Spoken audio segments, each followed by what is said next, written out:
Опис України, кількох провінцій Королівства Польського, що тягнуться від кордонів Московії до границь Трансильванії, разом з їхніми звичаями, способом життя і ведення воєн. Найсвітлішому і наймогутнішому государові Янові Казимиру, ласкою Божою королю польському, Великому князеві Литовському, Руському, Пруському, Мазовецькому, Жмуцькому, Лівонському, наслідному королю Шведському, Готському і Вандальському. Сір, неосяжні простори, які нині відділяють мене від ваших володінь, навіть своєю обширністю не годні перешкодити витворові мого розуму схилитися до стіп вашої величності. Літа, що сплили відтоді, як я сюди вернувся, не зменшили ревності, з якою я служив вашій величності і з якою час від часу продовжую накреслювати деякі праці, що можуть принести задоволення вашому розумові і дати корисну розраду вашим очам.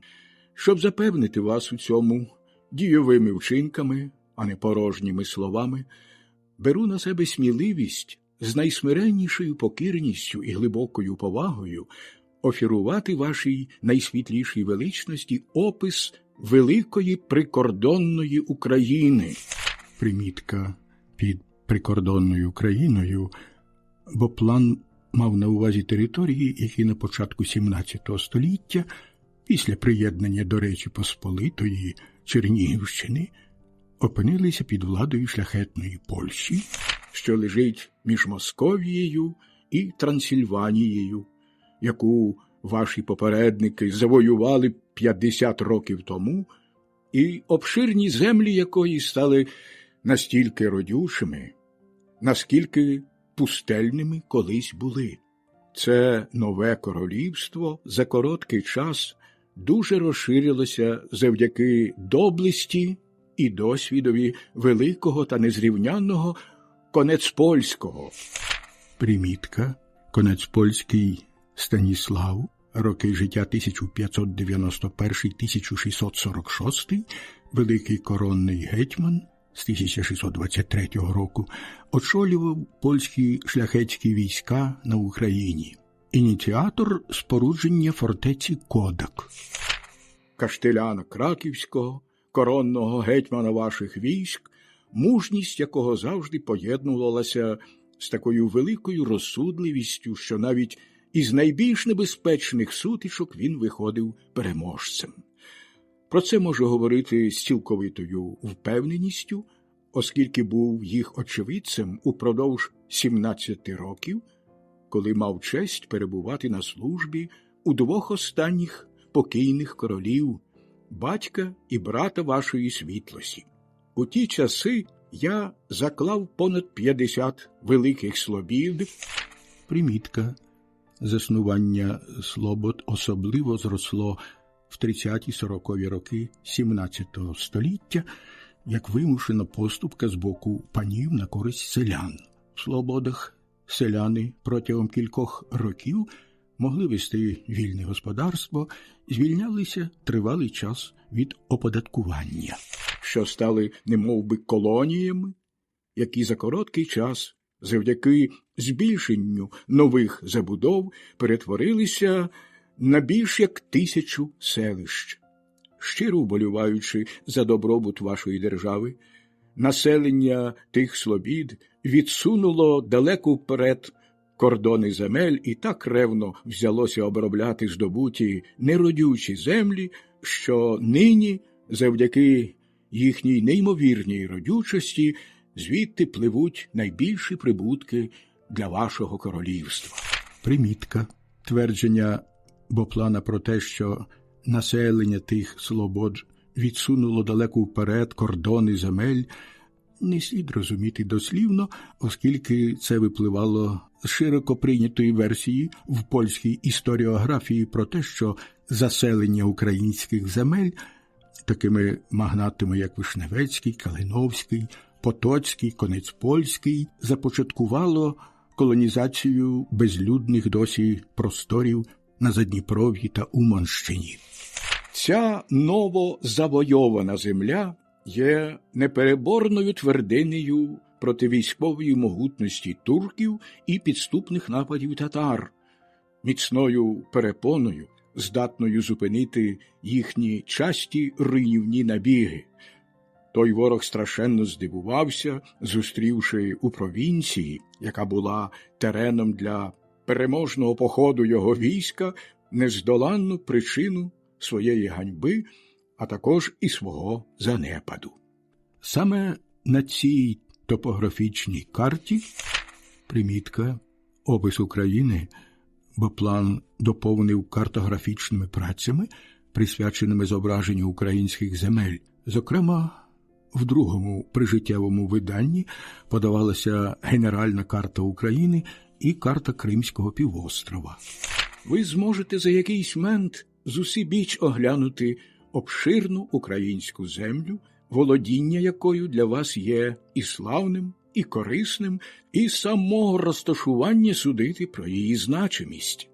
Як стверджують політики і державці, ви, як ніколи, прагнете продовжувати цей величний задум, завершення якого може ознаменуватися ще однією перлиною в коштовному оздобленні корони вашої королівської світлості.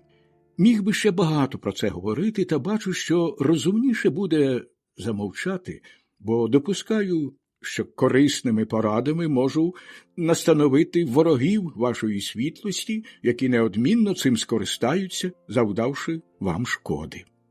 Отож, закінчуючи, скажу вашій світлості, що той славний військовий і державний чоловік, непереможний Конецпольський, визнавши мою старанність і терпіння, з яким я складав цю карту, був такий ласкавий сповістити про це покійного короля, а його світлість схильна була удостоїти мене значної винагороди, однак разом з його кончиною зійшли в могилу і мої надії. Та врешті велична ваша слава начебто знову їх воскресила, сповіщаючи, що не менше від своїх згаслих попередників ви огортаєте любов'ю осіб заслужених, а ваша доброчинність ніколи не оминає тих, хто зробив для вас якусь корисну послугу. Тому смію вірити, що ваша світлість, володіючи не тільки давніми польськими землями, але й цією великою українською провінцією, до придбання якої я багато спричинився, здійснить добру волю, яку покійний король, брат вашої світлості, справедливо виявляв до мене і поблажливо сприйме цей дарунок, сповненого безмежної поваги до ваших діянь, щасливого повік називатися найпокірнішим, найсмиреннішим і найвірнішим слугою вашої королівської величності Гійома Левасера де Боплана. Опис України і ріки Борисфен. Примітка. Борисфен – старовинна назва Дніпра. Впродовж багатьох століть вона вживалася в римській і західноєвропейській історичній літературі. Саме в такому звучанні ця назва перейшла до Боплана. Київ, званий колись Кізовією. Примітка. Подана Бопланом назва Кізовія, взята автором з якогось невідомого джерела або надрукована з помилкою. В середньовічних пам'ятках саме така форма є невідомою і етимологічно не тлумачиться. Був одним із найдавніших міст Європи. Ще нині це засвідчують пам'ятки старовини.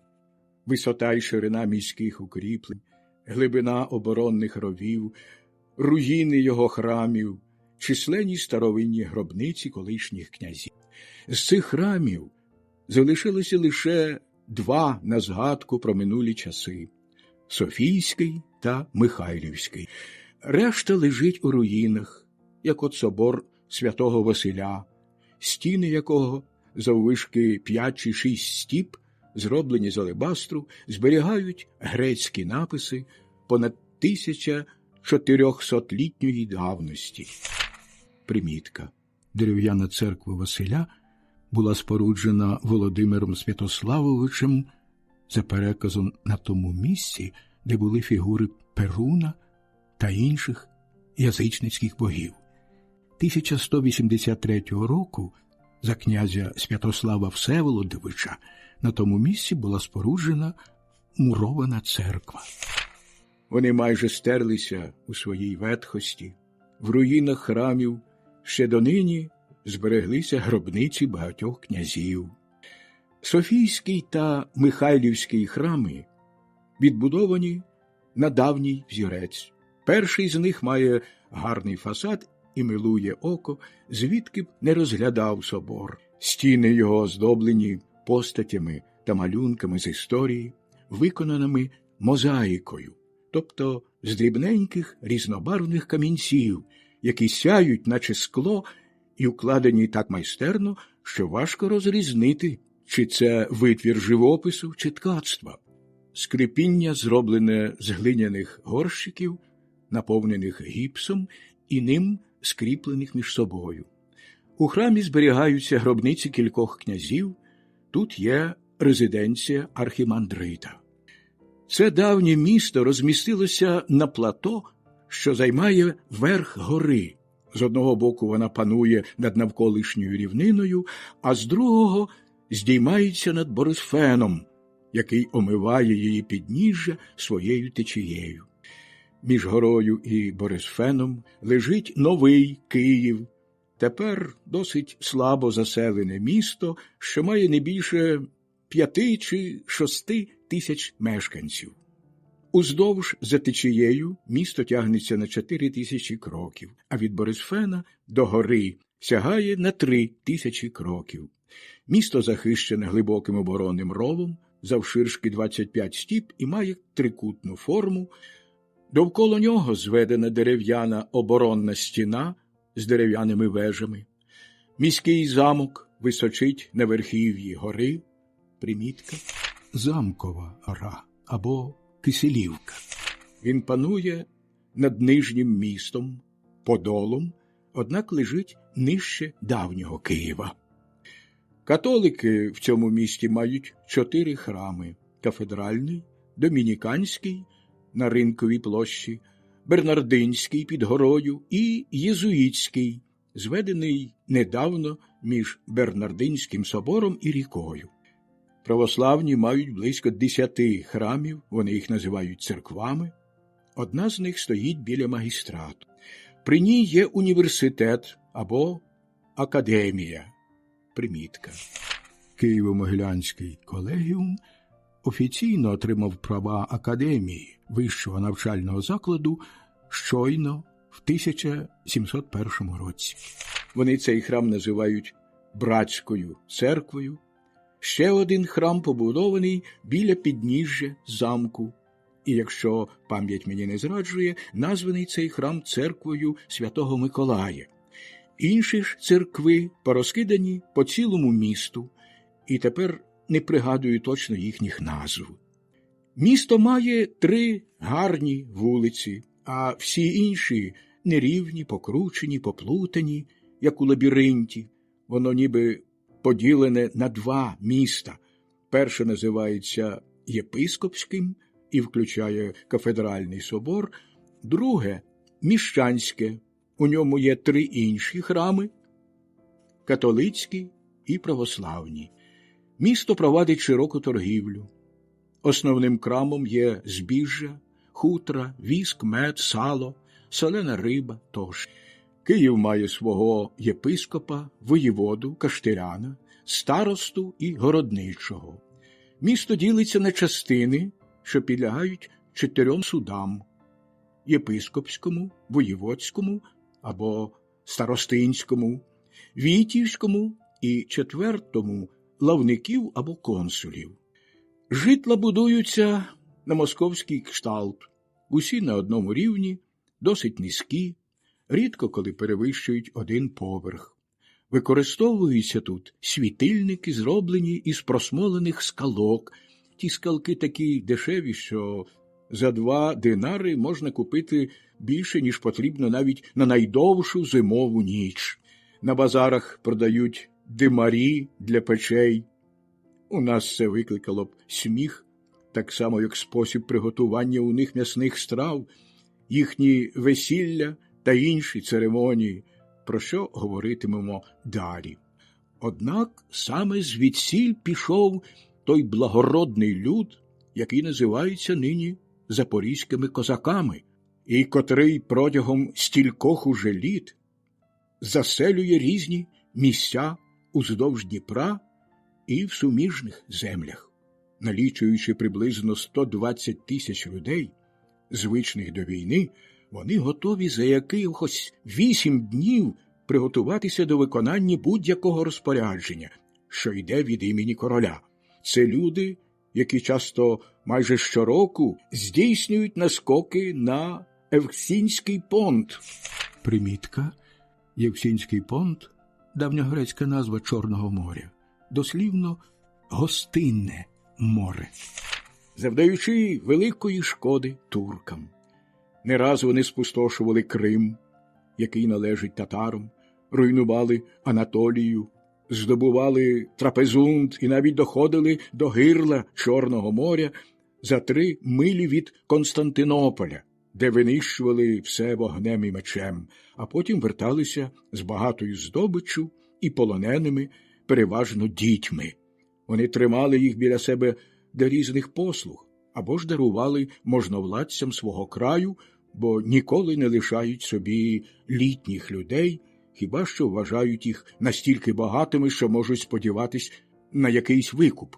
У такі походи збирається не більше 5-10 тисяч козаків. Вони на диво щасливо перетинають море у своїх невеликих, власноручно змайстрованих човнах. Трохи згодом опишу, як ці судна виглядають і як їх будують, про те, якими ремеслами займаються козаки. Оповівши про доблесть козаків, доречно буде сказати про їхні звичаї і заняття.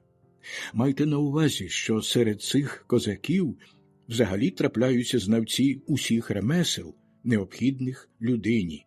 Теслі для будівництва жител і човнів, стельмахи, ковалі, зброярі, кожум'яки, римарі, шевці, бондарі, кравці та інші. Вони дуже добре виготовляють селітру, якої вельми багато на цих землях, і роблять з неї чудовий гарматний порох.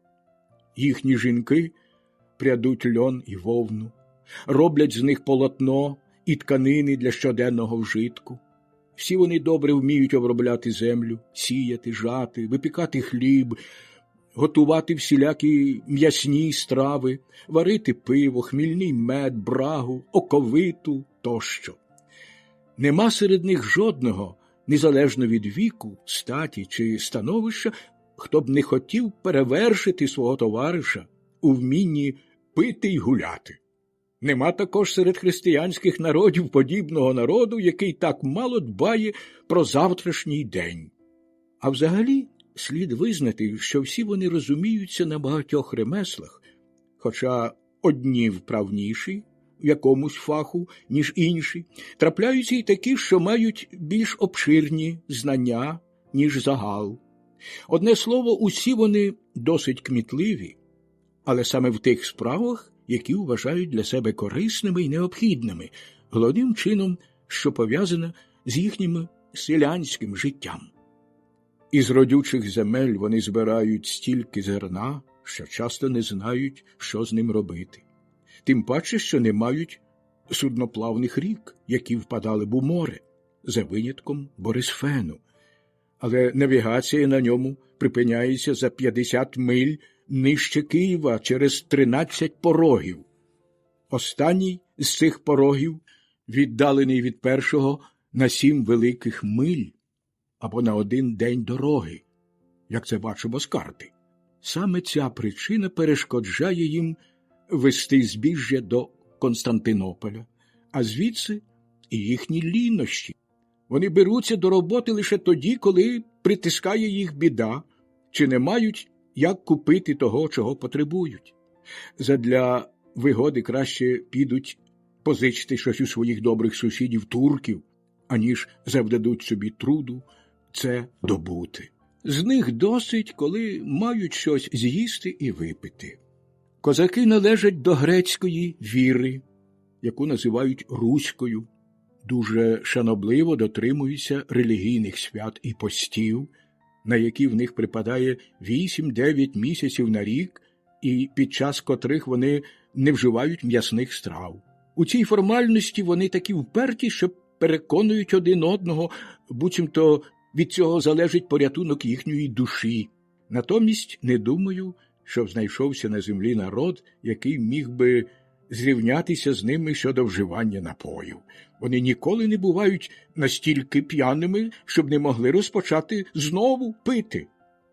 Однак розуміється, що це буває лише в час дозвілля, бо коли перебувають у військовому поході чи задумують якесь важливе діло, дотримуються надзвичайної тверезості.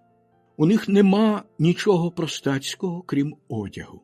Вони кмітливі і проникливі, дотепні і надзвичайно щедрі, не побиваються за великим багатством. Зате дуже люблять свободу, без якої не уявляють собі життя. Задля цього так часто бунтують та повстають проти шляхтичів, бачачи, що їх у чомусь утискають. Таким чином, рідко коли минає 7 чи 8 років, щоб вони не бунтували чи не піднімали повстання проти панів. А втім, ці люди недовірливі, зрадливі, підступні. Звірятись їм можна лише з великою обережністю. Вони добре загартовані, легко переносять спеку й холод, спрагу й голод, невтомні в битвах, відважні, сміливі чи радше очайдушні, власним життям не дорожать. Найбільш уміло і майстерно вони б'ються в таборі під захистом возів. Примітка. Табір – це вози, під захист яких стають козаки, пересуваючись чистим полем. Примітка автора. Козаки дуже вправно стріляють із рушниць, своєї головної зброї, захищаючи кожен клаптик землі. Вміють також воювати на морі, але в сідлі тримаються не найкращим чином. Пригадується мені, сам бачив це, як 200 польських вершників змусили втікати 2000 їхніх найкращих воїнів. Однак правда й те, що сотня цих козаків, добре отаборившись, не боїться 1000 поляків чи навіть 1000 татар. Якби верхи вони були такі ж доблесні, як на землі, то, гадаю, були б непереможні. Вони високі на зріст, вправні, енергійні, люблять ходити в гарному одязі, цим особливо хизуються, награбувавши його у своїх сусідів, а, звичайно, натягають на себе досить жалюгідне вбрання. Вони відзначаються міцним здоров'ям. Мало хто з козаків умирає від недуги, хіба що в глибокій старості, бо більшість з них гине на полі слави. Руська шляхта. Примітка. Тут і далі під словами «руський», «русин» мається на увазі «український», «українець». Їхня небагаточисельна шляхта походить із польської. Примітка. Це твердження не відповідає дійсності, і сам Боплан його заперечує в наступному реченні, вказуючи на православне походження магнатів і князів. І, здається, почуває сором за те, що вона не католицької віри, повсякчас горниться до католиків, хоча всі їхні магнати і всі ті, що титулуються князями, вийшли з грецької віри. Які повинності селян щодо панів? Селяни тут надзвичайно бідні, бо мусять 3 на тиждень відбувати панщину своїми кіньми і працею власних рук. Крім того, залежно від розмірів на ділу повинні давати відповідну кількість зерна, безліч каплунів, курей, гусей і качок перед Великоднем, зеленими святами і на Різдво. До того ж мають возити своєму панові даром дрова та відбувати багато інших робіт, яких не мали б робити.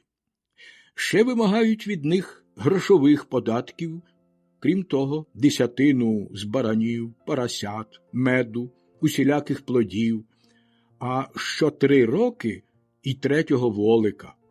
Одне слово, селяни змушені віддавати своїм панам усе, що тим лише заманиться вимагати. Не дивно, що цим злидарям у таких тяжких умовах не залишається нічого для себе. Але це ще не все. Пани мають безмежну владу не тільки над селянським майном, а й над їхнім життям. Такою великою є необмежена свобода польської шляхти, яка живе наче в раю, а селяни наче в чистилищі. Що коли селяни потрапляють у ярмо до такого пана, то опиняються у гіршому становищі, ніж каторжанин на галері. Таке рабство є причиною того, що багато селян тікає, а найвідважніші з них подаються на Запоріжжя, яке є місцем притулку козаків на Борисфені. Проживши тут певний час і взявши участь у морському поході, вони стають запорізькими козаками. За рахунок таких селян-утікачів козацькі загони, примітка, в оригіналі легіони, вельми зростають. Нинішнє повстання, примітка, йдеться про визвольну війну українського народу під проводом Богдана Хмельницького. З усією очевидністю це засвідчує, бо, розбивши поляків, козаки піднялись числом понад 200 тисяч збройного люду і оволоділи територією більше як 120 миль завдовжки і 60 миль завширшки. Примітка. Визвольна війна в 1648 році охопила, як відомо, усю правобережну Україну, Волинь, Поділля та Галичину, сягаючи на півночі Полісся і Холмщини. Згодом територія України, яка перебувала під владою запорізького війська, займала близько 200 тисяч квадратних кілометрів. Що ж до кількості повсталого люду, то така цифра справді подавалася в різних джерелах, однак, як пише історик Кріп'якевич, її не можна вважати даними про справжню кількість боєздатного війська. Кріп'якевич, Богдан Хмельницький, 1954 рік, сторінка 207. Ми забули ще додати, що в мирний час звичним заняттям козаків є полювання і рибальство. Отож, аби продовжити нашу попередню розповідь, нагадаємо, що в ті часи, коли давній Київ був у розквіті, морська протока, яка веде повз Константинополь, не була ще відкрита. Існують здогадки, я б навіть сказав певні докази, що рівнини протилежного берега Борисфену, які тягнуться аж до Московії, були колись затоплені морем. Про це також свідчать якорі та інші предмети, що їх знайдено кілька років тому довкола Лохвиці, на річці Сулі.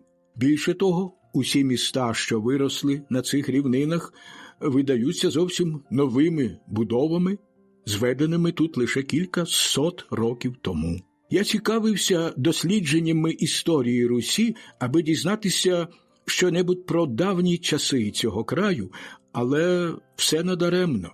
Опитавши кількох їхніх найосвіченіших учених, я дізнався тільки те, що довгі і безперервні війни, які спустошували з краю у край їхні землі, не помилували також і їхніх бібліотек, які нищилися від самого початку пожежами. Пригадували собі, однак, давні перекази, згідно з якими море, як ми вже сказали, колись вкривало ці рівнини, і що відтоді могло минути зо 2000 років. А також, що приблизно 900 років тому стародавній Київ був повністю знищений, Залишились тільки 2 храми, про які ми перед тим згадували. Наводять ще один переконливий доказ того, що колись море розливалося до самої Московії. Залишки всіх давніх фортець та споруд у цій місцевості є на підвищеннях і на найбільш високих горах, і жодна з них не лежить на рівнинній місцевості. З цього можна допускати, що в давні часи цей край був залитий водою. Додамо ще й те, що поміж цими руїнами знайшли пивниці, заповнені мідними монетами з таким зображенням. Примітка. У книзі Боплана подано неточне зображення візантійської монети періоду правління Юстиніана І, роки життя 527-565. Сучасні історики вважають найбільш ймовірним, що саме в цей час князював Кий, іменем якого назване місто.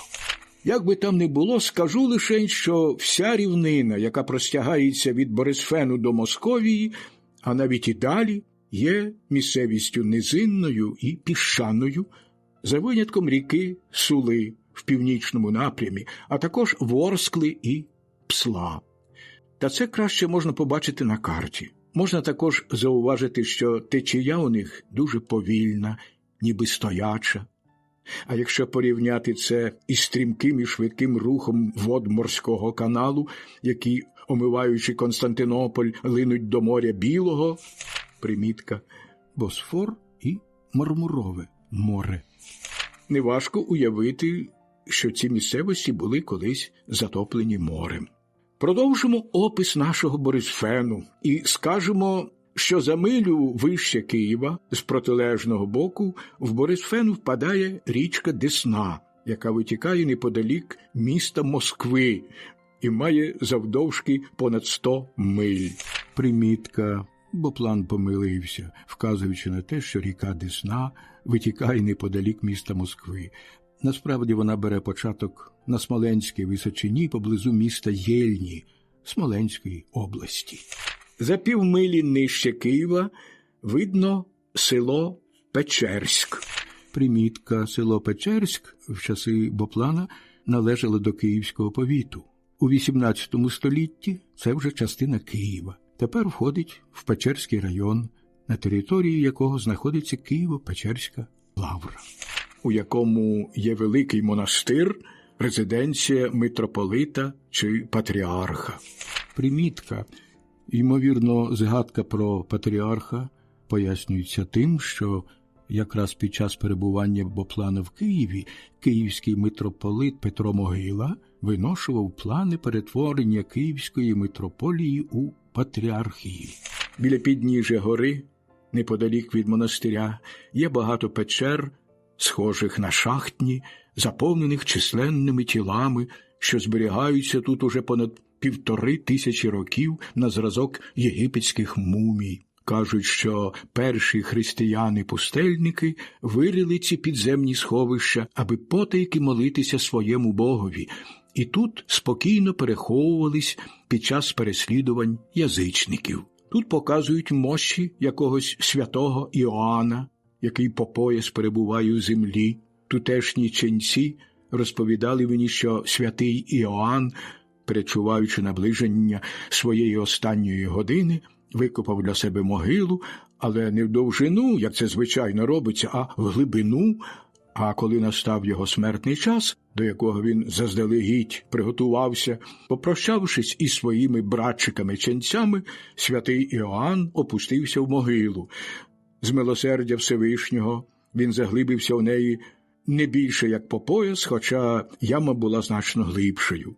Можна тут побачити якусь Єлену, яка в них у великій пошані. Примітка, мабуть, йдеться про княжну Юліану Ольшанську, поховану в ближніх печерах. Залізні ланцюги, якими диявол катував святого Антонія і котрі мають властивість зцілювати біснуватих. Також є 3 мироточиві голови в чашах, з яких щодня виходить миро, що виліковує від багатьох хвороб. У цих місцях спочивають також тіла багатьох інших визначних людей, зокрема 12 будівничих, які зводили тутешню церкву. Їх бережуть як цінну реліквію, показуючи відвідувачам. Я також неодноразово це бачив, перебуваючи на зимовій квартирі в Києві, коли мав час пізнати особливості цього краю. Як уже говорив, не знаходжу особливої різниці між цими мощами і єгипетськими муміями, хіба що не є вони такими чорними і твердими. Гадаю, що вони так довго зберігаються і не псуються завдяки природі цих печер чи копалень, утворених із напівкам'янистого пісковику. Взимку тут сухо і тепло, а влітку холодно і сухо, зовсім не відчувається волога. В цьому монастирі є багато ченців і, як ми вже говорили, проживає тут патріарх усієї Русі, який підлягає лише Константинопольському патріархові. Перед цим монастирем стоїть ще один монастир, у якому проживає близько 100 черниць. Примітка. Жіночий Вознесенський монастир, заснований на початку 17 століття, скасований 1712 року. Вони займаються швацтвом і вишивають хустки гарними візерунками. Продають ці хустки відвідувачам. Черниці мають право виходити з монастиря і, звичайно, йдуть на прогулянку до Києва, що за півмилі звідти. Носять вони чорний одяг, ходять лише парами, як це робить більшість католицьких черниць. Пригадується мені, що бачив я поміж тими монахинями такі ж вродливі обличчя, яких багато є у польській землі. Поміж Києвом і Печерськом на горі, що стоїть проти ріки, височіє монастир руських ченців.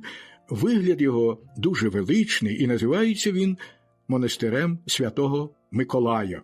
Ченці цього монастиря живляться лише рибою, проте вільно виходять у місто на прогулянку і щоб відвідати знайомих. Нижче від Печерська лежить село, яке називається Трипілля. Ще нижче, на верхів'ї гори, бачимо давнє місто Стайки. Тут є пором, яким переправляються через ріку. Далі лежить Ржищів, теж на горі. Це важлива місцина, її варто укріпити, бо тут дуже легко переправлятись через ріку. Ще нижче лежить Трахтимирівський монастир руських ченців. Він височить серед провалля, оточений недоступними скелями. Сюди козаки звозять усе найцінніше, що мають. Також є переправа через ріку. За милю звідсіль на протилежному березі бачимо Переяслав. Місто, певно, не дуже давнє, примітка. А насправді ж Переяслав – одне з найдавніших міст України. Бо лежить у низинній місцевості. Щодо свого розташування та природного захисту, воно є одним із найвизначніших міст краю, і тут легко можна було б звести дуже добру фортецю, яка служила б і арсеналом для захисту від московитів і козаків. Місто має близько 6000 коменів. Тут стоїть один козацький полк. Примітка. Тобто Переяславський полк. За Куруківським трактатом 1625 року реєстрове козацьке військо ділилося на 6 полків, які іменувалися за назвами міст, де було управління полку. Ще нижче, з руського боку, стародавнє місто і фортеця Канів, де також постійно стоїть один козацький полк. Тут також є пором, яким переправляються через ріку. Нижче, на протилежному березі, видно Бубнівку, а далі до Монтів. Місця малопримітні. Ще нижче, знову з руського боку, лежать Черкаси. Старовинне місто з добрим розташуванням. Його неважко було б укріпити. Я бачив це місто в усій його величі. Сюди сходилися козаки після бойових походів. Тут навіть проживає їхній гетьман. Але ми спалили місто 18 грудня 1637 року через 2 дні після переможної битви з козаками. Примітка. Мається на увазі битва під Кумейками, з якими тоді були в стані війни. Примітка. Черкаси були спалені після придушення повстання під проводом Павлюка. Тут з 1648 року знаходився військово-адміністративний центр Черкаського полку, тимчасова резиденція Богдана Хмельницького. Звільнивши велику територію України, запорізький гетьман переніс столицю в Чигирин. Козаки тримають тут також один свій полк, є переправа через ріку. Нижче лежать Боровиця, Бужин, Воронівка, а з другого боку, за чверть милі, Чигирин, Діброва, а також Крилів, та вже з руського боку на річці Тясмин за милю від Борисфену. Ще нижче, але з боку Московії, видно Кременчук. Є тут руїни давно зруйнованого замку. Примітка. Певно, йдеться про руїни Кременчуцької фортеці, збудованої 1590 року для придушення антифеодальних виступів. У цьому місті Боплан побудував замок. Де року 1635-го я накреслив план замку. Це гарне і зручне місце для проживання. А крім того, це й останнє місто, бо далі тягнеться безлюдний край. За милю звідси є гирло Псла, ріки дуже багатої на рибу. Ще нижче, з руського боку, є маленька річка Омельник, що впадає у Дніпро. В ній рясно водяться раки. Далі, на тому ж самому березі, є ще одна маленька річка, названа Другий Омельник. У ній також повно раків. Навпроти неї тече досить велика і багата на рибу ріка Ворскла, що впадає у Дніпро, а також з того самого боку ріка Орель, де риби більше, ніж у попередніх водоймах.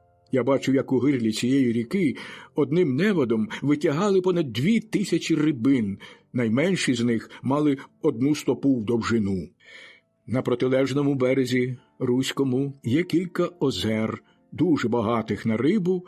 Від великої кількості риби, яка аж задихається через нестачу води, в застоялій водоймі зіймається нестерпний сморід. Навіть вода тхне від цього. Ця місцина дістала назву Самоткань. Довкола них я бачив карликові вишневі дерева, заввишки близько 2,5 стіп. Плоди їхні ніжні, на смак великі, як сливи, але повністю дозрівають лише на початку серпня. Тут видно багато гаїв, густо порослих вишневими деревами. Вони займають інколи цілих півмилі в довжину і 200-300 кроків у ширину. Треба признати, що дуже привабливо виглядають в ту пору невеликі вишневі садки. Їх досить багато розкидано на полях і часто на видолинках. Зустрічається також багато карликових, мигдалевих дерев, але вони дикі, їхні плоди дуже гіркі. Цих дерев нема в такій кількості, щоб росли садами, як це маємо з дикими вишнями, що дають такі смачні плоди, наче це культивовані дерева. Мушу все ж таки зізнатися, що задля цікавості пересадив кілька таких вишневих і мигдалевих дерев у Барі, місці мого постійного перебування. Плоди збільшилися, стали смачніші, а дерево, зачувши інший ґрунт, не було вже таких малих розмірів. Вище цих місць пливе маленька річка, що зветься Домоткань. У ній повно раків, які сягають понад 9 дюймів завдовжки. У ріці також збирають чилики, водяні горіхи, переплетені, наче сильця, вони дуже смачні, запеченими. Опускаючись далі, у низів'я ріки, ви надибуєте романів, великий пагорб, на якому інколи збираються козаки, щоб провести свою раду і зібрати військо. Це місце дуже гарне і зручне для спорудження міста. Трохи нижче лежить острів, що має півмилі завдовжки і 150 кроків завширшки. Навесні він заливається талими водами. Острів також називається Романів. Тут збирається сила селена рибалок, які прибувають з Києва та інших довколишніх місць. За островом річка розливається в усю ширину. Жодна перепона не стоїть більше на її течії, ніщо не заважає її плинові. Тому татари переходять її саме в цьому місці, не боячись засідок, які, звичайно, загрожують їм у північній частині острова. Далі, ще нижче, на руському березі, видно місцину, названу Таранський ріг. Це одне з найкращих місць для проживання, яке мені коли-небудь доводилося бачити, і дуже важливий терен для спорудження фортеці, котра височила б над рікою, оскільки тут ріка ще розливається в усю свою ширину і має не більше 200 кроків. Пригадую собі, як сам стріляв з мушкета на другий берег. Протилежний берег трохи вищий, називається Висока гора. Це дуже привабливе місце, оточене затоками, багатими на рибу, і ті затоки розгалужуються поміж островами. Нижче лежить Монастирський острів, складений із дуже високих кам'янистих скель, які перетинаються довкола глибокими на 25-30 ступнів проваллями, за винятком його верхньої частини, де острів трохи нижчий. Тому його ніколи не затоплюють весняні води. Колись тут був монастир, від нього й названо острів, але тепер від монастиря не залишилось ніяких слідів. Якби не надто твердий ґрунт острова, тут було б добре місце для заселення. Острів має близько 1000 кроків завдовжки і 80-100 завширшки, і є тут багато гадюк та вужів. Далі бачимо Кінський острів, що має майже 3/4 милі довжини і чверть милі ширини у верхній своїй частині. Він рясно вкритий лісом, болотистий і навесні затоплюється водою. Є на цьому острові рибалки, які за браком солі зберігають рибу в попелі, засушуючи її дуже багато. Вони ловлять рибу у річці Самарі, яка з другого боку впадає у Дніпро навпроти Кінського острова. Річка Самара разом із своїми берегами дуже значна не лише тому, що в ній водяться багато риби. Тут є віск, мед, дичина і будівельний ліс. Його тут більше, ніж у будь-якій іншій місцевості. Саме звідси брали весь ліс, який використовувався для спорудження Кодацької фортеці, про яку незадовго розповім. Течія цієї річки дуже повільна через її постійні звивини. Козаки називають її Святою рікою, мабуть, через тутешні багатства. Я бачив, як тут навесні ловили оселеців і осетрів, а в іншу пору року цієї риби тут немає. Нижче від Кінського острова є Князів острів.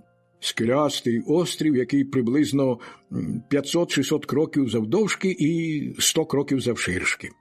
Так само, як і Козацький острів, що лежить нижче за течією, його не заливає весняна повінь. Козацький острів теж скелястий, нелісистий, переповнений зміями.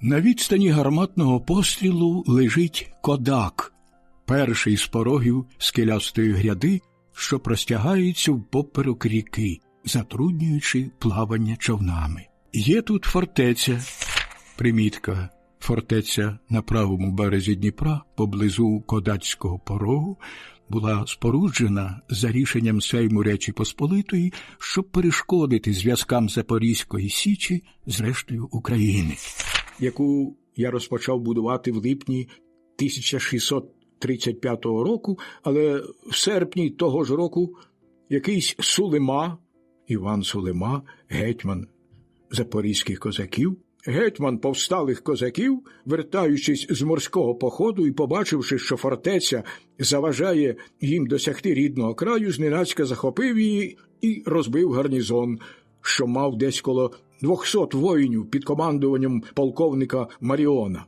Цей полковник Маріон був французом. Оволодівши фортецею і захопивши велику здобич, Сулема вернувся з козаками на Запоріжжя. Проте вони не володіли фортецею довго, бо інші козаки, вірні Речі Посполитій, під командуванням відомого Конецпольського, Каштеляна Краківського, ударили на фортецю і здобули її. Врешті-решт гетьман бунтівних козаків був полонений, і разом із своїми спільниками його перевезли до Варшави і там прилюдно четвертували. Відтоді поляки цю фортецю занедбали, а козаки знахабніли, їм відкрився шлях до бунту, який і спалахнув 1637 року.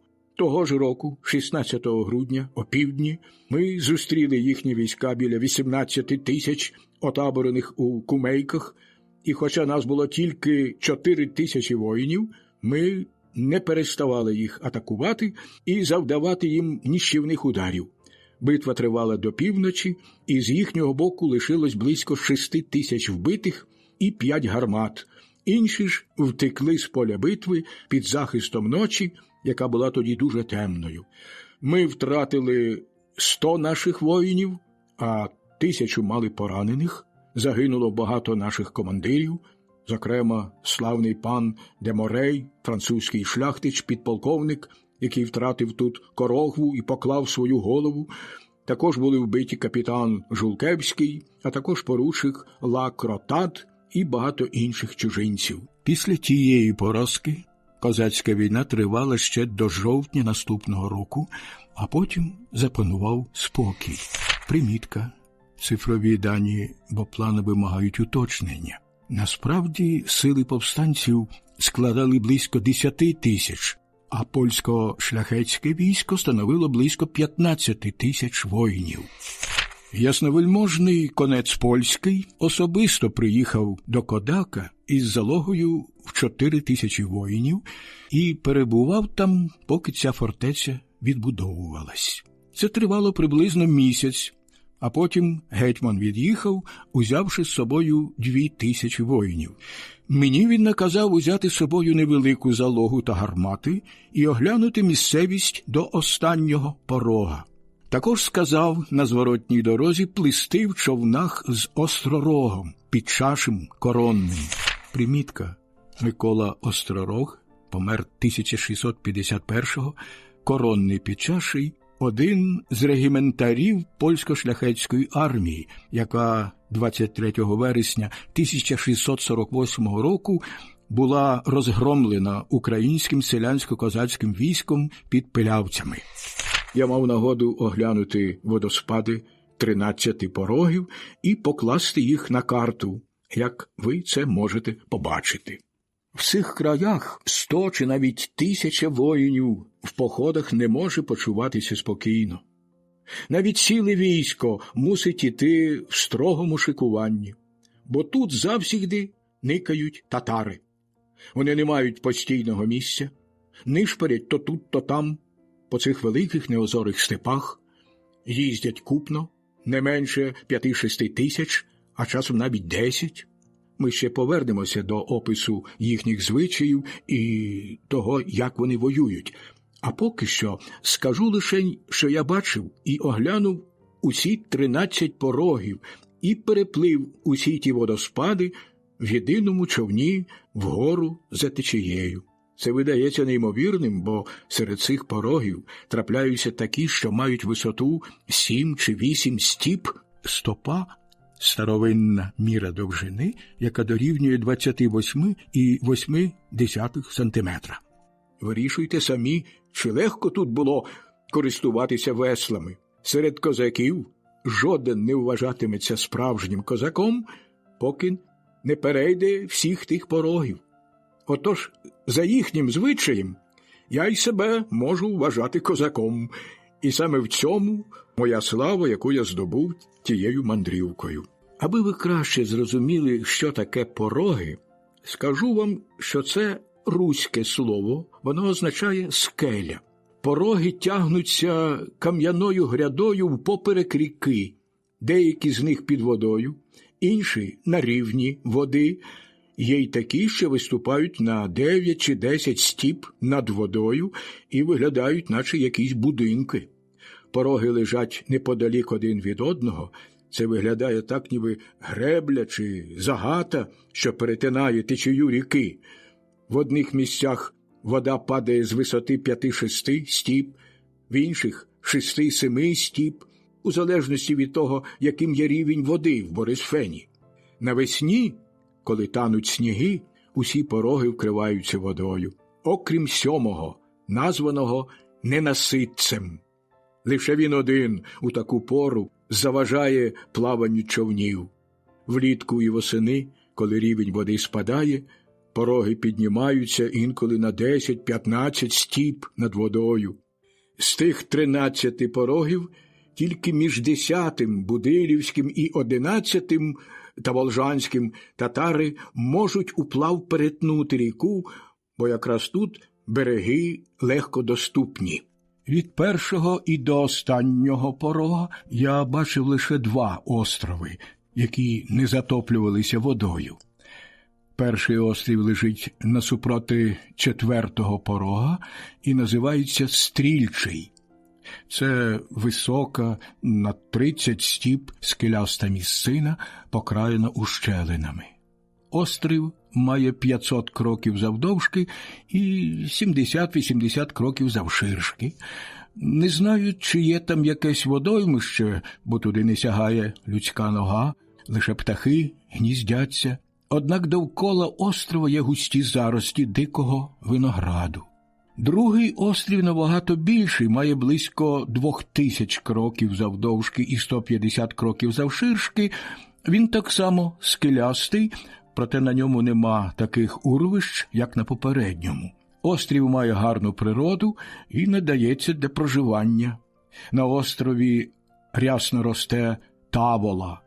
Червонувате дерево, тверде, як самшит. Воно має властивості полегшувати сечовиділення у коней. Цей острів називається Таволжанський, так само, як і 11-й поріг, про який ми вже розповідали. 13-й поріг, званий Вільний, стоїть у вельми вигідному місці для спорудження біля нього міста чи фортеці. Трохи вище, на гарматний постріл звідсіль, лежить скелястий острівець, який козаки називають Кашоварниця.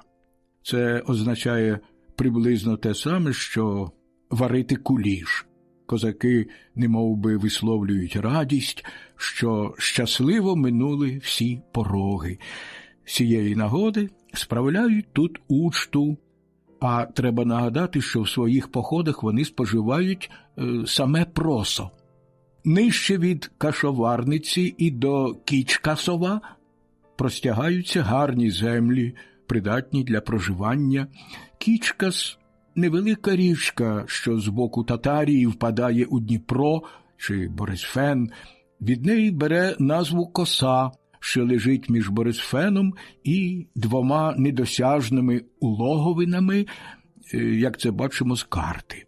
Сюди можна доступитися лише з одного боку, з поля, досить низинної місцини, яка має приблизно 2000 кроків.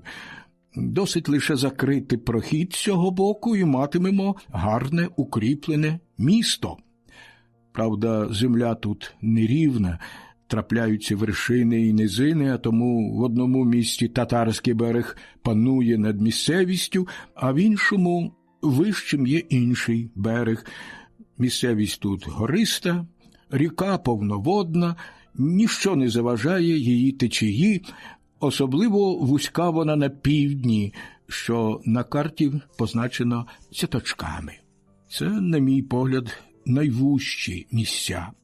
Я бачив, як з одного берега на другий поляки стріляли з лука, і стріли їхні падали за 100 кроків далі на протилежному березі. Для татар тут основне і найкраще місце для переходу через ріку, бо в цьому місці вона не перевищує і 150 кроків, а береги дуже доступні, місцевість відкрита. Зручна переправа у цьому місці відома здавна. Костянтин Багрянородний, X століття, називає її крадійським перевозом. Примітка. Тому тут татари не бояться засідок. Цей перевіз також називається кічкаським перевозом. За півмилі нижче починається острів Хортиця. Та оскільки далі цих місць я не мандрував, то розповім вам лише те, що я дізнався з чужих оповідань, хоча не приймав усіх їх за чисту монету. Кажуть, що острів має велике значення тим, що він стоїть високо і майже повністю оточений високими скелями, а отже малодоступний. Острів має 2 милі завдовжки і півмилі завширшки. Особливо у верхній своїй частині, бо до заходу він звужується і понижується. Його не затоплюють весняні повені, багато тут росте дубів. Острів був би дуже добрим місцем для будування осель, звідси можна було б попереджувати про набіги татар. Нижче цього острова русло ріки дуже розширюється. Далі лежить Великий острів, завдовжки 2 милі. Він зовсім голий, тому не має великого значення, тим паче, що навесні його ще й затоплюють води, лише на середині острова лишається суха місцина 1500-2000 кроків у діаметрі. Насупроти острова з татарського боку пливе дуже рвучка річка, що впадає у Дніпро і називається Кінською. Вона тече окремим руслом 2 милі аж за острів Таванський, уздовж татарського берега, то вириваючись з Дніпра, то знову вливаючись у нього, і творить таким чином високі піщані намули між своїм руслом і Дніпровим. Томаківка – це острів, що має приблизно 1/3 милі в діаметрі. Він майже круглий, дуже високий, здіймається напівкулястою, порослою лісом формою. Коли сходиш на його найвищу вершину, бачиш весь Дніпро від Хортиці до Таванського острова. Острів дуже гарний. Не міг лише я дізнатись, які його береги. Він лежить ближче до руських земель, ніж до татарських, і Хмельницький обрав його місцем відступу своїх військ, коли йому загрожували оточенням. Якраз у цьому місці вони гуртувалися у загони, коли повстали в травні 1648 року і здобули 26 травня перемогу під Корсунем. Примітка – переможна битва селянсько-козацького війська, очолюваного Хмельницьким, з головними силами польсько-шляхетської армії, і це була битва, яка стала сигналом до всенародного повстання на Україні. Трохи нижче ріки Чортомлик, майже посередині Дніпра, лежить досить великий острів з якимись давніми руїнами. Острів оточений десятком тисяч розкинених то тут, то там острівців. Їхнє розташування хаотичне, нерівне, заплутане. Одні з них безводні, інші болотисті, а крім того, порослі вони товстим, наче списи очеретом, що ховає від людського ока протоки, які розділяють ці острови. Саме в цьому хаотичному місці козаки мають своє пристановище, яке зветься військова скарбниця. Всі ці острови навесні затоплюються водою, і лише та частина, де руїни, лишається сухою. З одного берега на другий тут, певно, буде добра миля. Саме тут є місце, де нічого не могли б вдіяти і всі турецькі сили. Не одна їхня галера тут загинула, коли переслідувала козаків, що поверталися з Чорноморського походу. Запливши в ті лабіринти, вони не могли знайти дорогу назад, а козаки завдавали їм доброго прочухана, стріляючи в них з очерету. З того часу турецькі галери запливають лише на 4 чи 5 миль від гирла. Подейкують, що тут, у військовій скарбниці, козаки заховали у протоках безліч гармат, і жоден поляк не може дізнатися про це місце. Та це й зрозуміло, бо самі вони тут не бувають, а ті козаки, які знають цю таємницю, її не видадуть. Та й спосеред козаків мало хто знає це місце. Всі гармати, здобуті в турків, вони опускають під воду, навіть гроші там переховують і витягають їх тоді, коли потребують. Кожен козак має свій власний сховок, бо, повернувшись з походу на турків, вони ділять здобич, і кожен з них ховає свій нехитрий маєток під воду. і, зрозуміло, ховає те, що у воді не псується.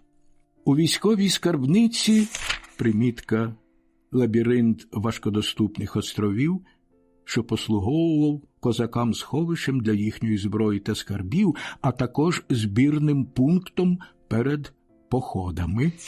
Козаки будують свої човни, тобто судна для морських походів. Човни ці довгі на 60 стіп, широкі на 10-12 стіп, а глибокі на 8, мають 2 стерна. Острів Каїр низинний, має 5-6 миль завдовжки, частково порослий очеретом, частково вербою. З руського боку острів вужчий, з татарського ширший. Західна його частина ніколи не затоплюється водами. Велика вода, що тече навпроти Осокорівки, це ріка з невеликою кількістю островів, і посередині є непевне місце без островів. Носівка – продовгуватий острів, безлісий, має понад 2 милі, навесні затоплюється водами. Через цей острів, а також через Каїр і Космаку переходять татари. Космака лежить звідси лише за півмилі. Між цим островом і Руською землею є зарічок, що називається Космацьким. У ньому переховуються козаки, коли прямують до моря, боячись, що їх може виявити турецька сторожа, яка постійно чатує біля руїн давнього замку Ісмалового містечка. Мабуть, йдеться про руїни старовинного замку, названого Іслам-Городище, що охороняє Таванську затоку. Таванська затока – це місце татарської переправи, бо ріка тут пливе однією течією і має завширшки лише 500 кроків. Руський берег досить високий і стрімкий, але протилежний – низький. Тут також лежить острів Тавань, що не затоплюється весняними водами і є добрим місцем для спорудження фортеці, з допомогою якої можна було б тримати козаків у покорі і закрити їм доступ до моря. Ріка пливе однією течією, себто одним однісіньким каналом цілих 2 милі, і лише потім розливається, утворюючи нові острови і нові зарічки. Таванський острів має 2,5 милі завдовжки і 1/3 милі завширшки. Зарічок між тим островом і татарською землею називається Кінською водою. Коли ріка не є повноводною, її легко можна перейти в брід. Добра половина острова, його західна частина, під час повені заливається водою. Козацький острів завдовжки півмилі, однак затоплюється водою. Бурганський острів також має близько півмилі і затоплюється водою, але тут є татарський переїзд. У цьому місці доводиться долати 3 зарічки – Кінська вода і двічі Дніпро. Жодну з цих проток не можна перейти в брід. Від Кічкасова до Очакова є 5 переправ, через які татари можуть переходити. Перша – Кічкаська, друга – Носівка. Ця переправа дуже незручна, бо має у довжину понад 3/4 милі, повно островів і поросла очеретом, і важко перепливати через велику кількість каналів. А крім того, татари бояться, що неподалік можуть бути козаки чи навіть якась їхня засідка. Третьою найкращою переправою є Таванська, оскільки вона віддалена від Криму лише на 1 день шляху, а крім того, її легко перейти, бо є тут лише 2 зарічки. Перший – Кінська вода, який, звичайно, в цьому місці зручний для переправи, і Дніпро. Його треба долати вплав, хоча тут він не широкий, близько 500-600 кроків. Четверта переправа – Бурганська. Вона не така зручна, як попередня. Тут доводиться долати 3 дуже широкі протоки – Кінська вода і двічі Дніпро. Всі 3 водойми в цьому місці не надаються для переправи в брід. 5-та І остання переправа Очаківська є у гирлі Дніпра, широка на добру французьку милю. Татари переходять її таким чином. Пливуть у плоскодонних човнах, до яких прикріплюють поперечні жердини, а до жердин прив'язують один за одним коней. Прибатовані таким чином коні підтримують рівновагу. Потім татари кладуть у човни свої пожитки і пускають човен на глибшу воду. Прив'язані коні ступають разом з ними і спокійно перетинають річку. Звичайно, тварини вибиваються з сил, але жердина їх підтримує. Та й човен не пливе швидко. Вони легко долають переправу, якщо, зрозуміло, нема метушні і стоїть гарна погода. За моїх часів турки так переправляли свою кавалерію з 40 тисяч коней, коли їхній великий візир послав війська на облогу Азова, Газака, міста, що лежить на річці Дон. Рік перед тим московські козаки взяли його штурмом, відвоювали в турків, а в 1624 році турки знову здобули це місто. За 3 милі вище Очакова гирло Бога. Бог – старовинна народна назва Південного Бугу, де маємо острів у вигляді трикутника, завдовжки приблизно півмилі. Називається він Семенів Ріг. За 3 милі вище Очакова гирло Бога. Бог – старовинна народна назва Південного Бугу, де маємо острів у вигляді трикутника, завдовжки приблизно півмилі. Називається він Семенів Ріг. Вище Семенового Рогу на бозі лежить виноградна криниця. Тут є джерело, яке падає просто у провалля. Це гарне місце, придатне для проживання як своїми густими лісами, так і млинами, які можна було б тут спорудити. Андріїв острів може мати милю завдовжки і чверть милі завширшки, він рясно вкритий лісом. Піщаний Брід дуже зручний для подолання. Ріка тут має тільки 3 стопи глибини, не широка, береги легкодоступні, можна було б навіть перевозити важку артилерію. Нижче ріка судноплавна, а вище за течією у багатьох місцях її можна долати в Брід.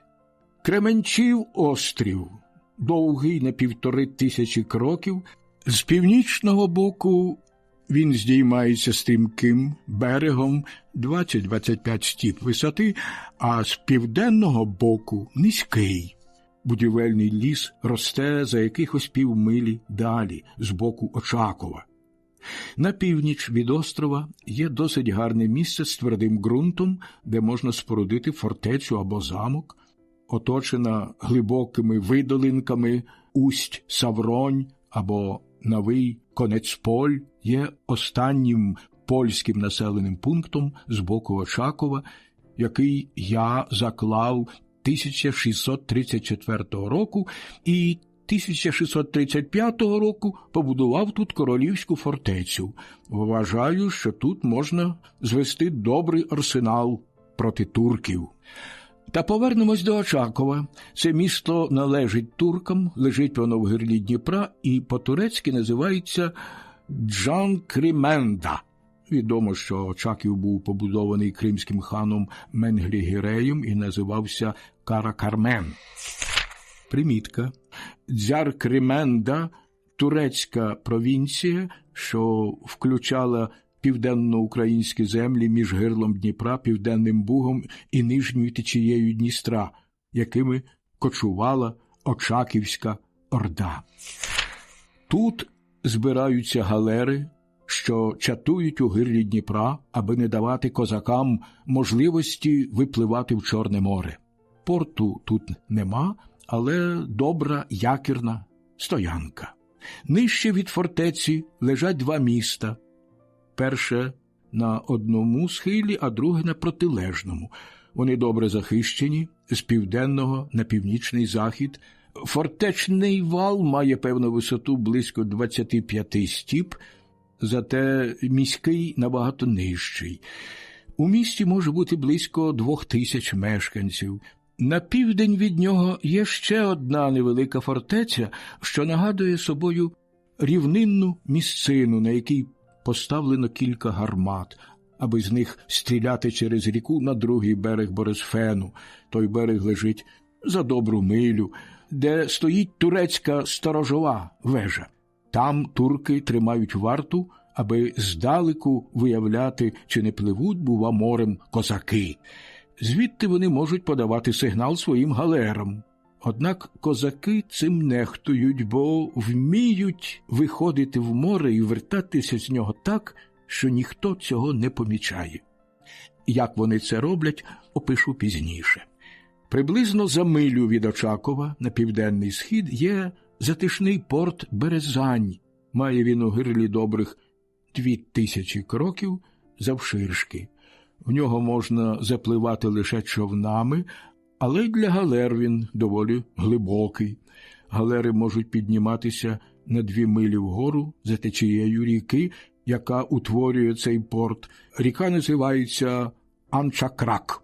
Тигульське озеро має 8 миль завдовжки і 1/7 чи 1/8 милі завширшки. Тут є природна дамба від моря, яка не дозволяє морській воді злитися з озерною в одну водойму. Ні припливу, ні відпливу води нема, а риби стільки, що вона нею аж тхне. Озеро Куяльник, щонайменше як за 2000 кроків від моря, як і Тигульське, воно кишить рибою. Рибалки з'їжджаються сюди караванами, прямують 50 миль далі і ловлять таких великих коропів та щук, що аж важко повірити. Білгород лежить за милю від моря на Дністрі. Турки називають його Акерманом. Цим містом вони також володіють. Кілія – теж турецьке місто. Воно повністю оточене контрескарпами. Примітка. Контрескарп – схил рову, довготривалого чи тимчасового укріплення, що використовується як протиштурмова перепона. Фортеця височить вище міста на ріці Дунай, за милю від її гирла. На протилежному березі давня Кілія, де ще сьогодні маємо її старовинні руїни. Буджак лежить між Білгородом і Кілією. Це рівнина завдовжки 12 миль і на 5 чи 6 миль широка. Тут сходяться і переховуються бунтівні татари, які не визнають ні хана, ні турка. Тут є близько 80 їхніх поселень. Звідсіля ці розгнуздані татари здійснюють щоденні набіги в дике поле, беруть у полон християн і продають їх на галери, бо наче хижі птахи живуть лише з грабунків. Інколи вони вторгаються на Україну та Поділля. Примітка. Згідно з адміністративно-територіальним поділом Польщі XVII століття, назва «Україна» охоплювала правобережні землі, зокрема 2 воєводства – Київське і Братславське. У першій половині XVII століття до них долучилося Чернігівське воєводство, Волинь та Поділля. Знаходилися поза тим адміністративним поділом. Такий поділ українських земель має місце і в інших тогочасних історичних працях. Але довго татари там не залишаються. Одразу ж тікають назад, тим паче, що їх прибуває не більше 4 чи 5 тисяч. Татари весь час никають на межі цих земель і в безкраїх степах. Вони не мають постійної оселі. Житла їхні на 2 колесах, як у французьких пастухів. Тільки-но закінчиться випас в одній долині, вони знімаються табором і мандрують кудись далі. Докладніше про це напишу в кінці розповіді. Тендра – це острів, що за 4 милі від гирла Дніпра, має 3-4 милі довжини, майже голий. Ростуть там лише невисокі чагарники. Тут дуже смачна прісна вода, а довкола острова є зручні місця для причалювання суден. За 2 милі від гирла Дунаю є низький острів, що має довкруги 2 милі. Тут також є прісна вода. Турки називають цей острів Ілланада, тобто Зміїний острів. Ізмаїл – турецьке місто, воно не обнесене кам'яною стіною. За милю вище від Ізмаїлу – те місце, де турецький султан Осман 1620 року наказав побудувати міст, коли перебував із своїм 600-тисячним військом на Поділлі. Те місце на гарматний постріл нижче Облищі. Примітка, мабуть, фортеця Ісакча, поблизу якої турки, звичайно, переправляли свої війська через Дунай. Вдалося йому захопити лише малий замок супротивника – Хотин, що височіє над рікою Дністер у Волощині. Примітка, Волощиною називали тоді Молдавське князівство, до якого входили і українські землі – Чернівецька та Хотинська волості. Поляки віддали його тільки після укладення договору з турками, за яким останні мали повернутися до Константинополя. Турки так і вчинили, втративши 80 тисяч воїнів, одних у битвах, інших внаслідок недуг і голоду, який охопив турецьке військо. Ріка в цьому місці дуже вузька, має не більше 500 чи 600 кроків завширшки, і турки стріляють з луків з одного берега на другий. Нижче від названого моста Дунай розливається широким плесом, найбільший його рукав пливе до Кілії. Як видно з карти, між Рені та Облищею є 2 острівці – Паллеко, це острів округлої форми, лежить він між Дунаєм і Чорним морем, має 2000 кроків. Острів оточений урвищами, вкритий лісом, однак щороку Дунай своїми водами нищить його береги. А крім усього цього, острів ще й має піщаний ґрунт. Галац лежить з боку Волощини, волохи є християнами грецького обряду, і розбудований на Дунаї між гирлами 2 рік – Серету і Пруту. На півдні місто Варна, Чорноморський порт у Болгарії. Далі, крім чорноморських веж, розташованих у гирлі каналу за 3 милі від Константинополя, нема більше ніяких значних місць аж до самої столиці. Опис Криму або землі татарської. Крим – це великий півострів на Чорному морі, який лежить на південь від Московії. Острів густо заселений татарами, вихідцями з Великої Татарії. Мають свого короля, якого називають ханом. Він підлягає турецькому султанові. Це ті татари, які так часто чинять набіги на Польщу і Московію своїм численним, майже 80-тисячним військом. Вони палять і нищать усе, що тільки стрінуть на своєму шляху, женуть у свій край 50 чи навіть 60 тисяч руських бранців і там продають їх на галери, бо той татарський люд живе тільки грабунками. Півострів має вузький на півмилі перешийок. Якби його перетяти, утворився б острів. На перешийку цього півострова стоїть похмуре місто без оборонної стіни, довкола якого є лише рів завширшки 20 стіп і завглибшки 6 чи 7 стіп. Він наполовину заповнений водою. Місто оточене також зловісним фортечним валом, 6 чи 7 стіп висоти і 15 стіп ширини. Згадане місто лежить за 300 кроків від східного берега і має кам'яну фортецю, довкола якої височіє ще одна більша фортеця. Від цього міста до західного берега, вздовж рову, який тягнеться до моря, півмилі. В місті, певно, не більше 400 комінів.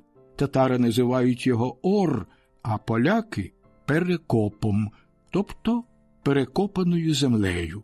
Тому й географи назвали цю землю Перекопською Татарією. Козлов, примітка Козлов, Гезлеве, сучасна Євпаторія. Старовинне місто на сході. Належить ханові і може мати близько 2000 садиб. Є тут порт, то Петаркан або Херсонес. Це стародавні руїни. У Бахчисараї живе татарський хан, тут може бути близько 2000 осель. Альма чи Фочола – поселення з католицьким храмом святого Яна, тут є близько 50 дворів. Балаклава – порт і місто, де будують кораблі, галери і галіони для великого візиря. Гирло порту має близько 40 кроків, а весь порт завдовжки на 800 кроків і завширшки на 450. Не міг я дізнатись його точної глибини, а також природи його дна, чи воно піщане, чи мулисте, але видається, що має понад 15 стіп глибини, бо входять сюди кораблі тонажністю 500 одиниць.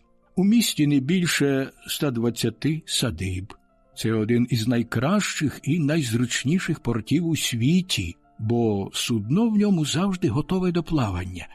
Ніякі штормові вітри чи бурі йому не загрожують, воно захищене високими горами, що оточують бухту. Мангуб – грізний замок, що височить на горі, названій Бабба. Мешканці того замку – жиди, і тут не більше 60 жителів. Примітка – у Мангупі колишнє Феодоро значну частину мешканців становили караїми, яких Боплан помилково вважав євреями. Кафа, примітка, сучасна Феодосія, головне місто Криму. Править ним турок, наставлений великим візиром. Татар живе тут мало. Більшість мешканців християни, які послуговують тут рабами. Купують їх у татар, які приганяють цих невільників з Польщі та Московії. Є у цьому місті 12 грецьких церков, 32 вірменські і католицький храм святого Петра. Місто може мати 5 чи 6 тисяч дворів, а невільників тут є понад 30 тисяч, бо в цьому краї мають лише невільних слуг. Кафа є великим ринковим містом, торгує як з Константинополем, Трапезундом, Синопом, так і з іншими містами Чорномор'я, усього архіпелагу, з країнами Леванту по всьому Чорному морі. Кріменда, примітка сучасний Старий Крим, старовинна назва Солхат. Давня фортеця належить ханові і має близько 100 садиб. Карасу, примітка сучасний Білогірськ, також належить ханові, є тут близько 2000 коменів. Біля Тузли простягаються солончаки, є біля 80 коменів. Карасу-базар має біля 2000 дворів, а Керч приблизно 100. Акмечеть близько 150 коменів.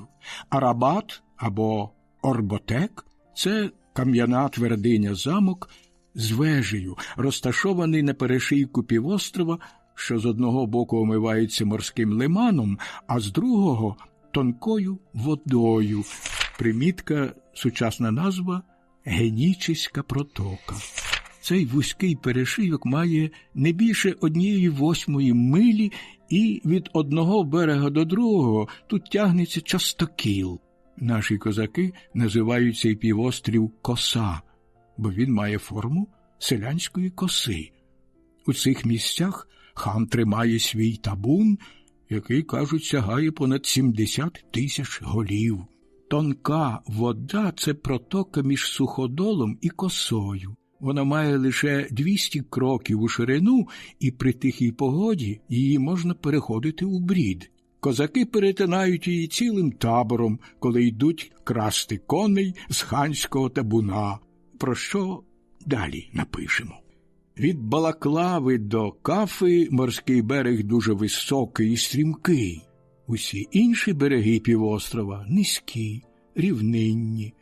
У південному напрямку біля Ор, Перекопу, можна зустріти дуже багато пересувних татарських поселень на двоколісних возах, як ми це бачили у буджацьких татар. Гори біля Балаклави і Карасу називаються горами Баба. З них бере початок 7 рік, що орошують весь цей півострів. Гори повністю вкриті лісом. На берегах річки Кабарта ростуть виноградники. Вздовж річки Салгир багато городів і садів. Протока від Керчі до Тамані завширшки лише на 3-4 великі милі. Місто Тамань, що лежить у черкаській землі, належить туркам. Тут є грізна фортеця, в якій несуть варту 30 яничарів. Така ж фортеця є у Темруку, де охороняється вхід в Азов, важливе місто гирла Дону. На схід від Тамані простягається земля черкесів, татар-християн, котрі вважаються найбільш відданими. Кримські татари. Оскільки ми вже опинилися у татарському краї, то не завадить кількома словами описати їхні звичаї, життя, те, як вони воюють, яким чином здійснюють свої військові походи, вступаючи на чужу землю, і як відходять назад у безкраї степи. Прийшовши на світ, татарин кілька днів не може розплющити очі. Так буває у собак та інших тварин. Татари невисокі, найвищі спосеред них не перевищують наших людей середнього зросту. Це люди радше низькі, зате опецькуваті і кремезні. Шлунок у них лежить високо, він широкий, а самі татари роменисті, короткошиї, мають великі голови, майже округлі обличчя. Лоби в них широкі, очі дуже чорні і сильним розрізом, ледь розплющені. Ніс короткий, рот досить мізерний, зуби білосніжні, кольору слонової кості, шкіра смаглява, волосся дуже чорне і жорстке, наче кінська грива. Одне слово, вони не схожі на хрещений люд. Татарина одразу можна розпізнати з-поміж інших народів. Своїм зростом і виглядом вони скидаються на караїмів чи американських індіян з-понад Мараньяни. Примітка: Мараньйона – назва верхньої течії ріки Амазонки, що бере початок у Перу. Вони сміливі й витривалі воїни, легко переносять втому і зміни погоди, бо, як уже в 7-річному віці покидають свої оселі, поставлені на двоколісних возах, то відтоді сплять лише під дахом зоряного неба. Від цього віку вони їдять лише те, що самі собі вполюють з лука. Таким чином, татари вчать своїх дітей влучно стріляти. Коли ж татарин досягне 12 років, його беруть у військовий похід. Малих дітей матері ретельно купають раз на день у підсоленій воді, аби ствердла їхня шкіра, і вони були відпорні до холоду, коли перепливатимуть уплав ріки в зимову пору. Ми тут розрізнятимемо 2 види татар – ногайських і кримських. Останні, як ми вже згадували, живуть на тому великому півострові, що лежить над Чорним морем і зветься Таврійською Скіфією. Проте ногайські татари діляться на великих і малих ногайців, які проживають між ріками Дон і Кубань, і є дикими кочовими племенами. Одні з них частково піддані кримського хана, інші – московитів. Є й такі, що не визнають ніякого панування. Ці татари не такі відважні, як кримські, а кримські не такі сміливі, як буджацькі. Ось як одягаються татари. Цей народ носить короткі сорочки з бавовняної тканини, що спадають їм лише на півфута нижче пояса, шаровари і короткі їздові штани з полотна, часом підбиті бавовною. Багатий татарин одягається у кафтан із сукна, простьобаний бавовною, а поверх нього носить ще й халат, прикрашений хутром із лиса чи куниці. Голови вкривають такими ж шапками, а на ногах носять червоні сап'янці без острог. Їхня чернь зодягається тільки в кожухи. Коли тепло або падає дощ, кожуха обертають вовною догори, і, як побачиш їх у полі, то виглядає це дуже страшно. Видається, що скачуть верхи білі ведмеді. Коли настають холодні дні чи приходить зима, татари знов перевертають свої кожухи, тепер вже вовною всередину. Те саме роблять і з шапками, зшитими з такого ж матеріалу. Татарські воїни, озброєні шаблями, луками і сагайдаками, з 18-20 стрілами. До пояса мають причеплені кинджали, вогнива, аби викрешувати вогонь, і шила з 5-6 сажнями сириці, аби в'язати бранців, яких вдається спіймати в степу. Кожен воїн має у кишені квадрант, тільки найбільш заможні татари носять кольчугу, інші ж ідуть на війну майже роздягненими. Всі вони сміливі і вправно їздять верхи. Лише в сідлах тримаються погано, бо мають криві ноги. Їздять на дуже короткому стремені, а на конях сидять так, ніби мавпа на хорті. І все ж вони дуже спритні на конях. Так добре їздять, що на повному чвалі перестрибують з одного коня на другого, коли перший вже виб'ється з сил. Того другого тримають на вуздечку, аби краще було тікати від погоні. А кінь, зачувши, що нема більше на ньому їстця, одразу ж перебігає на праву руку господаря і так біжить поряд з ним, відпочиваючи, аж поки знову не опиниться на ньому вершник. Ось як уміють ці коні послуговувати своїм хазяїнам.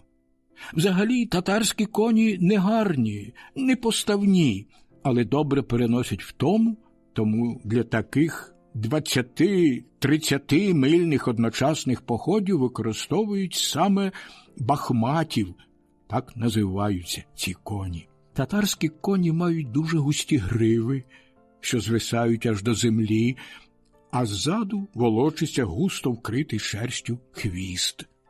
Щодо більшості татар, навіть і кочових, то вони споживають не хліб, а кінське м'ясо, хіба що перебувають у наших краях. І смакує воно їм більше, ніж воловина, баранина чи кізлятина. Щодо баранини, то взагалі не знають, що це таке. А крім того, коли вбивають якогось коня, то значить, що він дуже кволий і нема більше жодної надії його використовувати. Лише тоді вирішують його вбити. Навіть коли кінь гине своєю смертю чи через якусь недугу, обов'язково його поїдають, бо треба гадати, що народ цей не вельми вибагливий, і навіть той, хто бере участь у військовому поході, харчується так само. Коли бачать коня, що не може більше бігти чвалом, збирається їх 10, того коня вбивають, і якщо мають на похваті муку, то пальцями перемішують її з кров'ю, як це робиться, коли виготовляють кишки із свинини. Потім цю суміш варять і смажать у казані і з великим апетитом поїдають. Щодо м'яса, то готують його так. Тушу тварини кавалкують, 3 шматки віддають товаришам, які не мають м'яса, собі ж залишають задній кусень. У найбільш м'ясистому місці починають нарізувати м'ясо якнайбільшими шматками, завтовшки 1-2 дюйми. Нарізане м'ясо кладуть коневі під сідло, дуже сильно стягають ременями і сідають верхи. Їздять 2-3 години, бо військо робить довгі переходи, потім зіскакують на землю, знімають сідло і перевертають шматки м'яса. Пальцями збирають з коня піну і скроплюють нею м'ясо, аби воно не всохлося. Далі знову закладають сідло і так само міцно його затягують. Знов їздять 2-3 години. Тепер, на їхню думку, м'ясо готове, воно ніби спечене. Ось як виглядає їхня улюблена страва. Що ж до інших частин кінської туші, які не надаються для того, щоб їх різати на великі смуги, то татари варять їх з дрібкою солі, не збираючи шумовини, бо вважають, що разом із накипом викидається увесь смак м'яса. Так харчується цей нещасний народ. Якщо поталанить, п'ють чисту воду, що буває дуже рідко. А взагалі, впродовж зими вони вживають лише талий сніг. Заможніші серед них, наприклад, мурзи, тобто знать, і ті, хто має кобил, п'ють молоко, що заступає їм вино і горілку. Кінським товщем приправляють просо, ячмінну і гречану каші. А взагалі, ніщо в них не пропадає даремно. Із шкіри виготовляють паски, вуздечки, сідла, нагайки. Уміють усе це робити, бо треба чимось підганяти коней, а острог вони не носять. Ті татари, що не йдуть на війну, харчуються відповідно до пори року і їдять, що трапиться під руку – баранину, кізлятину, курей та іншу птицю. Щодо свинини, то вони її не споживають так само, як іудеї. Якщо знаходять муку, то випікають з нею на вугликах коржики, але найчастіше їхньою їжею є просо, ячмінна і гречана каші. Вони висівають ці злаки у своєму краї і, крім того, їдять ще й рис, який їм привозять. Щодо фруктів, то їх мають небагато, зате у широкому вжитку є мед. Вони його дуже люблять, виготовляють з нього брагу, але не варять її, тому що вона спричиняє страшну різачку в шлунку. Татари, що проживають у містах, більше цивілізовані, випікають хліб, подібний до нашого. Улюбленим їхнім напоєм є брага, яку готують з вареного проса. Це густий напій, наче молоко, однак від нього не п'яніють. Також п'ють горілку, привезену з Константинополя. Бідніші татари, які не мають можливості купити брагу, виготовляють інший напій. Ось як це робиться. У продовгувату посудину заливають коров'яче, овече чи козяче молоко, збивають його і, зібравши трохи масла, те, що лишилося, зливають у жбани і тримають як напій. А оскільки це питво гіркне, то виготовляти його мусять щодня. Народ цей дуже стриманий щодо їжі, вживає мало солі, зате додає багато прянощів, між іншим перцю. Татари виготовляють ще одне питво, подібно як на острові Мадагаскар. Ми вже розповідали, що вони не збирають шумовиння, коли вариться м'ясо. Отож, коли м'ясо вже готове, зливають увесь цей навар, що в них називається щурбом. Його підігрівають, коли відчувають спрагу.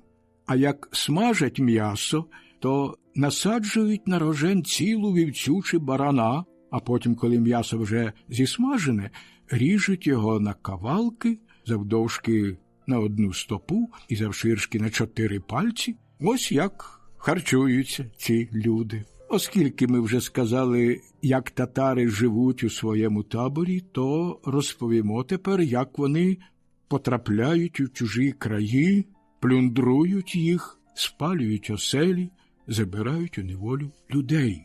Діставши дозвіл великого візиря вторгнутись у Польщу, їхній правитель, хан, за всяку ціну намагається тримати напоготові своє військо, тобто 80 тисяч воїнів, коли сам вестиме їх у похід. Бо, звичайно, армія їхня має не більше 40-50 тисяч воїнів, і в поході її очолює Мурза. На чужу землю вони вступають переважно в перших днях січня і завжди взимку, аби не зустріти на своєму шляху ніяких перешкод.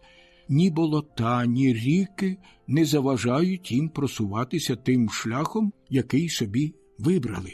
Зібравшись докупи, приготувавшись, ведуть уперед свої війська. І треба звернути увагу нашого читача на те, що хоча Крим лежить між 46-ю і 47-ю паралелями, усе ж неозорі степи, що простягаються на його півночі, узимку аж до місяця березня повністю вкриті снігом. Через те татари охоче і без остраху пускаються у таку довгу дорогу. Коні їхні не підковані, а в снігу вони не так нищать копита. Інша річ, якби земля була без снігу. Від довгого перебування на мерзлому ґрунті вони пошкодили б рогове покриття копит. Найбагатші і найспритніші спосеред татар підковують коней підковами з волових рогів, пришиваючи їх коням до ніг шкіряною дратвою або прибиваючи цвяхами. Але такі підкови недовго тривалі і легко губляться. Ось чому татари дуже бояться безсніжної зими, а також ожеледиці, бо навіть найкраще підковані коні починають тоді ковзати. Татари просуваються вперед невеликими денними переходами, роблячи, звичайно, по 6 великих французьких миль. Йдуть так кожного дня, час і сили настільки добре розраховують, що вертаються назад ще до того, як скресне ріка, бо дуже турбуються, щоб ніщо їм не заважало на зворотному шляху. Так вони наближаються до кордонів Польщі, вибираючи дороги по глибоких балках, почувають там себе безпечніше, бо приховують своє просування і не дозволяють викрити себе козакам, які по різних місцях несуть варту, чигаючи на татарів, щоб виявити, куди ті прямують, і зняти у своєму краї тривогу. Але, як я вже сказав, татари хитро прямують видолинками, а увечері, коли розіб'ють табір, з цієї самої причини не розкладають багаття. Вони посилають уперед своїх вершників, намагаються упіймати кількох козаків, аби дістати язика противника. Лише найсміливішим та найхитрішим вдається заскочити зненацька противника. Отже, татари просуваються до кордону, ведучи попереду 100 коней в один ряд. А всього тих коней буде 300, бо, як ми вже говорили, кожен татарин тримає за вуздечку ще 2 запасних коней.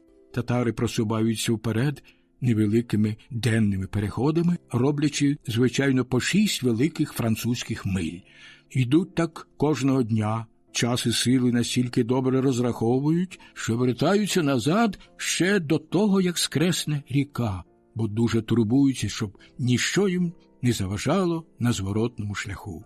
Так вони наближаються до кордонів Польщі, вибираючи дороги по глибоких балках, почувають там себе безпечніше, бо приховують своє просування і не дозволяють викрити себе козакам, які по різних місцях несуть варту, чигаючи на татарів, щоб виявити, куди ті прямують, і зняти у своєму краї тривогу. Але, як я вже сказав, татари хитро прямують видолинками, а увечері, коли розіб'ють табір, з цієї самої причини не розкладають багаття. Вони посилають уперед своїх вершників, намагаються упіймати кількох козаків, аби дістати язика противника. Лише найсміливішим та найхитрішим вдається заскочити зненацька противника.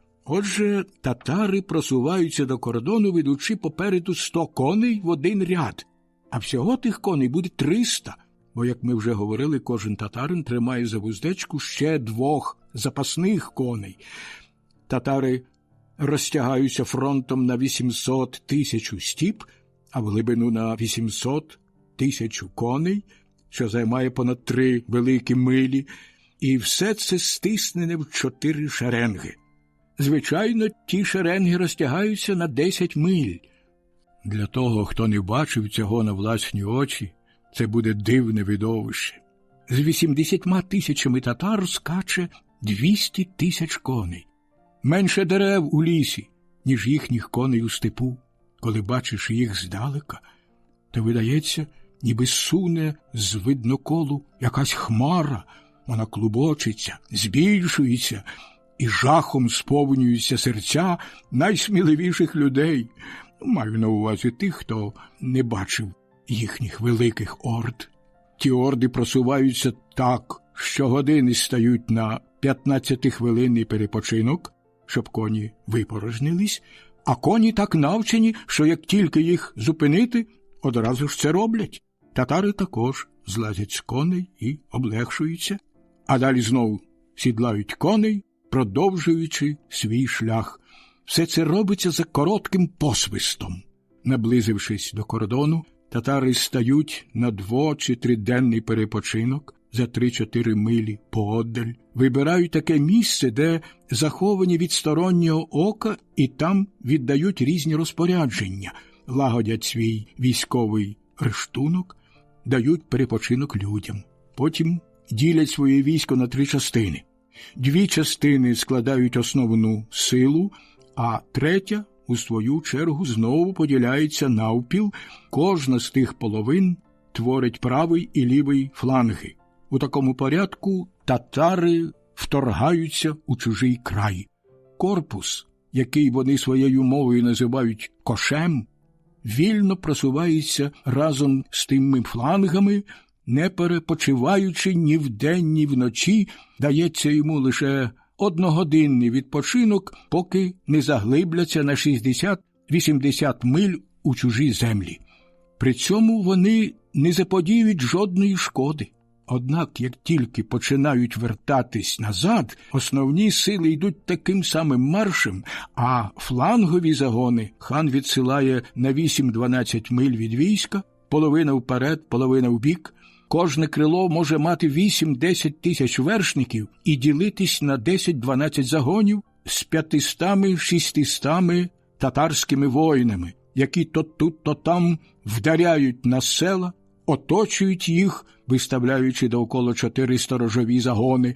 Цілу ніч вони палять багаття, остерігаючись, щоб не вихопились їм з рук які-небудь селяни, а потім грабують і палять, убивають усіх, хто лиш чинить їм опір, а інших женуть із собою. Не тільки чоловіків, жінок з немовлятами, а й також худобу, коней, волів, корів, баранів, кіз. Щодо свиней, то ввечері всіх зганяють у якусь стайню чи іншу будівлю і з 4 боків її підпалюють, настільки великий страх відчувають до цих тварин. Флангові загони, як ми вже говорили, не мають наказу заглиблюватися більше як на 8-10 миль. Вони вертаються із своєю здобиччю до загону, який дуже легко знайти, бо він залишає за собою велику розруху, тим паче, що біжить в одному ряді понад 500 коней. Отже, вистачає лише їхати за їхнім слідом. Через 4-5 годин вони наздоганяють свої основні сили, і як тільки прибувають до них, 2 інші крила такої ж чисельності віддаляються від них. Одне крило справа, а друге зліва чинять таке саме спустошення, що й попередні, і вертаються назад.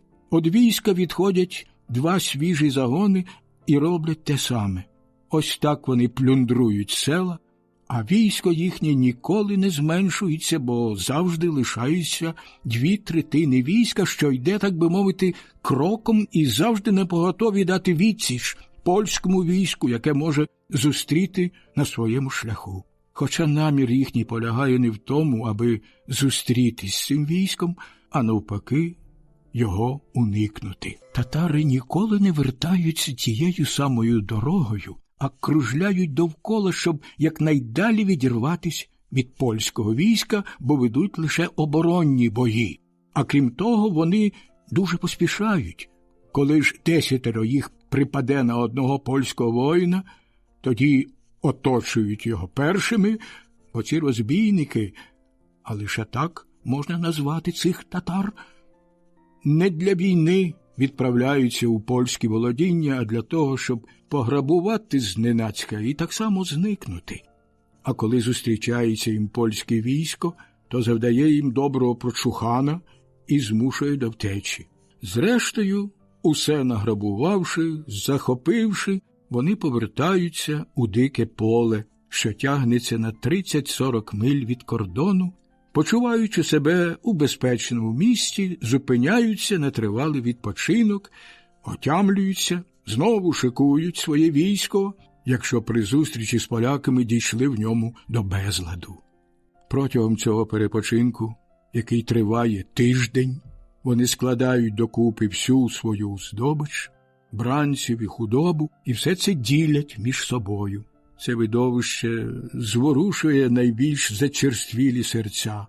Чоловіка розлучають з жінкою, а матір з донькою, і не мають вони жодної надії ще раз колись зустрітися.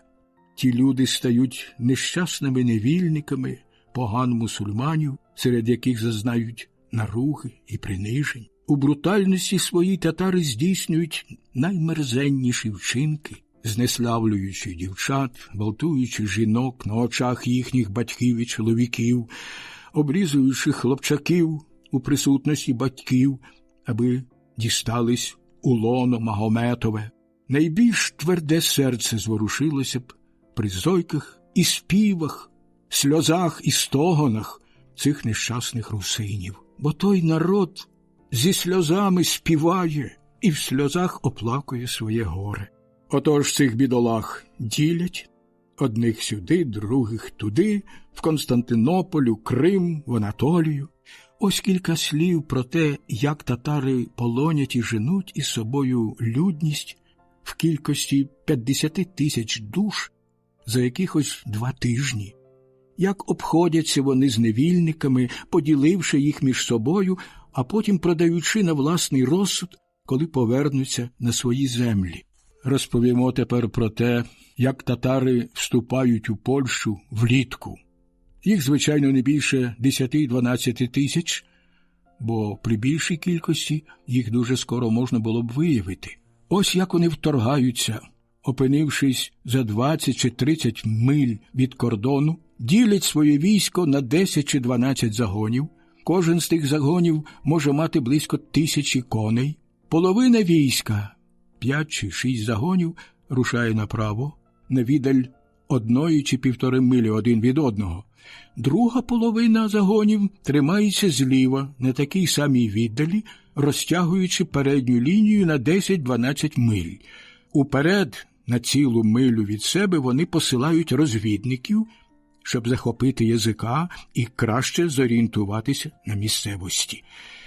Татари прямують згуртованими рядами таким скісним порядком, щоб у зазначений день зійтись на домовленому місці за 2 чи 3 милі від кордону. Це виглядає так, мов розгалужені лінії, що сходяться до середини. Причина такого пересування поділеними загонами пояснюється боязнью за те, що їх можуть викрити козаки, які постійно стоять у степу на чатах окремими загонами за 2-3 милі від кордону. Помітивши їх, козаки не уявляють собі, що татар так багато, бо можуть доповісти лише про ті загони, які бачили. Зауваживши татар здалеку, козаки відразу ж кидаються геть, щоб зняти вкраї тривогу. Вони не вельми цим настрахані, бо побачили тільки близько 1000 вершників, а тому дуже дивуються, коли через кілька днів з'являється нове військо. Отже, татари перетинають кордон та не йдуть по шляху, а лиш між двома великими ріками. Вибираючи завжди вищу місцевість, вони шукають водойми малих річок, що впадають у більші ріки, одні в одні ріки, а другі в інші. Таким чином татари не зустрічають жодної перешкоди на своєму шляху. Грабують і плюндрують, як і ті загони, що пішли попереду, але не заглиблюються у той край більше, як на 6-10 миль, і відразу ж повертають назад. Взагалі, перебувають на чужій землі не більше 2 днів, а потім, поділивши здобич, як ми вже про це говорили, вертаються у свої улуси. Ці набіги чинять татари, які не підкоряються ні ханові, ні султанові, і проживають на Буджацькій рівнині, затисненій, як ми вже казали, між гирлом Дністра і Дунаю. За моїх часів було їх там 20 000 утікачів чи вигнавниців. Ці татари хоробріші від кримських, більш витривалі у військових походах і постійно ведуть бойові дії.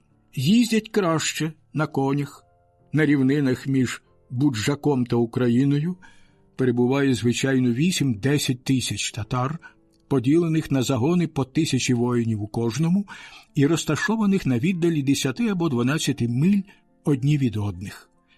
Так роблять для того, щоб вільніше було шукати якусь здобич і уникати небезпеки. Оскільки в цих степах постійно загрожує небезпека, козаки ідуть табором. Табір – це те, що ми називаємо караваном. Вони ставлять вози 2 рядами, 8 чи 10 возів попереду, стільки ж позаду, а самі стають усередину з мушкетами і короткими списами, косами на довгих держалнах. Найвправніші вершники їдуть біля возів, варту ж відправляють на чверть милі вперед і назад, і на таку саму віддаль по боках, аби виявляти татар. А як побачать ворога, подають сигнал, і тоді весь табір зупиняється. Коли татари виявлені, козаки зав'язують з ними бій, та коли ж першими їх виявлять татари, то несподівано на них нападають, штурмуючи їхній табір. Мандруючи тими степами, варто повторювати пораду одного італійця – добрі ноги і метке око. Кілька разів я зустрічав у степах татарів, їх було понад 500, і вони нападали на наш табір, але нічого не могли вдіяти, хоча й було зі мною лише 50 чи 60 козаків. Ми також нічого їм не могли заподіяти, бо татари не наближалися до нас на рушничний постріл, а лише кілька разів вдавали, що будуть нас атакувати, і засипали нас дощем стріл. А стріляють вони дугою з віддалі 2 наших пострілів. Пізніше вони відступили. А ось до якої хитрості вони вдаються, коли ховаються у степах, щоб зненацька напасти на якусь валку і щоб їх не викрили. Ці степи порослі високою на 2 стопи травою. Коли татари переходять, то неодмінно мусять цю траву витолочити і залишити позаду себе стоптану місцину або стежину. Таким чином можна дізнатися, скільки пройшло татар і куди вони попрямували. Боячись, щоб їх не переслідували, татари і тут придумали вихід. Свій загін у 400 вершників вони поділяють на 4 ватаги, по 100 коней у кожній. Одні скачуть на північ, другі на південь, треті на схід і четверті на захід. Одне слово, кожна з тих малих 4 ватаг скаче по своїй ділянці, яка має приблизно 1,5 милі. У кінці шляху малий загін із 100 вершників ділиться ще на 3 загони, по 33 вершники у кожному. Вони чинять так само, коли їдуть берегом ріки, а далі, проїхавши півмилі, також розсипаються на 3 відділи і просуваються вперед, поки не лишиться їх тільки 10 чи 11 вершників, що краще показати на рисунку, ніж пояснювати словами. Все робиться за якихось 1,5 години на повному чвалі, бо як тільки їх викрують, уся ця обережність більше не потрібна. Всі татари досконало вміють проводити цей маневр, знають степ, як лоцман свій порт. І кожен з тих загонів із 11 вершників скаче степом, як лиш заманеться, не зустрічаючись у своєму радіусі з іншим загоном. Врешті, у зазначений день вони прибувають до вказаного місця за 10-12 миль звідсіль у якусь долину, де є вода і гарний випас, і де певний час пересиджують. Кожен малий загін іде своєю власною дорогою на цю зустріч. Один короткою, інший дуже довгою, бо мусить петляти і часто повертати вбік. А крім того, трава витолочена 10-11 кіньми, уже на другий день піднімається і нема жодного сліду. Зібравшись разом, вони кілька днів там переховуються, потім знову збираються цілим загоном і нападають на якесь прикордонне село, грабують його, плюндрують, а потім утікають, як ми вже описували. Татари навчилися дуже хитро переховуватись у степах, дотепно обдурюють козаків, які завзято женуться за ними, бо знають, що татар не більше 500 чи 600. Козаки 1000 або 12 сотень сідлають коней і переслідують татар, шукають їхніх слідів, а знайшовши, їдуть аж до описаних вище кругів. Тут вони втрачають їм лік, не знають, де шукати ворога, бо сліди розходяться на всі боки. Нічого їм не залишається, як повернутися у свої оселі і сказати, що нікого не бачили. Ось як важко зустріти тих татар, хіба що випадково натрапиш на них біля водопою, чи коли їдять або сплять, однак вони завжди насторожі. Татари навчилися дуже хитро переховуватись у степах, дотепно обдурюють козаків, які завзято женуться за ними, бо знають, що татар не більше 500 чи 600. Козаки 1000 або 12 сотень сідлають коней і переслідують татар, шукають їхніх слідів, а знайшовши, їдуть аж до описаних вище кругів. Тут вони втрачають їм лік, не знають, де шукати ворога, бо сліди розходяться на всі боки. Нічого їм не залишається, як повернутися у свої оселі і сказати, що нікого не бачили. Ось як важко зустріти тих татар, хіба що випадково натрапиш на них біля водопою, чи коли їдять або сплять, однак вони завжди насторожі. В них пильніше й меткіше око, тим паче, що воно ледь відкрите, а отже має сильніший візуальний кут і бачить більше од нашого ока. Татари помічають нас скоріше, ніж ми їх бачимо. Одне слово, перемагає хитріший, а не сильніший. Якщо з татарами сходяться вранці або ввечері, при сході чи заході сонця, то змагаються насамперед за те, щоб мати сонце позаду себе. Це виглядає так само, як 2 кораблі на морі змагаються за вітер у їхні вітрила. І врешті, коли поляки вдаряють у ряди татар, а ті не почуваються досить сильними, щоб боронитися шаблями, то розлітаються на різні боки, наче мухи. Якщо ж хто-небудь їх переслідує, то вони на повному чвалі, лишивши вуздечки, стріляють з луків і роблять це так точно, що за 60-100 кроків влучають у вершника. Поляки не можуть їх переслідувати, бо мають менш витривалих коней. Потім татари знову збираються докупи за якусь чверть милі звідси і наступають на польських вершників. а коли наступати на них, кидаються в розтіч, відступаючи, стріляють ліворуч, бо на правий бік цього робити не вміють, і настільки виснажують своєю стріляниною поляків, що ті змушені відступати, бо коли йде весь цей маневр, який я описав, татари мають перевагу 1 до 10. В іншому ж разі вони безупинно стріляють з луків, але не наближаються до ворога. Ось як воюють ті народи. А тепер розповімо, як татари перетинають уплав ріки, більші від деяких європейських рік. Усі їхні коні вміють плавати і особливо добре плавають у цьому холодному краї, де вода важча від води французьких річок, оскільки гірше очищається сонцем. Та я певний, якби вони привезли своїх коней до Франції, то не перепливли б Сени, як це роблять на Борисфені, бо я вже говорив, що в цих ріках вода важча, а отже тіла в ній стають легшими.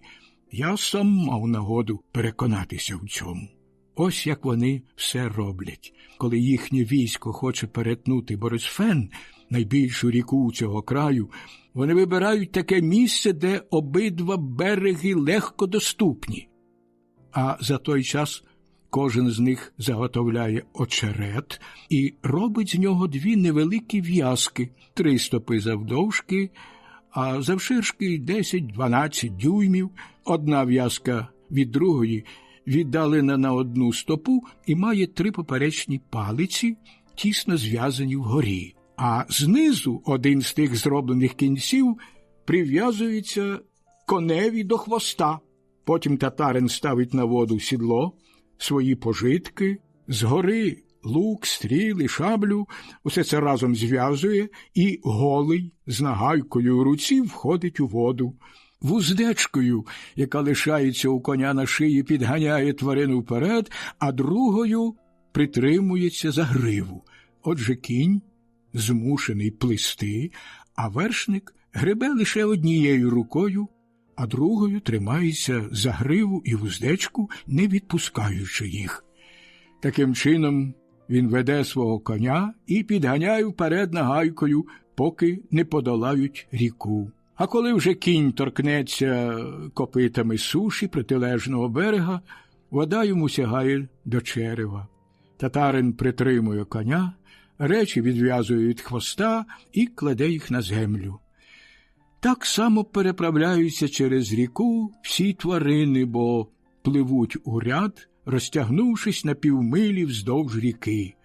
Ось що я зумів дізнатись про татар, про козаків. Залишається нам описати ще, а ми це й обіцяли, як козаки вибирають свого отамана. Примітка. Тут і нижче в оригіналі кошового отамана названо генералом або головним генералом. І як вони йдуть чорноморським походом аж до Анатолії воювати турків. Ось як вони вибирають кошового отамана. Скликавши усіх шанованих старих полковників і старих козаків, які мають у них авторитет, кожен з них віддає голос за того, кого вважає найбільш відповідним, і той вибирається більшістю голосів. Якщо ж той, кого обрали, не погоджується добровільно, пояснюючи свою відмову невмінням, браком досвіду чи похилим віком, ніщо йому не допомагає. Кажуть лише, що він, отже, негідний їхньої честі, і на місці вбивають його як зрадника, хоча самі при цьому чинять злочин. Ви пригадуєте, певно, що я говорив перед тим про їхні звичаї та підступну натуру. Примітка. Як свідчать інші джерела, твердження Боплана про вбивство за відмову прийняти виборну посаду кошового отамана не відповідає дійсності. Якщо ж обраний козак погоджується бути отаманом, то дякує Раді за ту виявлену йому честь, хоча додає, що негідний цього і неспроможний таку посаду обійняти. Незважаючи на відмову, обіцяє, що своїми вчинками і розумними ділами, як значними, так і буденними, старатиметься гідно їм служити, а життя своє завжди готовий покласти за своїх братів. Так вони себе називають. При цих словах кожен із присутніх плескає в долоні, гукаючи «Слава! Слава!», а потім один за одним, відповідно до свого становища, шанобливо йому вклоняються. Отаман подає їм руку, от такою є їхня форма вітання. Ось як вони вибирають свого отамана. Часто це відбувається серед чистого степу. Всі йому дуже послушні і називають свого отамана їхньою мовою гетьманом. Влада його абсолютна, він має право стинати голови і карати на палю тих, хто провинився. Гетьмани дуже строгі, але нічого не чинять без військової ради. Неласка, якої може зазнати гетьман, примушує його бути надзвичайно розважним у військовому поході, аби не трапилася якась невдача. А при зустрічі з ворогом чи в непередбачених ситуаціях мусить виявити увесь свій хист і сміливість. Бо коли трапиться йому виявити свою малодушність, то його вбивають як зрадника і відразу ж обирають іншого гетьмана, як я вже це описав. Управляти ними і вести їх у похід – нелегка справа, і нещасний той, хто невдало це зробить. За 17 літ, які я провів у цьому краї, усі, хто займав цю посаду, трагічно закінчили свої дні. Коли козаки задумують свій морський похід, то не мають дозволу від короля, але дістають його від свого гетьмана і скликають військову раду. На ній вибирають наказного отамана, який має очолити їхній похід. Робиться це так само, як під час вибору гетьмана. Примітка в оригіналі великого генерала. Однак похідний отаман вибирається тільки на певний час. Далі вони рушають до військової скарбниці, яка є місцем їхнього збору. Там будують човни, близько 60 стіп завдовжки, 10 чи 12 завширшки і 12 завглибшки. Ті човни не мають корми, зводяться із стовбура човнового дерева, верби або липи, завдовжки 45 стіп, боки обрамовуються і доповнюються дошками, 10-12 стіп завдовжки і на одну стопу завширшки. Вони скріплюють їх дерев'яними цвяхами, настелюючи один ряд на другий, так як це робиться у звичайних річкових човнах. Роблять це доти, доки човен не досягне висоти 12 стіп і ширини в 60 стіп, розширюючись і підвищуючись догори.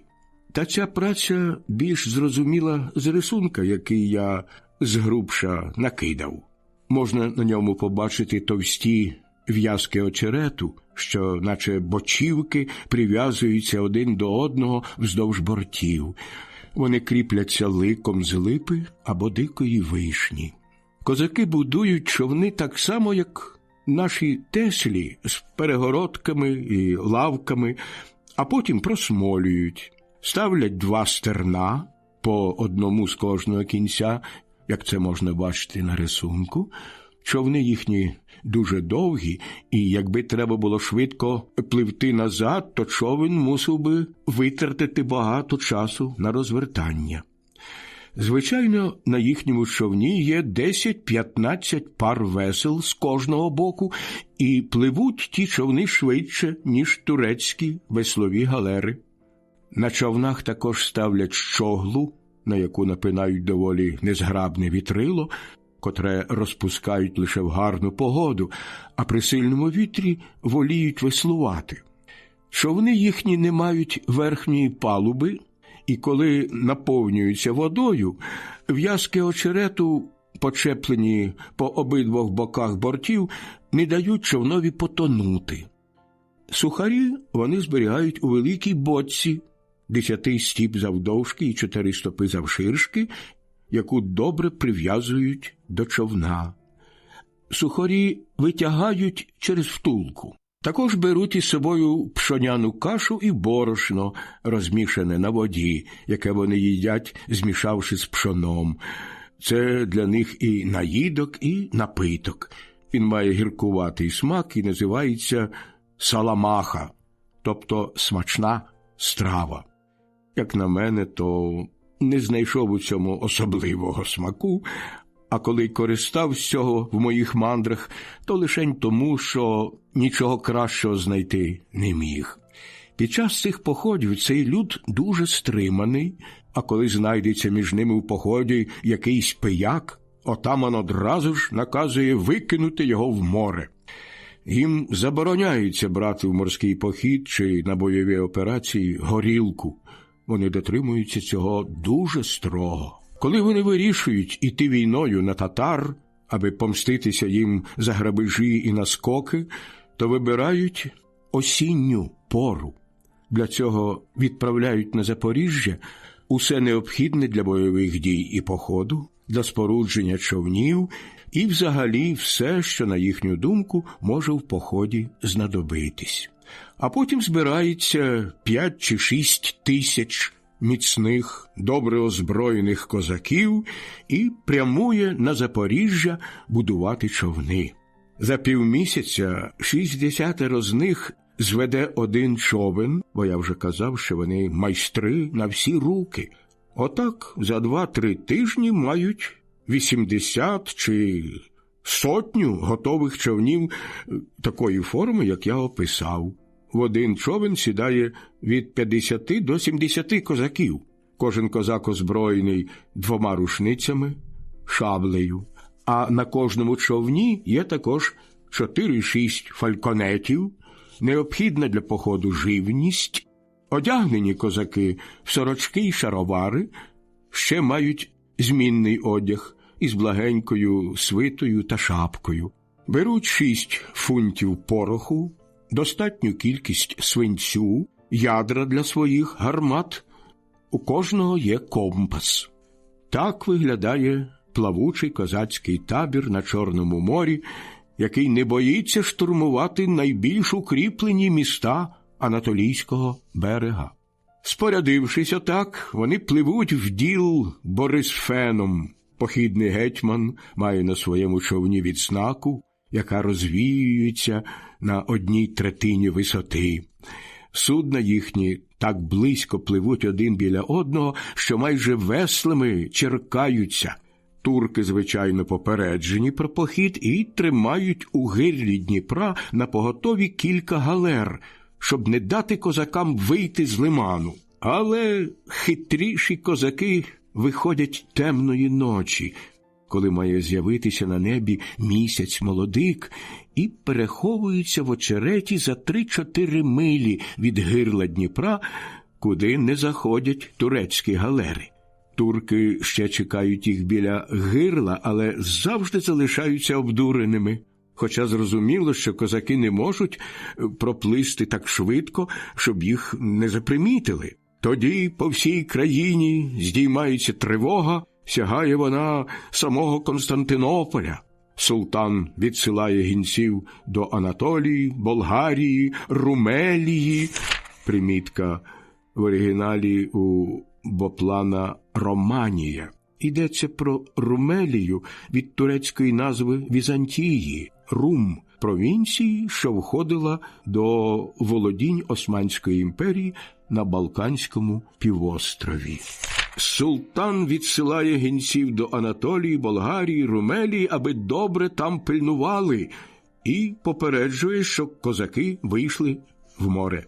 Та все надарма, бо вони так вміло використовують погоду і пору року, Зауважте, що козаки вирушають на море тільки після літнього Івана, щоб повернутись найпізніше на початку серпня, що за 36 чи 40 годин досягають Анатолії. Там висаджуються на берег, беруть з собою одну рушницю, а в кожному човні для охорони залишають 2 козаків і 2 джур.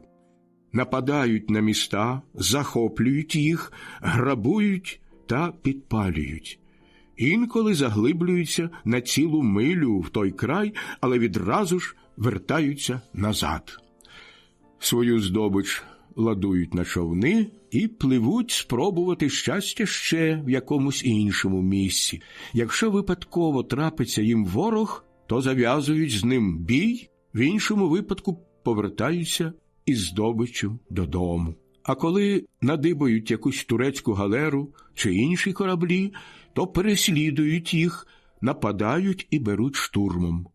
Нападають на міста, захоплюють їх, грабують та підпалюють.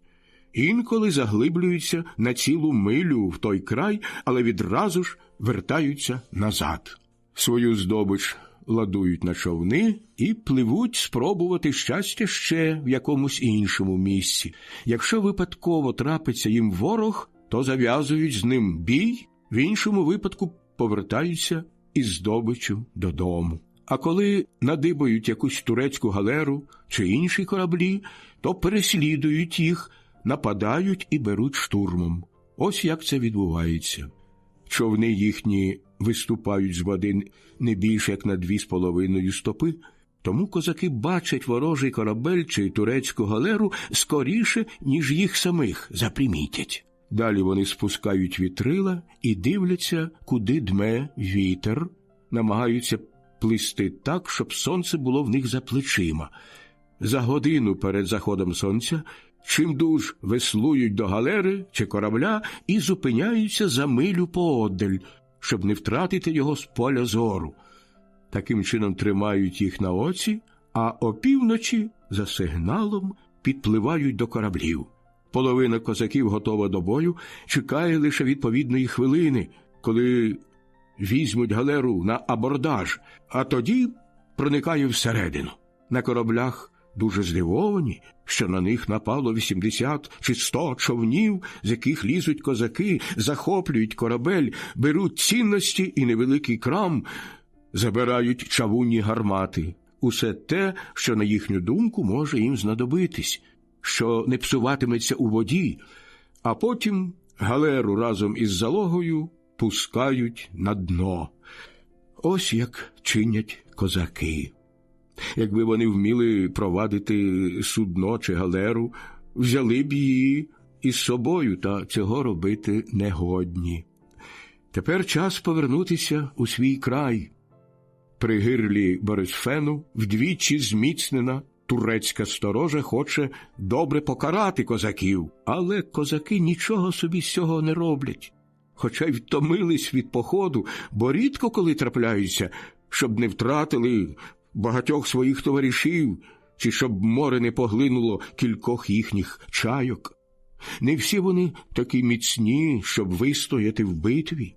Козаки пливуть до бухти за 3-4 милі на схід від Очакова, де чверть милі від морського берега є долина, що інколи наповнюється на півстопи водою. Ця долина тягнеться понад 3 милі вгору за Дніпром, а козаки по 200-300 беруться перетягати волоком один за одним свої човни.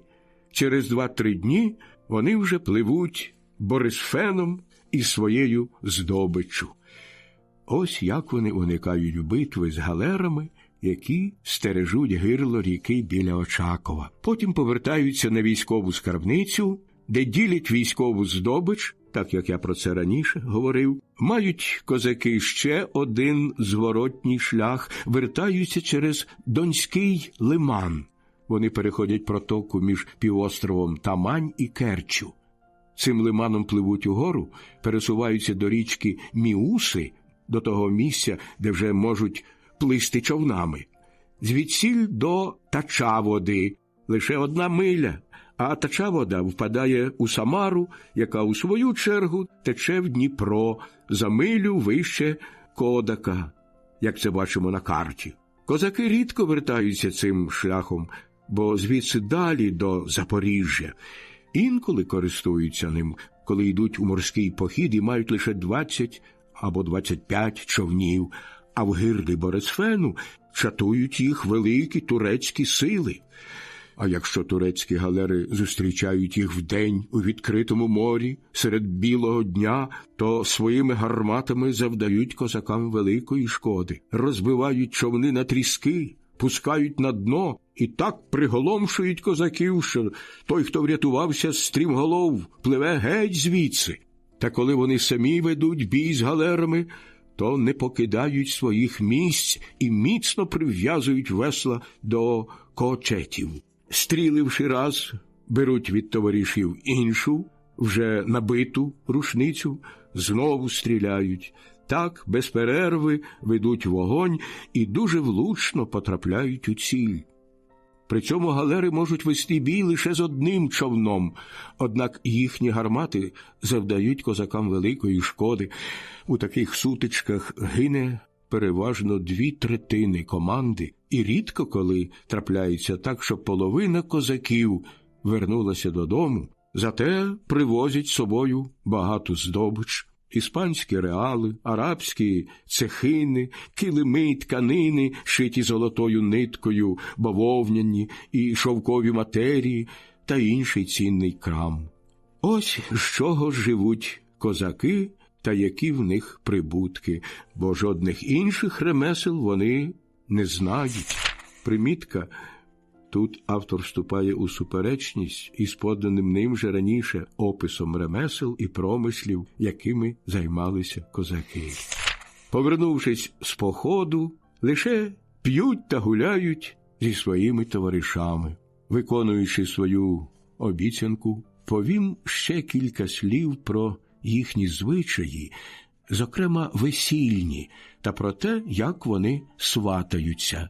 Це, безперечно, видасться декому дивним та неймовірним, як дівчата залицяються до парубків. Тут, на відміну від звичаїв і традицій інших народів, дівчина першою сватається до парубка, якого собі сподобала. Їхній традиційний та незламний забобон майже завжди дівчині в цьому допомагає. Та й вона більш певна успіху, ніж парубок, коли б наважився першим свататися до обраної дівчини. Ось як це виглядає. Закохана дівчина йде до хати парубка, якого любить, у той час, коли сподівається застати вдома батька, матір і свого судженого. На порозі вітаються словами «Помагай, біг», які значать майже те саме, що наше «Хай благословить Господь» і є звичайним їхнім привітанням, коли заходиш до чиєїсь господи. Сівши у хаті, дівчина береться вихваляти того, хто припав їй до серця. Звертається до нього, називаючи Іван, Федір, Дмитро, Войтик, Микита, одним із тих найбільш розповсюджених тут імен, та й каже: «Бачу з твого обличчя, що ти людина добра, будеш дбайливим і любитимеш свою жінку. Сподіваюсь, що з тебе вийде добрий господар. Ці твої гарні якості змушують мене уклінно просити взяти мене за жінку». Мовивши це, вона звертається з подібними словами до батька й матері парубка, покірно прохаючи згоди на їхній шлюб. А якщо ж дістане відмову чи одговірку, буцімто парубок ще молодий і не готовий до одруження, то дівчина відповідає, що не залишить їхньої хати, поки він її не пошлюбить і не візьме собі за жінку. А мовивши це, дівчина вперто стоїть на своєму і не виходить з кімнати, поки не дістане того, що вимагає. Через кілька тижнів батьки змушені не тільки погодитись, а й намовляють сина, щоб той пильніше придивлявся до дівчини, як до своєї майбутньої жінки. А парубок бачачи, як завзято дівчина бажає йому добра, відтепер починають дивитись на неї, як на свою майбутню володарку. Наполегливо просить у батьків дозволу її покохати. Ось як закохані дівчата в цьому краї влаштовують свою долю, змушуючи батьків і суджених виконати своє бажання. Як я вже говорив, батьки бояться накликати на себе гнів Божий чи якесь інше лихо, прогнавши дівчину, бо вважають, що, так вчинивши, навіки знеславлять увесь її рід, який неодмінно їм за це помститься. Так само вони не застосовують для цього насильства, бо побоюються суворої церковної кари, яка передбачає в такому випадку епітимію, великий штраф і ганьбу для їхньої господи. Батьки так лякаються цих забобонів, що якомога швидше бажають уникнути нещасть, які могли б, безперечно, стати карою за те, що їхні сини колись відмовили дівчатам, які сватались до них. Примітка. Очевидно, підставою для цієї розповіді був випадок, подібний до описаного Михайлом Михайловичем Коцюбинським в оповіданні «Пе Коптьор». Навряд чи такий звичай був повсюдним.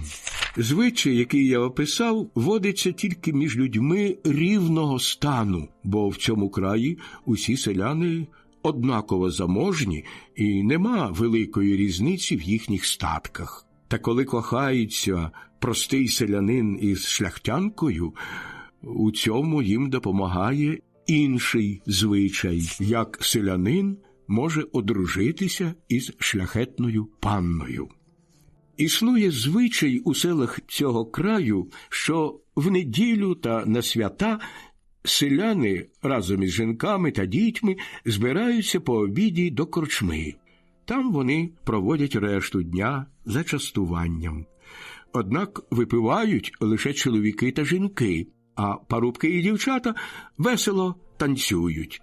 Сюди, звичайно, приходить місцевий пан із своєю сім'єю, щоб подивитись, як молодь веселиться. Інколи пан запрошує танцювати перед своїм замком. Буває, що сам танцює з жінкою та дітьми.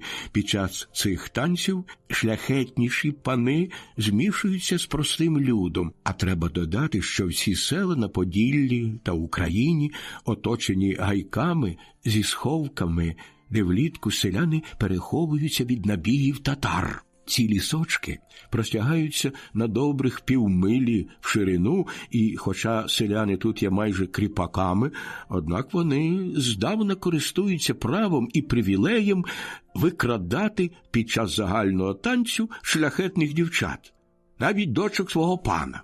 Але парубок мусить зробити це кмітливо та спритно і втекти в сусідній гай, де повинен перечекати 24 години. І сховатися так, щоб їх не знайшли. Лише тоді йому все пробачать.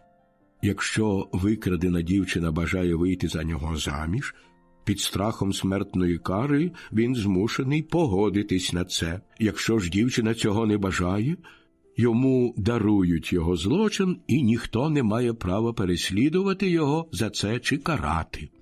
Та коли ж спіймають викрадача протягом доби, одразу ж стинають голову, без жодного суду. За тих 17 років, які я провів у цьому краї, не чув, аби сталося щось подібне. Зате бачив, як дівчата сватались до парубків, і часто їм це вдавалося. Однак, щоб викрасти шляхетну дівчину, є багато ризику. Силоміць узяти її, втекти на очах усіх присутніх і втекти так, щоб не зловили. Тут треба мати добрі ноги. Було б дуже важко, якби не домовився попередньо з тією дівчиною. А крім того, селяни тепер більш уярмлені, та й шляхта більше чванькувата і владолюбна.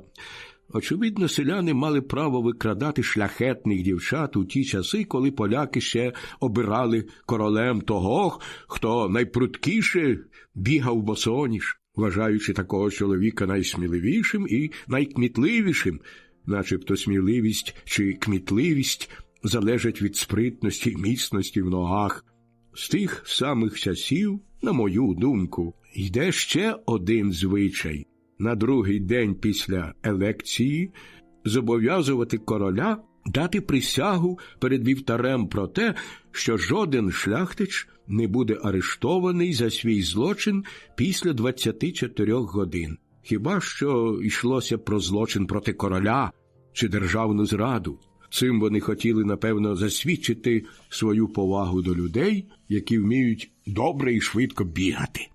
Це видно ще й тепер, оскільки поляки дуже цінують баских і прутких коней, лише на це звертають увагу і відразу платять ту ціну, яку за коня правлять.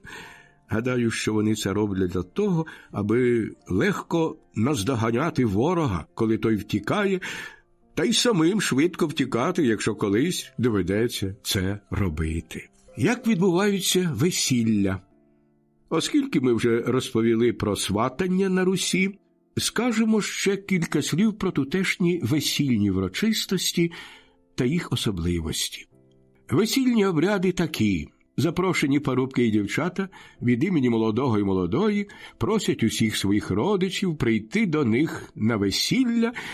При цьому кожен має віночок з квітів, який вішає через плече, і зі списком усіх запрошених відвідують їх у переддень весілля.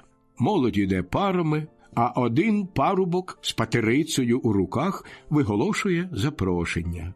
Не буду докладно описувати страв і скільки м'ясних виробів подають до столу. Скажу лише, що молода вбрана за їхнім звичаєм у довгу коричневу сукню. Сукня розпирається прутами з китового вуса, а знизу має облямівку з тканини напівшовкової і напіввовняної. Голова і обличчя молодої відкриті, волосся розсипаються по плечах, а на голові вінок квітів у залежності від пори року. Батько, брат чи якийсь близький родич молодої ведуть її до церкви. Перед ними ступають музики із скрипкою, дудкою або цимбалами. Після вінчання один із родичів бере молоду за руку і відводить додому під ту саму мелодію.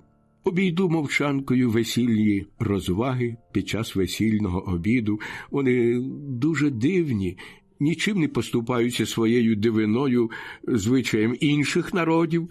Зауважу лише, що те, що особливо схиляє їх до нестримного гультяйства, яке від природи є у їхніх звичаях, пов'язане з тим, що з нагоди шлюбних бенкетів та хрестин їхніх дітей пан дозволяє їм варити пиво. Привілей цей приводить до того, що пиво є набагато дешевше і в більшій кількості, бо в інший час селяни мусять купувати пиво в панських броварнях.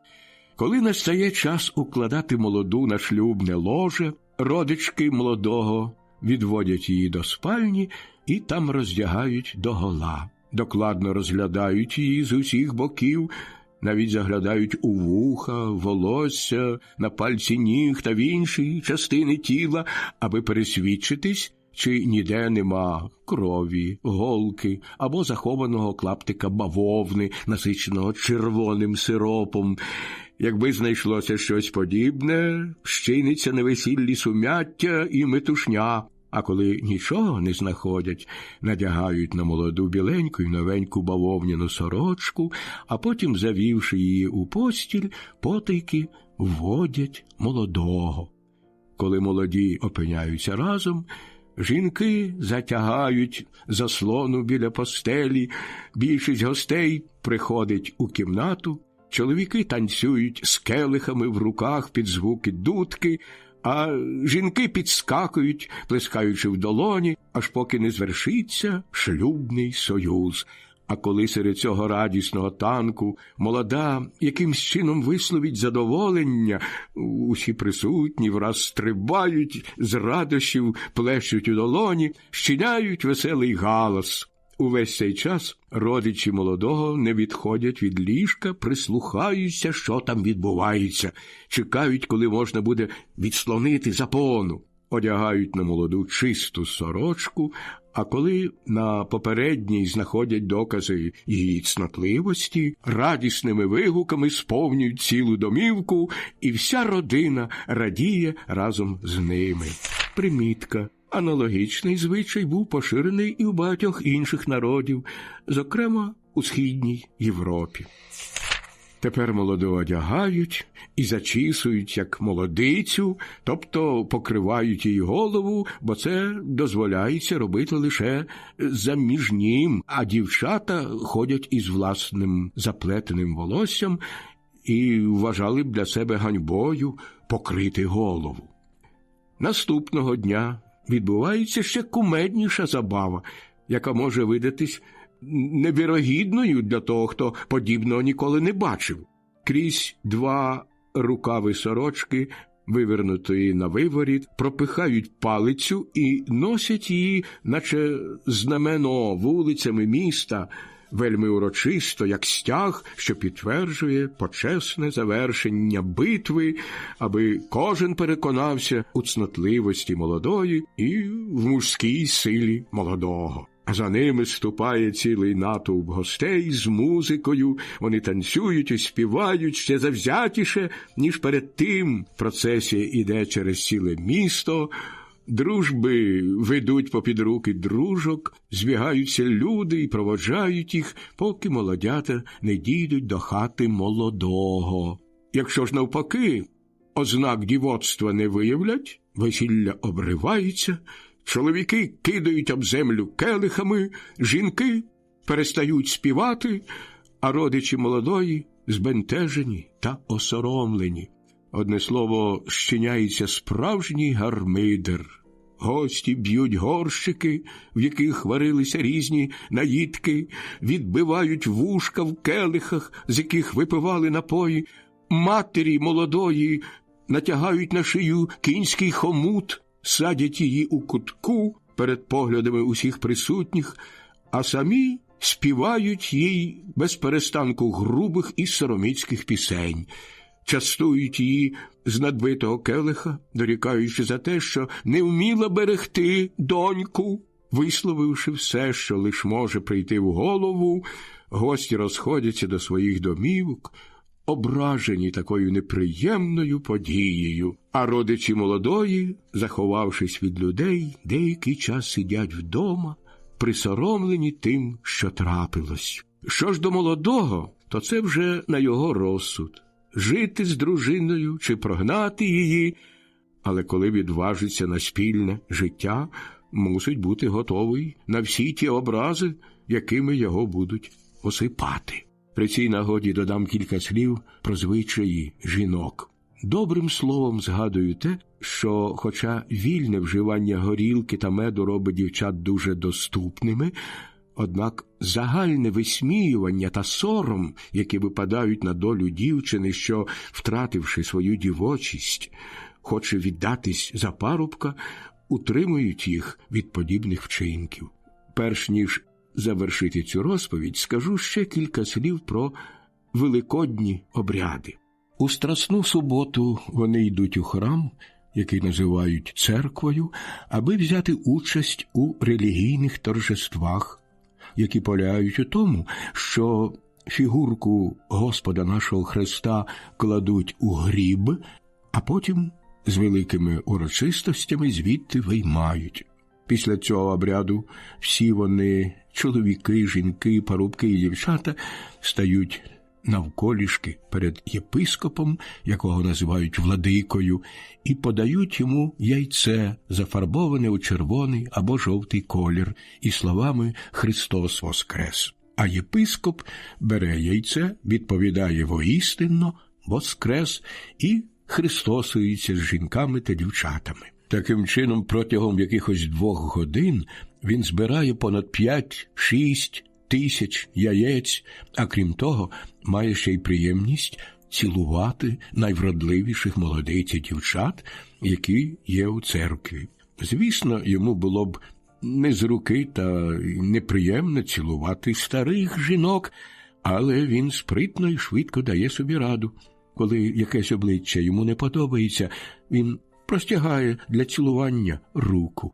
Так робив у Києві митрополит на ім'я Могила. Примітка: Могила Петро, 1596-1647 роки, церковний та освітній діяч України, з 1632 року митрополит Київський і Галицький.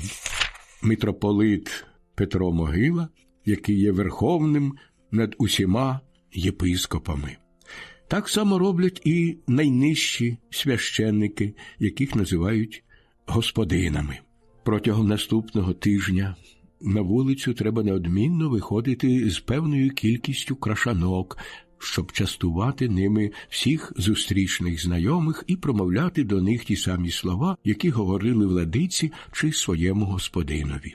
Зустрінутий друг чи подруга відповідають вам тими самими словами, обнімаються і цілуються. Той чи та, кого привітали, мусить дати одну крашанку, знову розпочавши ту саму церемонію. Ознайомтесь ще з однією витівкою, яка проходить з позаранку у світлий понеділок. Парубки групами простують вулицями, і коли стрінуть дівчат, то хапають їх та силоміць тягнуть до колодязя, а там обливають їх 5-6 відрами води.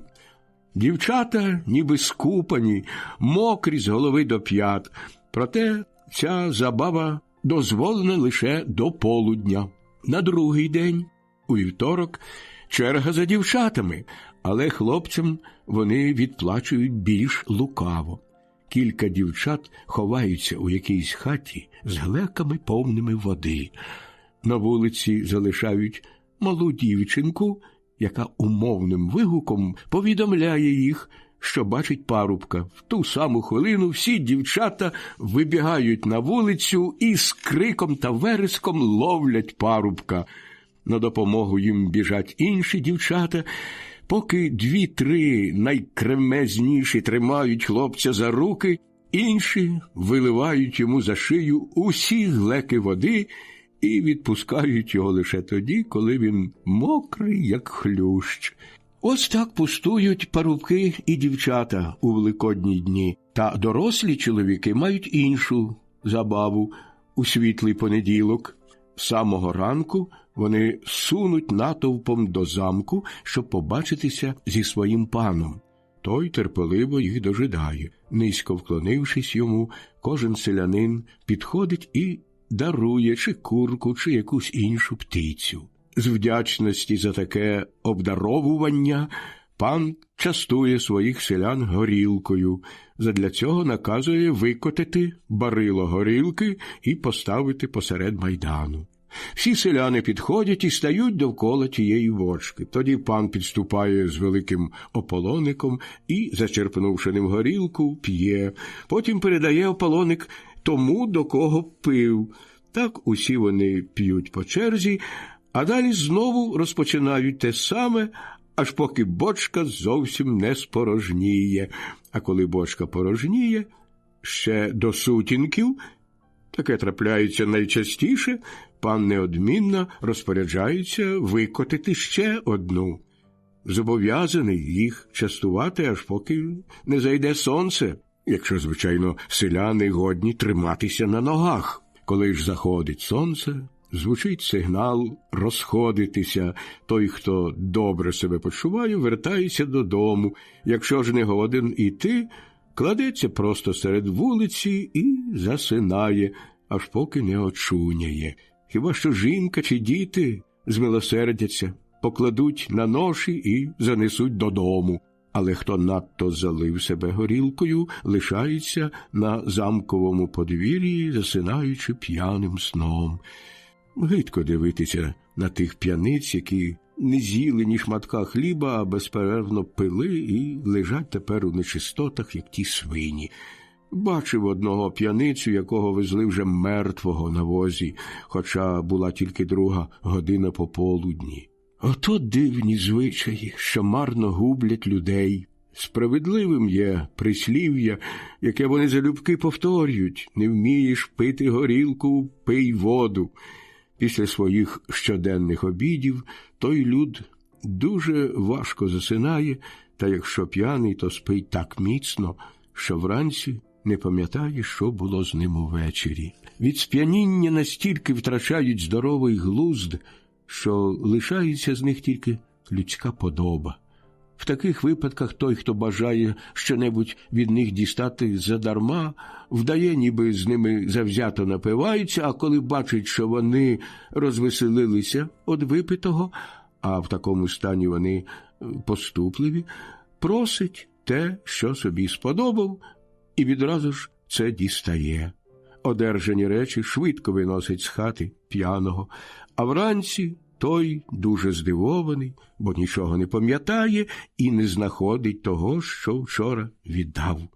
Засмучений проклинає своє марнотратство, але все-таки себе втішає тим, що так само облупить іншого і покриє заподіяну шкоду. Козацька медицина. Якщо вже ведемо мову про наших русинів чи козаків, скажемо також про те, що вони чинять за різних обставин та оказій. Бачив я хворих козаків у лихоманці, які замість уживати якихось ліків брали півзаряду гарматного пороху, змішували його навпіл з горілкою і все це випивали.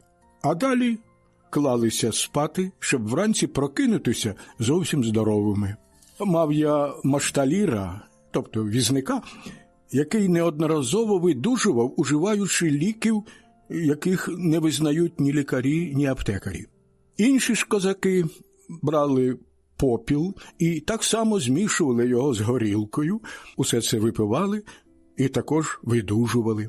Неодноразово бачив, як козаки, поранені стрілами, перебуваючи далеко від хірургів, замазували свої рани землею, замоченою власною слиною. Це виліковувало їхні рани, ніби найкращий бальзам. Отже, у цій країні, як і в багатьох інших, дотепна вигадка породжується самим життям. Це мені нагадало одного козака, якого я стрів на річці Самарі. Той козак варив рибу у дерев'яному цебрику, який польські вершники і козаки чіпляють ззаду до сідла і напувають з нього коней. Для цього козак розпікав на вогні круглі камінці і кидав їх у відро. Робив це доти, доки вода не закипала і риба не зварювалась. Спочатку воно видалось мені дуже простацьким, однак це не позбавлене здорового глузду. Пригадується мені, що перед тим я говорив про хворобу, яку вони називають гостець, і якою часто хворіють. Доречно буде кількома словами сказати про неї. Хворі на цю недугу, яка зветься у Франції колтуном, цілий рік лежать без руху, ніби паралізовані, відчуваючи великий біль у нервах. Вони нестримно кричать від цього. Коли минає рік, якоїсь ночі їм так сильно пітніє голова, що вранці все їх волосся склеєне докупи і звисає одним широким пасмом, ніби хвіст тріски. Від цієї хвилини хворий почувається набагато краще, а через кілька днів одужує, будучи в кращому здоров'ї, ніж перед недугою. Лише волосся виглядає жахливо, не можна його розчесати, а коли хотів би зрізати, то рідина, що виділяється через пори на голові, за 2 дні спало б йому на очі, і він неодмінно стратив би зір. Цю недугу вони між собою вважають невигойною, однак я з успіхом лікував багатьох хворих тим методом, яким лікують у Франції сифілітиків. Деякі з хворих, відчувши в себе ту недугу, покидають різні сторони, змінюють на деякий час клімат і так само позбуваються хвороби.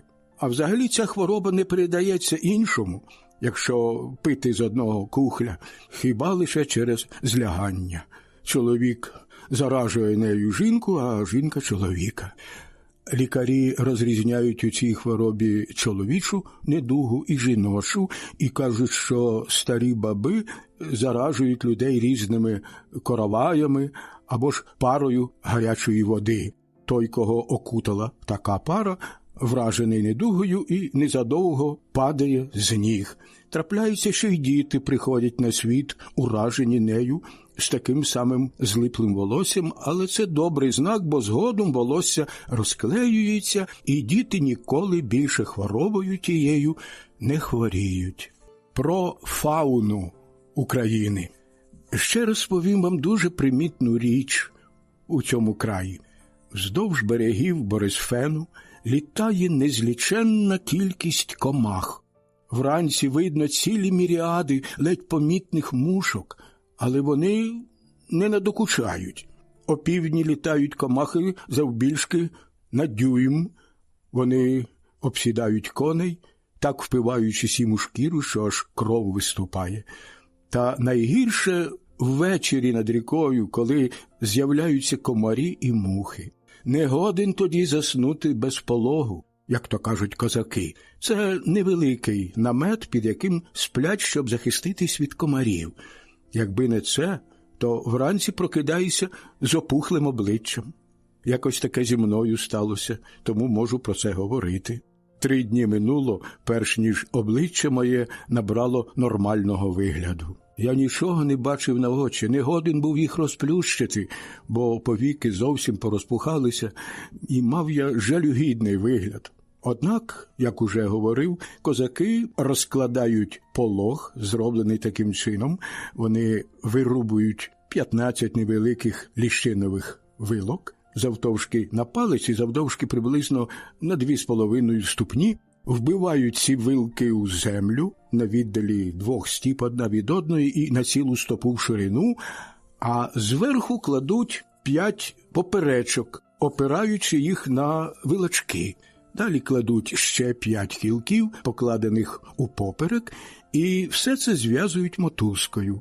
Поверх цього накладають вшите спеціально для цього повстяне полотно, врізане так, щоб воно затуляло не тільки вверх, а й усі боки. Полотно звисає одним боком додолу, а при вході підноситься догори. Його можна підгортати під матрац чи ліжко, щоб та комашня не залітала всередину. Під таким пологом легко вміщаються 2 особи, однак лише важніші старшини сплять під ним, бо не кожен може дозволити собі на такий маленький намет. Коли ж падає дощ, вони вкриваються, так як це видно з наступного рисунка. Його зображення краще від будь-якої розповіді дасть уявлення про це все. Одне слово, комашня так нестерпно не докучає у цьому краї, що доводиться безперервно розпалювати багаття, аби відганяти її. Від цієї мушви перейдемо до сарани, якої налітає сюди так багато, що нагадує мені лихо, яке наслав Господь у давні часи на Єгипет, аби впокорити фараона. Я бачив її упродовж кількох років, зокрема 1645 і 1646 року. Ті комахи летять не тільки цілими зграями, але й цілими хмарами, розтягаючись на 5-6 миль у довжину і 2-3 милі в ширину. Сарана, звичайно, не літає з боку Татарії. Це стається тоді, коли суха весна, а в Татарії і на її сході, Черкесії, Абхазії і Мінгрелії рідко коли стоїть інша погода. Пошесть несеться східним або південно-східним вітром, сягає цих земель і наводить велике спустошення. Сарана поїдає ледь зазеленілу пшеницю і траву. Де лише вона пролетить і сяде, все винищить за якихось 2 години, і зростає тут велика дорожнеча на харчі. Якщо ж сарана залишиться в цьому краї на осінь та зиму до місяця жовтня, часу свого вимирання, то кладе по 300 яєць, з яких виводяться наступної весни при спекотній погоді нові комахи. Їх з'являється в 3 рази більше, але коли вона вилуплюється і в той час випадають дощі, то сарана гине, і в той рік можна її більше не боятись. Хіба що прилетить з якогось іншого місця. Це все найкраще собі уявити їхньою кількістю, бо ціле небо вкрите комахами, довкола темно, виглядає так, ніби в хмарну погоду падуть невеликі клапті снігу і кружляють туди й сюди, за вітром. Сарана опускається на землю, щоб поживитися, і ціле поле нею вкрите чути лише дивне шелестіння. Це вони споживають їжу. Протягом неповних 1-2 годин сарана пожирає все до самої землі, а потім здіймається і летить туди, куди несе її вітер. Коли сарана летить, то у найясніший сонячний день не видно сонця, здається, що воно заховалось за товсті хмари. Року 1646-го, у місяці червні, опинившись на 2 тижні в новому місті Новгороді, примітка Новгород, Верхів, місто поблизу Бару на Поділлі. В Новгороді, в якому зводив фортецю, я був дуже здивований, побачивши там велику кількість сарани. То була справжня дивина, бо сарана в тім краї виплодилася навесні, а тому, що не вміла ще добре літати, вкривала повсюдно землю. Та й у повітрі її було стільки, що не міг у своїй кімнаті їсти без запаленої свічки. Всі будинки були заповнені тією сараною, навіть у стайнях, стодолах, спальнях, на горищах було повно тих комах. Ця капость залазила навіть у підвали. Я наказував курити гарматний порох з сіркою, щоб прогнати її, але все це не допомагало, бо як тільки відчинялись двері, величезна кількість сарани залітала всередину будинку, інші ж вилітали назовні. Було дуже неприємно, коли виходив на вулицю, а ці комахи вдарялися тобі в обличчя, в ніс, в очі, у вуха, так несамовито лазили, що не можна було навіть рота відкрити, бо влітало відразу ж декілька комах. Та це ще нічого. Як ми сідали за стіл, то й тут ці комахи не давали спокою. Різав на тарілці кусень м'яса і перерізав одночасно сарану. Бо план, очевидно, контактував з представниками окремих тюркських народностей, мова і письмо яких нагадувало халдейську грамоту. Перейдемо тепер до того, що я побачив гідного уваги за Дніпром. Там є 2 річки – Сула і Супій. Обидві вони впадають у Дніпр. Між тими ріками живуть маленькі тваринки, яких звати тутешньою мовою байбаками. Своєю будовою і розмірами вони нагадують барбарійських кроликів. Мають лише 4 зуби, 2 верхні, а 2 нижні, вкриті шерстю сизуватого кольору, і як кролики ховаються в землю. У місяці жовтні зариваються в свої нори, з яких вилазять лише при кінці квітня. Саме в той час оббігають вони полями, шукаючи якогось корму. Вони зимують у землі, харчуючись тим, що зібрали влітку. Довго сплять, дуже бережливі, інстинктивно рихтують харчі на зиму. Можна сказати, що між цими тваринками є невільники, бо ліниві тварини наказують тим невільникам лягати на спину і кладуть їм на живіт великий жмут сухого листя, який байбак тримає обома лапами, чи, вірніше, своїми руками. Ці тварини допомагають собі тими лапками майже так само, як мавпи своїми. А потім інші байбаки тягнуть те звірятко за хвіст аж до входу в нору. Листя перевозиться ніби на санях. Звідси примушують їх розносити траву по норах. Я декілька разів бачив, як зручно вони це робили. Перейдемо тепер до того, що я побачив гідного уваги за Дніпром. Там є 2 річки – Сула і Супій. Обидві вони впадають у Дніпр. Між тими ріками живуть маленькі тваринки, яких звати тутешньою мовою байбаками. Своєю будовою і розмірами вони нагадують барбарійських кроликів. Мають лише 4 зуби, 2 верхні, а 2 нижні, вкриті шерстю сизуватого кольору, і як кролики ховаються в землю. У місяці жовтні зариваються в свої нори, з яких вилазять лише при кінці квітня. Саме в той час оббігають вони полями, шукаючи якогось корму.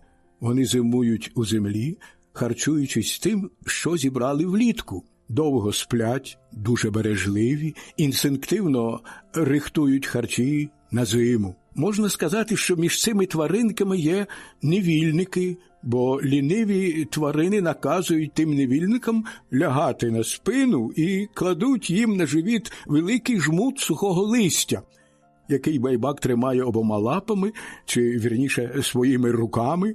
Ці тварини допомагають собі тими лапками майже так само, як мавпи своїми. А потім інші байбаки тягнуть те звірятко за хвіст аж до входу в нору. Листя перевозиться ніби на санях. Звідси примушують їх розносити траву по норах.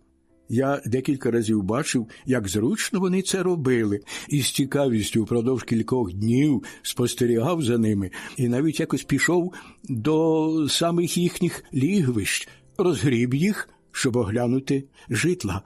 Побачив безліч нір, розділених між собою маленькими кліточками, наче кімнатами. Одні є для них коморами, інші – цвинтарями та усипальницями, куди вони затягають мертвих тварин, а ще інші призначені для якогось особливого вжитку. Живуть байбаки 8-10 парами разом, кожна пара має своє окреме житло, в якому панує велика злагода.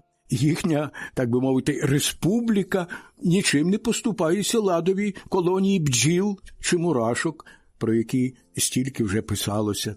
Ще додам, що всі ці тварини двостатеві, і якщо зловити їх молодими в травні місяці, то легко собі їх приручити. На ринку вони коштують якихось 1 су, тобто 6 ліардів. Примітка су, ліарди – то давні французькі монети. Я сам виховав багато байбаків, тільки на рота розтулював, щоб занести туди їжу, відразу ж мусив випльовувати комаху. Найбільш досвідчені люди не знали, як дати собі раду з цією незліченною комашнею. Одне слово, важко це описати. Аби добре собі все це уявити, треба їх побачити так, як я бачив. За якихось 2 тижні сарана ставала міцнішою і, понищивши усе в цьому краї, могла летіти далі. Вітер підхоплював її і ніс в якусь іншу місцевість чинити таке саме спустошення. Бачив якогось вечора, як сарана сіла на перепочинок. Комахи вкривали дороги на 4 пальці завтовшки, так що навіть коні не хотіли по ній ступати, доводилось підхльостувати їх нагаями. Тварини нашорошували вуха, хропли, з великою боязнью ступали вперед. Колеса наших возів і копита коней розчаблювали цих комах, і здолу здіймався такий сморід, що не тільки важко було дихати, але й видавалося, ніби все це проймає тебе до самого мозку костей. Щодо мене, то я не годен був стерпіти того смороду. Змушений був спочатку натерти оцтом ніс, весь час нюхати вимочений в оцці носовик, який тримав при собі. Радо поїдають сарану свині. Це для них смачна страва. Вони від сарани швидко товстіють. Однак ніхто не хоче їсти їхнього м'яса, бо та нечисть, що скоїла стільки лиха, викликає в людей огиду. І нарешті ось як ті комахи розмножуються і плодяться. Залишаються в тому краї до жовтня, хвостами виривають в землі нірки, кладуть кожне по 300 яєць, лапами нагрібають зверху землю і здихають, бо ця нечисть живе лише 6,5 місяців. Навіть якщо трохи згодом починаються дощі, яйця їхні не гинуть. Довгі та суворі морози також не завдають їм ніякої шкоди. Отак вони долежуються до весни, яка, звичайно, приходить всередині квітня. А коли сонце загріває землю, сарана вилуплюється і починає розскакуватись в усі біч. Цілих 6 тижнів вона не годна літати і тому не відходить далеко від того місця, де вилупилась. Та як вже зміцніє і не береться сил, то прямує туди, куди несе її вітер. Якщо б у той час, коли починається їхній лет, знявся північно-західний вітер, то поніс би їх усіх у Чорне море. Та коли подує протилежний вітер, пожене їх в інші краї, де сарана чинить таке саме велике спустошення, про яке ми вже говорили. Коли під час появи молодої сарани починаються дощі, і лють безперервно 80 днів, всі яйця гинуть. Так само буває влітку. Протягом 8 чи 10 дощових днів вся сарана здихає на землі, вона не може більше летіти, а отже тутешні мешканці порятовані. Та коли літо сухе, а так буває найчастіше, вони дуже хвилюються, аж поки у жовтні сарана не погине. Сам я це бачив упродовж кількох років, які провів у цьому краї. Торкався сарани руками, вона була товщиною в палець, а довга на 3-4 дюйми. Тутешні люди, які добре розуміються на мовах, розповідали мені, що на крилах сарани написано халдейськими літерами «Попуст Божий». Так мені говорили ті, хто знає халдейську мову. Примітка. Тут, бо план, певно, йде за фольклорною традицією чи народними переказами. В літописах поява сарани сприймалася як кара за людські гріхи.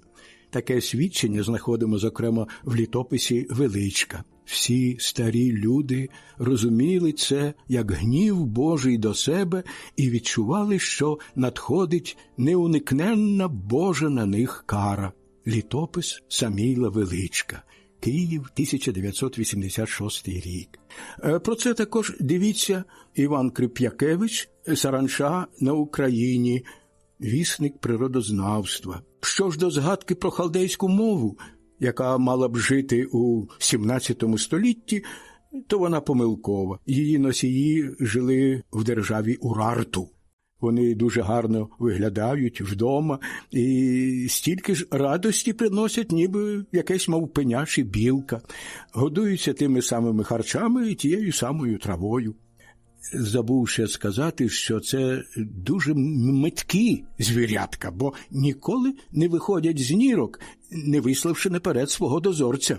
Той залазить на якесь узвище, аби попередити тварин, які пасуться, якщо трапиться якась небезпека. Запримітивши якогось чужака, байбак стає на задні лапки і починає свистіти. За цим сигналом всі тваринки втікають у свої сховища, а вартовий за ними і залишаються там доти, поки вважають, що небезпека не минула.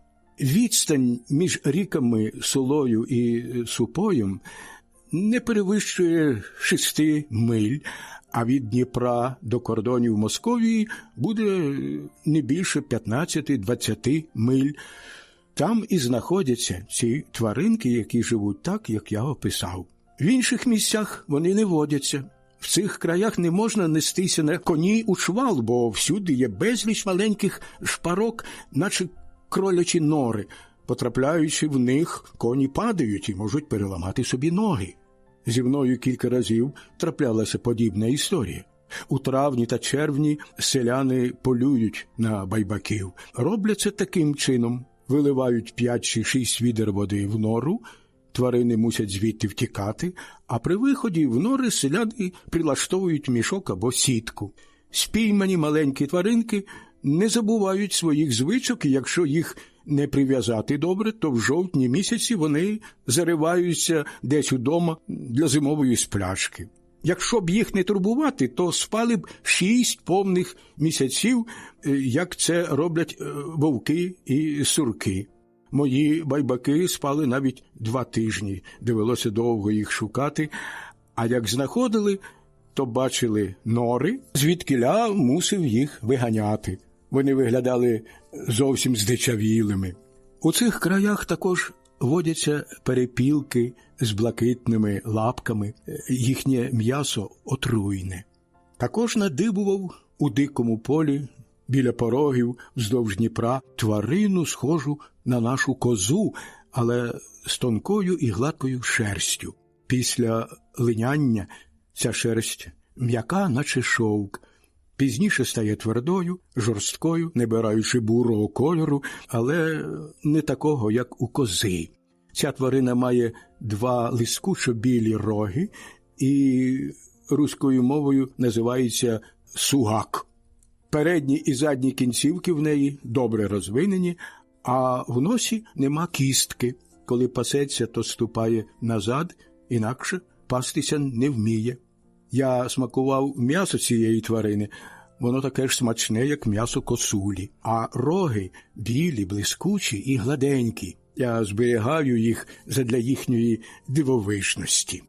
У тих самих краях живуть олені, лані, дикі кози, пасуться цілими отарами. Є також дикі кабани неймовірної величини і дикі коні, що бігають табунами по 50-60 голів.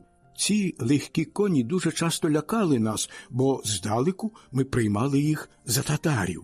Названі коні нічого не вартують у роботі, навіть ті, яких приручили ще молодими. Лишень м'ясо їхнє смачне, ніжніше від телячого, та, як на мене, воно не вельми приємне і прісне. Тутешні люди, які їдять перець так само, як ми стручковий горошок, так приправляють його, що запах м'яса губиться. Щодо старих коней, яких важко приручити, то їх ведуть просто на бійню, де потім м'ясо продається так само, як баранина чи воловина. Крім того, ті коні мають дуже пошкоджені ноги, бо здраговіла шкіра так стискає їм копита, що вони тою шкірою вкриті і важко копита очистити. А тому коні не можуть добре бігати, і в цьому виявляється Боже провидіння, яке створило цю тварину для того, щоб вона повністю слугувала людині, коли знаходиться поза людською опікою, стає кволою істотою, нездатною навіть бігати. Вздовж цих рік на їхніх берегах гніздиться також багато птахів з таким великим горлом, що всередині знаходиться ніби цілий ставок, у якому зберігається жива риба, яку при потребі ті птахи поїдають. Таких самих птахів я бачив у Західній Індії. Іншими цікавими птахами є лелеки, їх тут дуже й дуже багато. Щодо буйволів та великих тварин, то їх багато на кордоні з Московією. Там є також білі зайці та дикі коти. В цьому краї, неподалік Волощини, можна надибати довгорунних баранів з дещо короткими, але ширшими хвостами трикутної форми. Траплялись також барани, що сам хвіст їхній важив більше 10 фунтів. Ті хвости мають, звичайно, понад 10 дюймів у діаметрі, а на кінці загострені і повні смачного товщу.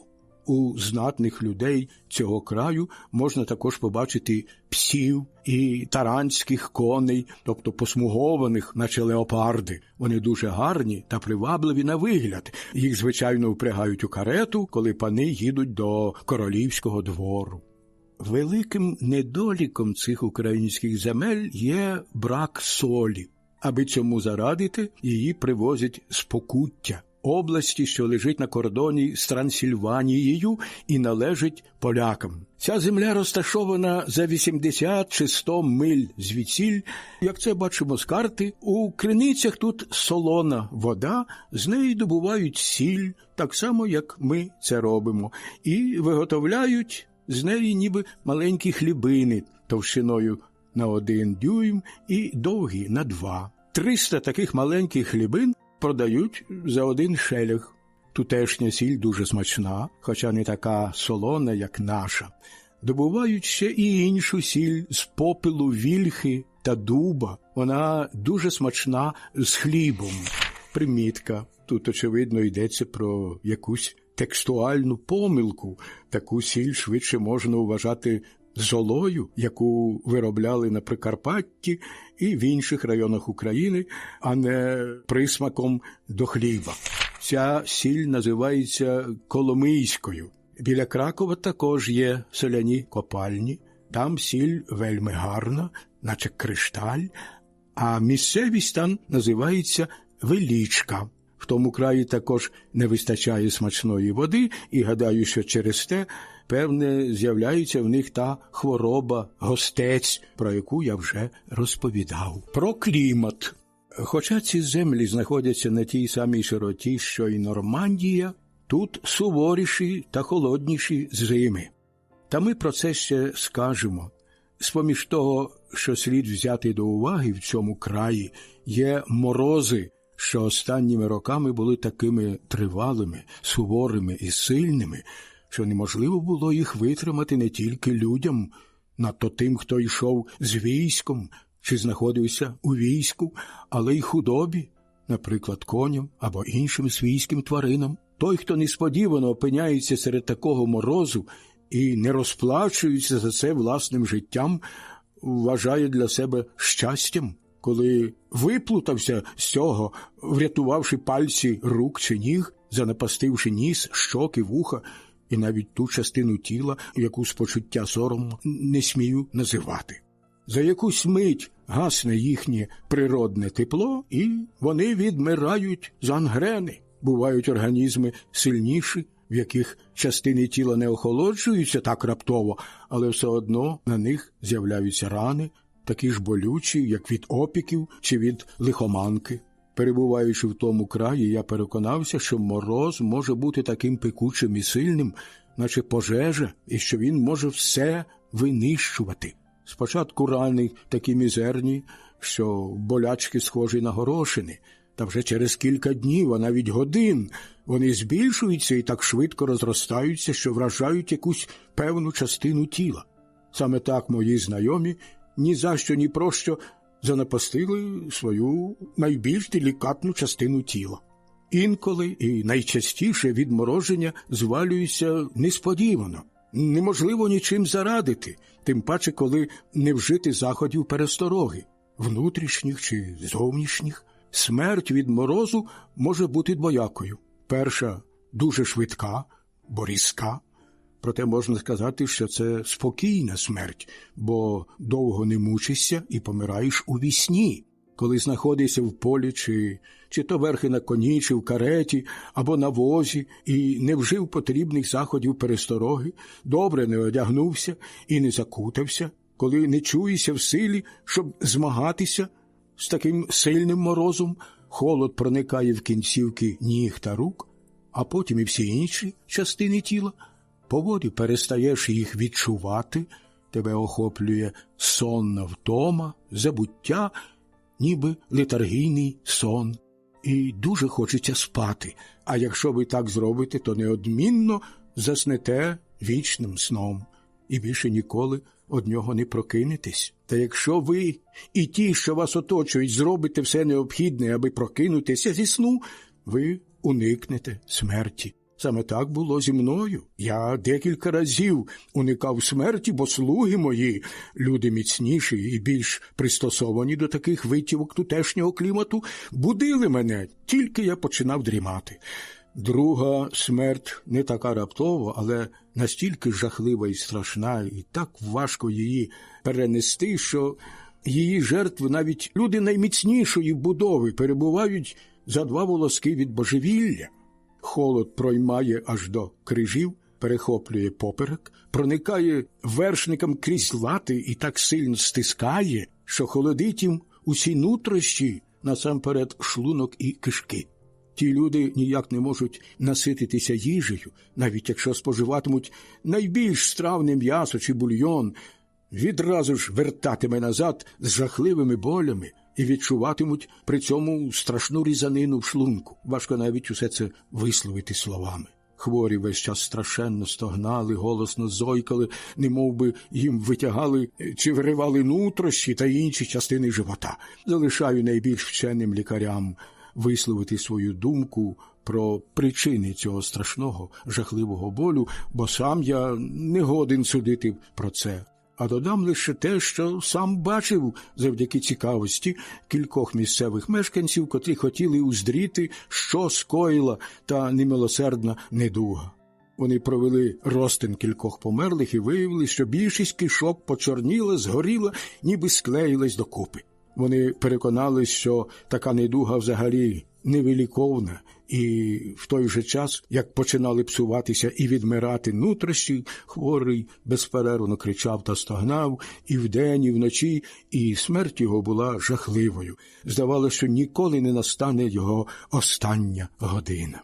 Ми перенесли на собі ті люті морози 1646-го, коли польська армія вступила в московські володіння, очікуючи повернення татар. Примітка. Взимку 1646 року гетьман Микола Потоцький здійснив невдалий похід проти татарського війська, що періодично вторгалося на українські землі, підлеглі Речі Посполитій. Хотіли ми дати їм бій і відбити численних бранців. Мороз був таким пекучим і лютим, що ми змушені були знятись табором з обраного місця, при цьому втратили 2000 воїнів. Більша їх частина померзла так, як я це описував вище, інші ж стали каліками. Мороз вбивав не тільки людей, але й коней, хоча вони набагато сильніші і витриваліші. Під час нашої кампанії понад 1000 коней відморозили ноги і не могли більше йти, а між ними і 6 коней з кухні польського гетьмана Потоцького, який є сьогодні коронним гетьманом і каштеляном краківським. Примітка.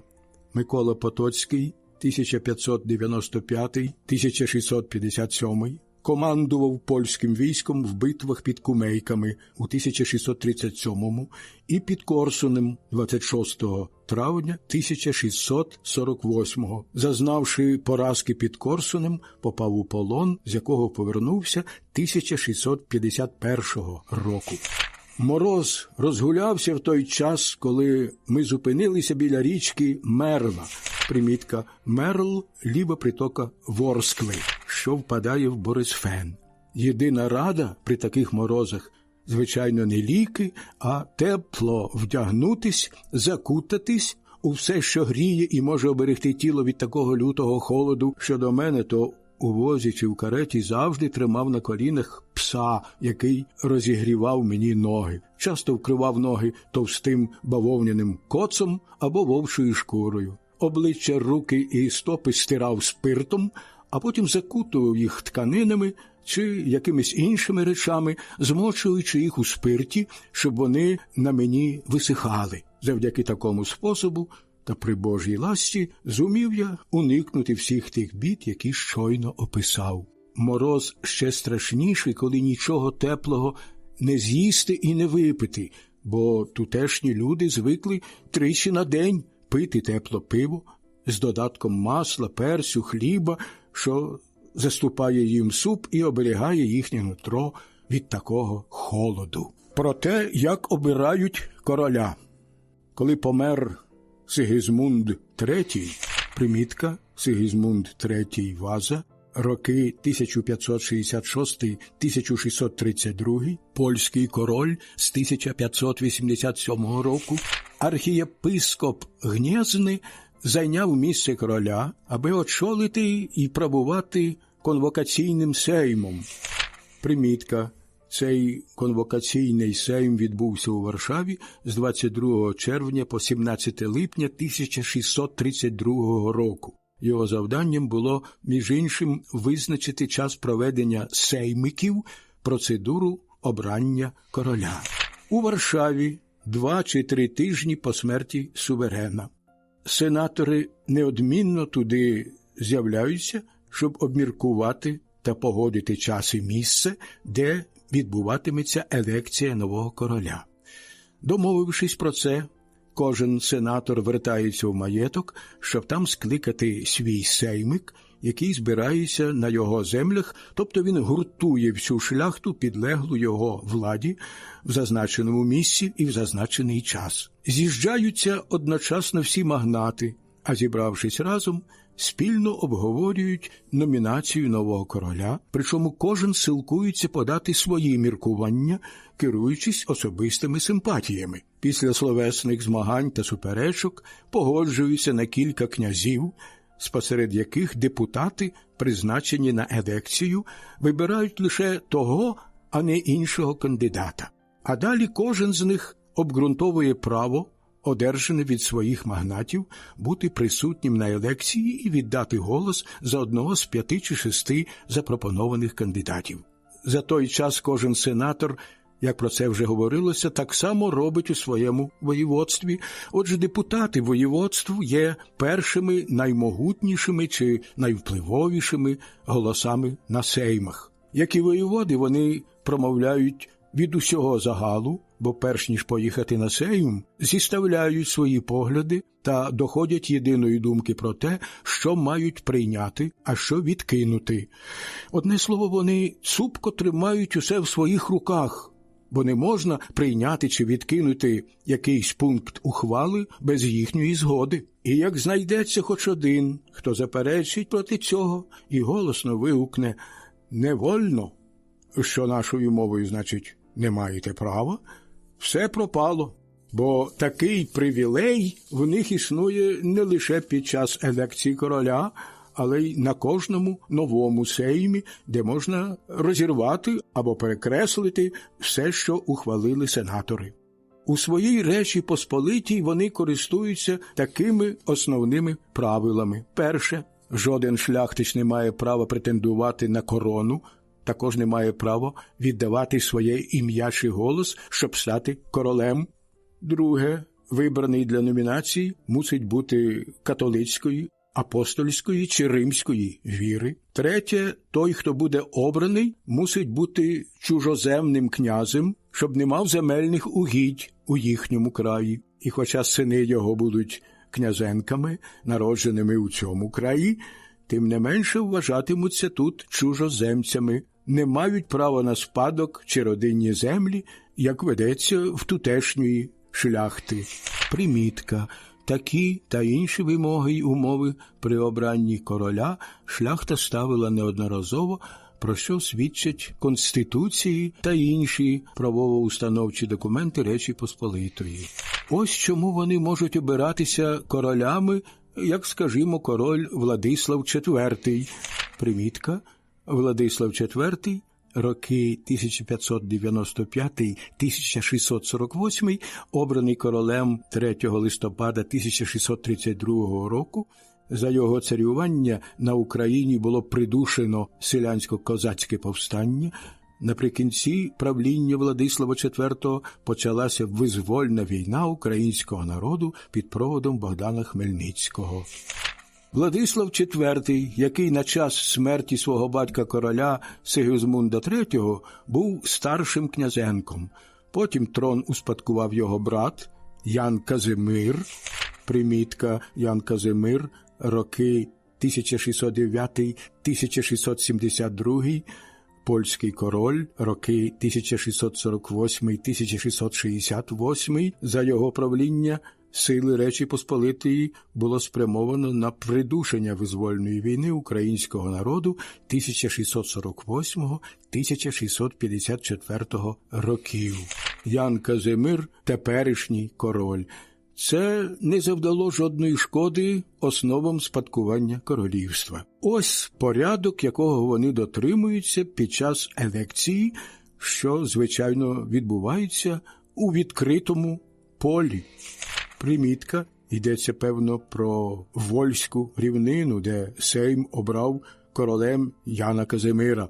За півмилі від Варшави, головного міста Мазовії, де знаходиться королівська резиденція. В тутешньому замку завжди відбуваються сейми, оскільки це місце є немовби центром усіх провінцій, об'єднаних під польською короною. Місце елекції було за півмилі від названого міста з боку Гданська, де розбили невеликий парк на 1000-1200 кроків окружності. Парк оточений глибоким ровом, на 5-6 ступнів завширшки лише для того, щоб туди не забігали коні. В парку поставлено 2 великі намети, один для елекції, в ньому засідають сенатори, другий для земських послів, які тут спільно радять раду.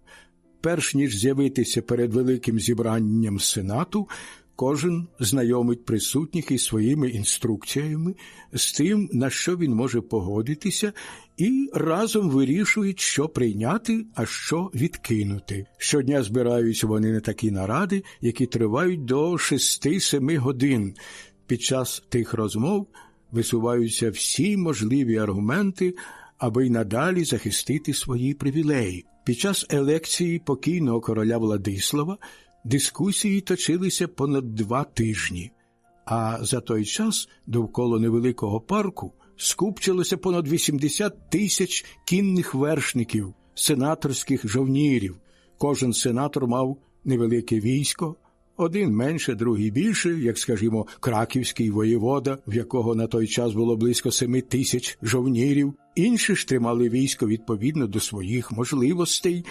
Кожного супроводжували друзі та слуги. Вони шикувалися бойовими порядками, були добре озброєні і ладні при найменшій незгоді кинутися у сутичку. Зауважте, що під час елекції шляхта цілого краю була напоготові, тримала ноги в стременах, готова скочити в сідло, щоб при найменшій звістці про якісь чвари чи невдоволення їхніх послів не летіти вихором на того, хто наважився б зазіхнути на їхні привілеї, порушити їх. Врешті, після кількох засідань та дискусій, вони сходяться на кандидатурі якогось княжича, що має стати королем. Кожен у цьому підписується, принаймні найповажніший спосеред сенаторів і депутатів. Звістка про це оголошується не того ж таки дня, а лише на завтра.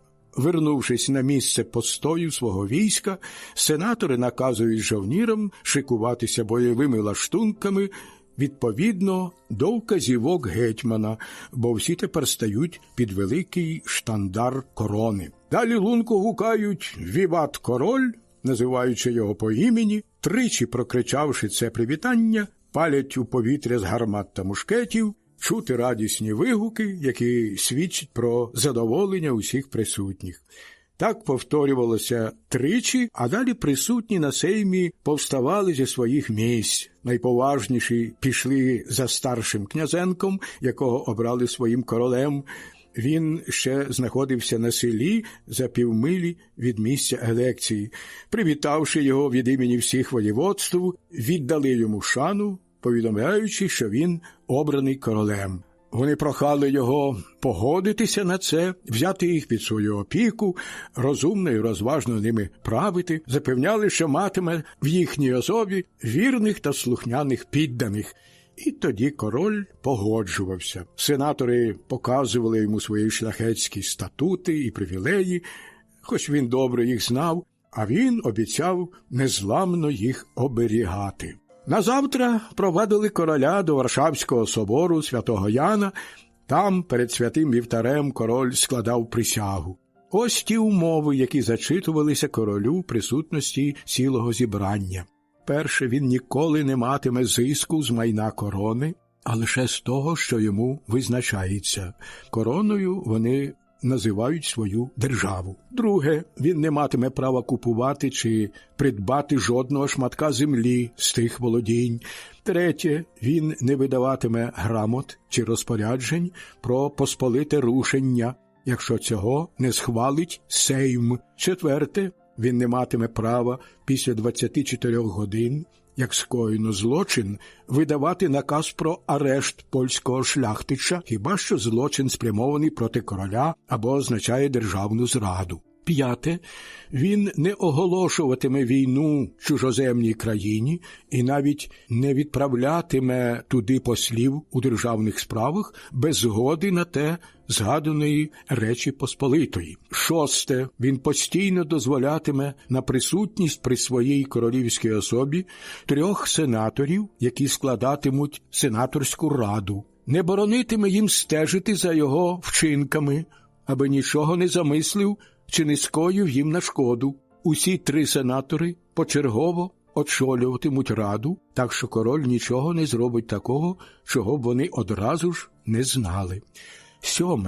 Названий король не може одружитися чи справити заручини без дозволу Сейму. Також не має права покинути межі королівства без його згоди. 8. Він також не має права надавати шляхетські привілеї простолюдину, якої б послуги той не зробив, хіба що ця послуга вчинена задля блага держави, але і на це має бути згода Сейму.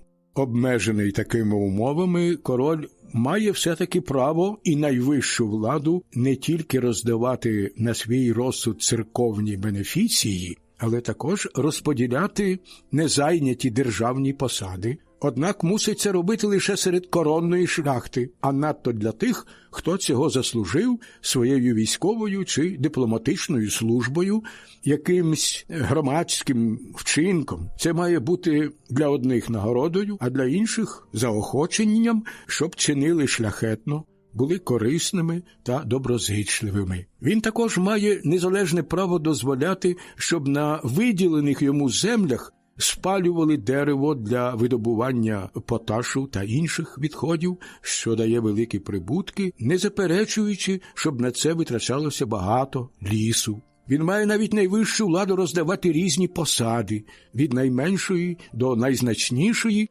але тільки прижиттєво. Ніхто не має права звільнити призначену ним особу без його на те згоди чи без судового процесу. Король скликає і призначає час проведення сеймів, які, звичайно, збираються що 2 роки. Примітка. Інформація про щодворічне скликання сеймів королем не цілком правдива, бо сейми скликалися що 2 роки, через 3 роки, а також щороку і навіть двічі на рік. Вирушаючи на війну власною особою, король може зобов'язати шляхту якогось воєводства супроводжувати його в посполитому рушенні. Хто від цього відмовиться, позбувається голови, а увесь його рід – шляхетства. Його майно конфіскується на користь корони. Ось як далеко сягає королівська влада. Та хоча він король, але руки має зв'язані багатьма заборонами, бо не завжди годен робити те, що хотів би зробити. Мусить годитися і приймати речі немилі його серцю. Попри це, все є правителем Речі Посполитої, все чиниться від його імені, хоч сам нічого вирішити чи прийняти не може, як ми вже про це говорили. Про шляхетські вольності.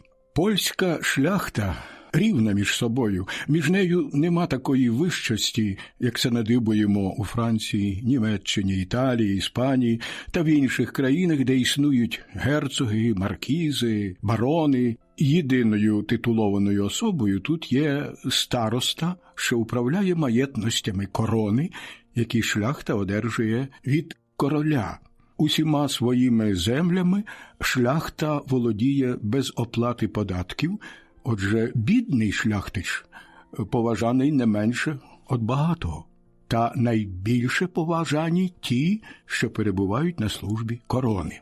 Кожен шляхтич, навіть найбідніший, має надію стати одного дня сенатором з королівської ласки. Задля цього з юних літ вони вивчають латину, тим паче, що всі їхні закони складені тією мовою. Усі вони бажають також одержати якусь винагороду з коронних маєтностей, а тому поспішають виявити свою доброчинність, вступити до війська і при оказії здійснювати гарні і звитяжні вчинки, щоб заслужити похвалу гетьмана і за його рекомендацією постати перед королем, який за це нагородить їх якоюсь вакантною посадою. Шляхта має також право обирати свого короля, як ми вже про це розповідали. А король неправомірний після 24 годин, як скоєно злочин, видавати наказ про арешт польського шляхтича, хіба що злочин спрямований проти короля або ж означає державну зраду. Жоден такий шляхтич не може бути заточений в тюрму до завершення слідства і проголошення вироку. Його мають тричі викликати в суд, Звинувачений шляхтич має право вільного пересування, може вимагати з суддів, навіть може бути присутній при опитуванні свідків, які дають свідчення проти нього, і не боїться, що його арештують до оголошення вироку. Та й навіть коли вирок уже оголошено, шляхтич може відразу ж податися у якийсь монастир, де знайде притулок. Так часто роблять злодії, котрі не годні боронитися власними силами, оскільки вельможі нехтують законом і сунуть великим військом на того, хто наважився подати на них позов. Присуд, звичайно, говорить про те, що йому слід стяти голову, а майно конфіскувати. Так карають шляхтича за вбивство іншого шляхтича. Потім уголос тричі закликають злочинця вийти і з'явитися протягом години перед судом, та вони не такі наївні, щоб віддатися в руки катові, бо знають про свій смертний вирок. А тому, що не з'являються, то до цього присуду додають ще й інфамію. Це значить, що кожен зустрічний має право вбити злочинця, де б тільки його не зустрів. Такий самий вирок стосується кожного, хто ділитиме їжу чи напої з тим інфамованим. Протилежна сторона, яка не чується вельми сильною, доходить до згоди із засудженим і, одержавши певну суму грошей, задовольняє його прохання і відмовляється від усіх своїх претензій. Коли вирок уже оголошено, шляхтич може відразу ж податися у якийсь монастир, де знайде притулок. Так часто роблять злодії, котрі не годні боронитися власними силами, оскільки вельможі нехтують законом і сунуть великим військом на того, хто наважився подати на них позов. Присуд, звичайно, говорить про те, що йому слід стяти голову, а майно конфіскувати. Так карають шляхтича за вбивство іншого шляхтича.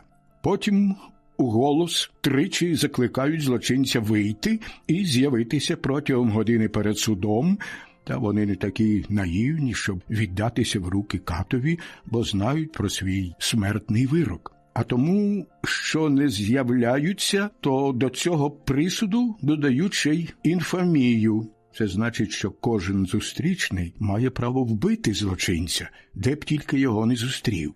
Такий самий вирок стосується кожного, хто ділитиме їжу чи напої з тим інфамованим. Протилежна сторона, яка не чується вельми сильною, доходить до згоди із засудженим і, одержавши певну суму грошей, задовольняє його прохання і відмовляється від усіх своїх претензій. Тоді засуджений має право дістати королівську грамоту, що йому коштує 2 чи 3 тисячі фунтів. Таким чином, прощений за свій злочин, він позбувається прокляття і знову стає власником свого маєтку.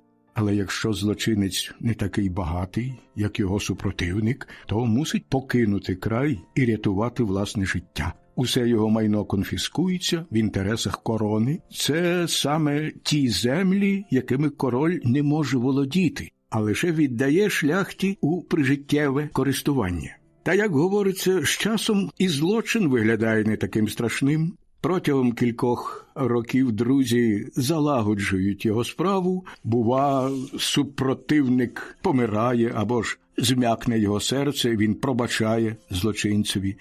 Тепер уже легко повернути собі маєток, якщо він того вартує. Та поміж військових людей не так ведеться. При найменшому злочині їх відразу ж арештують і розглядають не як шляхтичів, а як солдатів. Вони постають перед військовим трибуналом і одразу ж після суду зазнають покарання. Шляхта має право орендувати державну землю і, не вважаючи це для себе принизливим, продавати все, що та земля родить. Однак, як і у Франції, їй не дозволено займатися комерцією. При особистих сварках чи образах, одержаних віч-навіч, не мусять шукати сатисфакцію на вістрі шпаги. Якщо хтось почувається ображеним, скликає усіх своїх приятелів, збирає найвідважнішу челядь і йде з тією військовою силою в похід навстріч ворогові. А як з ним зійдеться, то зав'язує сутичку і розбиває його, якщо на те годен. Зброї не складають до тих пір, поки остаточно не розіб'ють супротивника, або ж поки не втрутяться спільні друзі і не владнають їхньої сварки. Тоді замість шабель вкладають їм у руки великий келих, наповнений токайським вином, і вони зичать один одному доброго здоров'я. Шляхта, що є ніби малим сувереном, має право поміщати на своїх гербах корону, може відливати стільки гармат, скільки їй заманеться, і будувати стільки фортець, наскільки це дозволяють її статки. Ні король, ні Річ Посполита не можуть їй цього заборонити. Не вистачає лише право карбувати монети, і вони стануть справжніми суверенними володарями. Колись монети карбували від імені Речі Посполитої, а тепер лише від імені короля. І врешті, як ми це бачили на сторінці 28, вони мають повне і беззастережне право на селян, які від них залежать, тобто є їхніми підданими з правом спадкування. Бо на королівщинах, що даються їм лише у прижиттєве користування, шляхта не має над селянами такого права. Вона не може вбити селянина без судового слідства або ж безпідставно відібрати його майно. Переслідувані селяни королівщини можуть поскаржитися королю, який охороняє їх, боронить їхні права. Не можна, крім того, засудити на смерть шляхтича за те, що він убив селянина, який належав іншому шляхтичеві. Відповідно до закону, щоб викупитися за скоєний злочин, він мусить сплатити 40 гривнів спадкоємцям покійного, 1 гривня рівнозначна 32 су. В подібному випадку вистачає свідчень 2 шляхтичів, аби визнати селянина винним. Щоб довести вину шляхтича, потрібно 14 селян. Чужеземці не мають права купувати землю, так само, як і тутешні селяни, котрі ніколи нею не володіють, а з того, що мають вони та їхні діти в довічному користуванні, пливуть великі прибутки магнатам. Селяни не мають права нічого продавати чи давати в заставу, а їхній пан може відібрати все, що тільки йому заманеться. Зате міщани можуть вільно купувати та розпоряджатися своїми будинками в місті, городами, розташованими довкола тих міст, що є одним із привілеїв та прав міста. З цього видно, що уся земля в тому краї належить шляхті, яка з цього має великий зиск, за винятком земель, підлеглих короні, які не є маєтковими, про що говорилося вище, де знаходяться певні села, які король віддав боярам. Примітка. Так, в оригіналі йдеться про окремий суспільний прошарок української шляхти між дворянським і міщанським станом, що заслужила королеві мечем, що є значнішими від міщан, але нижчими від шляхтичів.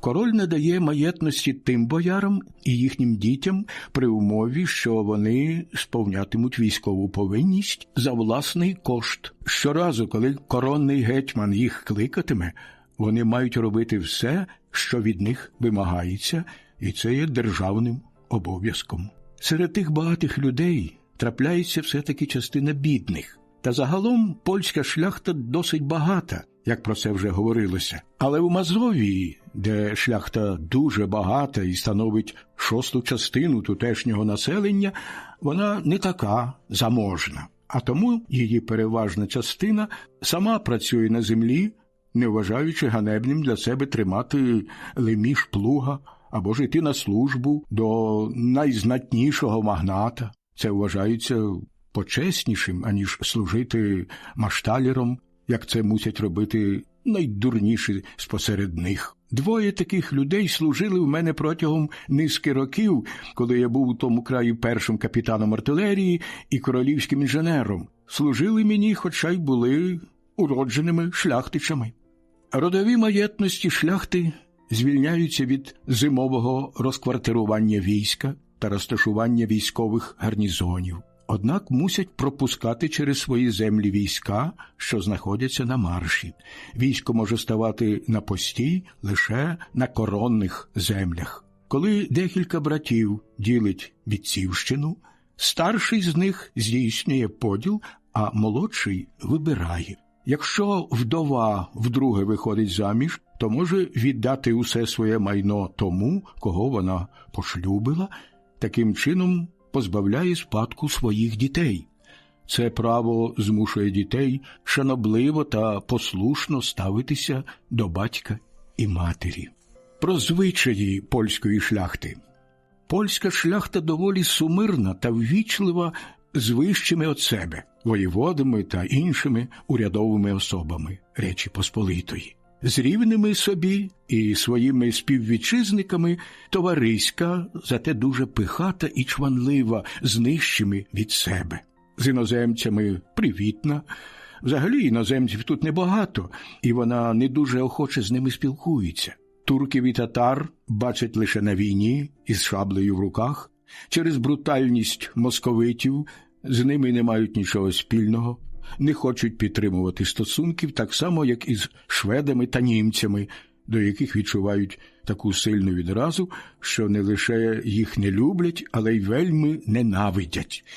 Якщо ж поляки інколи вдаються до послуг німців, то лише при нагальній потребі. Французів, навпаки, називають своїми братами, мають з ними подібні звичаї та замилування, як у вмінні вільно висловлюватися, так у властивій їхній природі щирості та життєрадісності. Веселі, люблять сміятися, а співаючи не дають себе полонити меланхолійному настрою. Французи також дуже поважають і шанують цей народ, бо загалом це добрі, незлостиві, зичливі й дотепні люди. Ті поляки, що здобули повнішу освіту, досягають великого успіху, мають добру пам'ять, виглядають пишними та величними у своїх шатах, одягаються у коштовні хутра. Я бачив таке соболеве хутро, яке коштувало понад 2000 екю, було оздоблене великими золотими гудзиками, прикрашеними рубінами, смарагдами, діамантами та іншими коштовними каменями. За ними, звичайно, править велика кількість челяді. Ті слуги дуже сміливі, відважні, вправно володіють зброєю. У цьому переважають усіх своїх сусідів, бо ні на мить не розлучаються зі зброєю. Та й справді, майже завжди воюють з наймогутнішими європейськими володарями – турками, татарами, московитами, шведами, німцями, а інколи навіть з 2-3 одночасно. Примітка. З серпня 1632 року до червня 1634 року відбувалася Смоленська війна Речі Посполитої з Росією. 1633 року війна з Туреччиною. З 1618 року точилася 30-літня війна Речі Посполитої із Швецією. Так сталося року 1632 і 1633, коли воювали з турками, татарами і московитами. Дуже добре виплуталися з цього, вигравши для себе кілька важливих битв. Незадовго, 1635 року, розпочали війну із шведами. При посередництві королівського посла месьє d'Аво між польським та шведським королівством укладено в Прусії мир. Обидва королі з цього були вельми задоволені. Окрім своєї щедрості, поляки ще дуже гостинні, шанобливо приймають в себе вдома друзів, які висловлюють їхній господі повагу. Приймають також чужоземців, яких ніколи не бачили, обходяться з ними так шанобливо, ніби здавна знаються з ними. В цьому краї є дуже багаті магнати, які мають 800 тисяч фунтів щорічного прибутку з родових маєтностей, не рахуючи ще й бенефіцій з королівщини, що складає 6-ту частину королівства. Ті великі багатства лише з того, що селяни не мають права володіти спадковими землями. Усе належить магнатам, котрі безперервно збагачуються чи то наїздами, чи конфіскацією майна бунтівників і заколотників, яке приєднується до згаданих уже нами земель королівщини. Однак, оскільки шляхта боїться, що король, збагатившись таким чином, стане абсолютним володарем, вона перешкоджає йому тією королівщиною володіти. Та це не виходить на зле. бо вони це краще однього роблять. Коли ті люди йдуть на війну, то так дивно сповнюють свою повинність, що якби такого вояка побачив у нашому війську, то забув би про страх, а лише розглядав би його лаштунки. А крім того, всі вони споряджені наступальною зброєю. Подам вам опис озброєння, яке бачив на особі пана Дечинського, ротмістра, тобто капітана козацької хоругви, вершників, озброєних луками і стрілами. Насамперед на кольчузі він носив шаблю, на голові залізний шишак, з якого обіруч звисала залізна сітка, зроблена з такого ж матеріалу, як і кольчуга. Вона захищала потилицю і рамена. Він мав ще мушкет, а якщо його не було, то лук і сагайдак. До паска причіплював шило, кресало для гострення шабелі ножа, а також викрешування вогню, ніж, 6 срібних ложечок, складених за величиною у червоний сап'яновий футлярчик. За пояс був заткнутий пістоль, ошатна хустка, невелика шкіряна торбинка, яку можна складати. У ній легко вміщалося півлітрове горня, яким черпають воду під час військових походів. Мав також спеціальний сукняний мішечок, велика торбинка з червоного полотна. Якщо вона плоска, то в неї вкладають листи, папери, гребені, навіть гроші, нагайку, невеликий шкіряний батіг, яким поганяють коней, 2-3 пучки шовкових шнурів завтовшки півмізинця. Цим шнурком зв'язують бранців, які трапляються їм по дорозі. Все це висить на поясі з протилежного боку від шаблі. А крім того, ще й ріг, щоб чистити коневі рота, а ззаду, при сідлі, збоку, великий дерев'яний цебер, що вміщає піввідра води, з нього напували коня. Ще були 3 ремінні пута, шкіряні ремені, якими триножать коня, коли пускають його на пашу, щоб зв'язувати коня, коли він пасеться. А крім того, якщо жовнір не має лука, за плечима в нього висіла рушниця, ладунок, плоска шкіряна торба, в яку вкладають рушничні та пістолетні набої. Мав при собі рушничну викрутку і порохівницю. Зважте самі, чи людині, озброєній таким чином, легко змагатися з ворогом. Гусарія, озброєна списами, складається із заможних шляхтичів, які мають прибуток до 50 тисяч фунтів щорічно.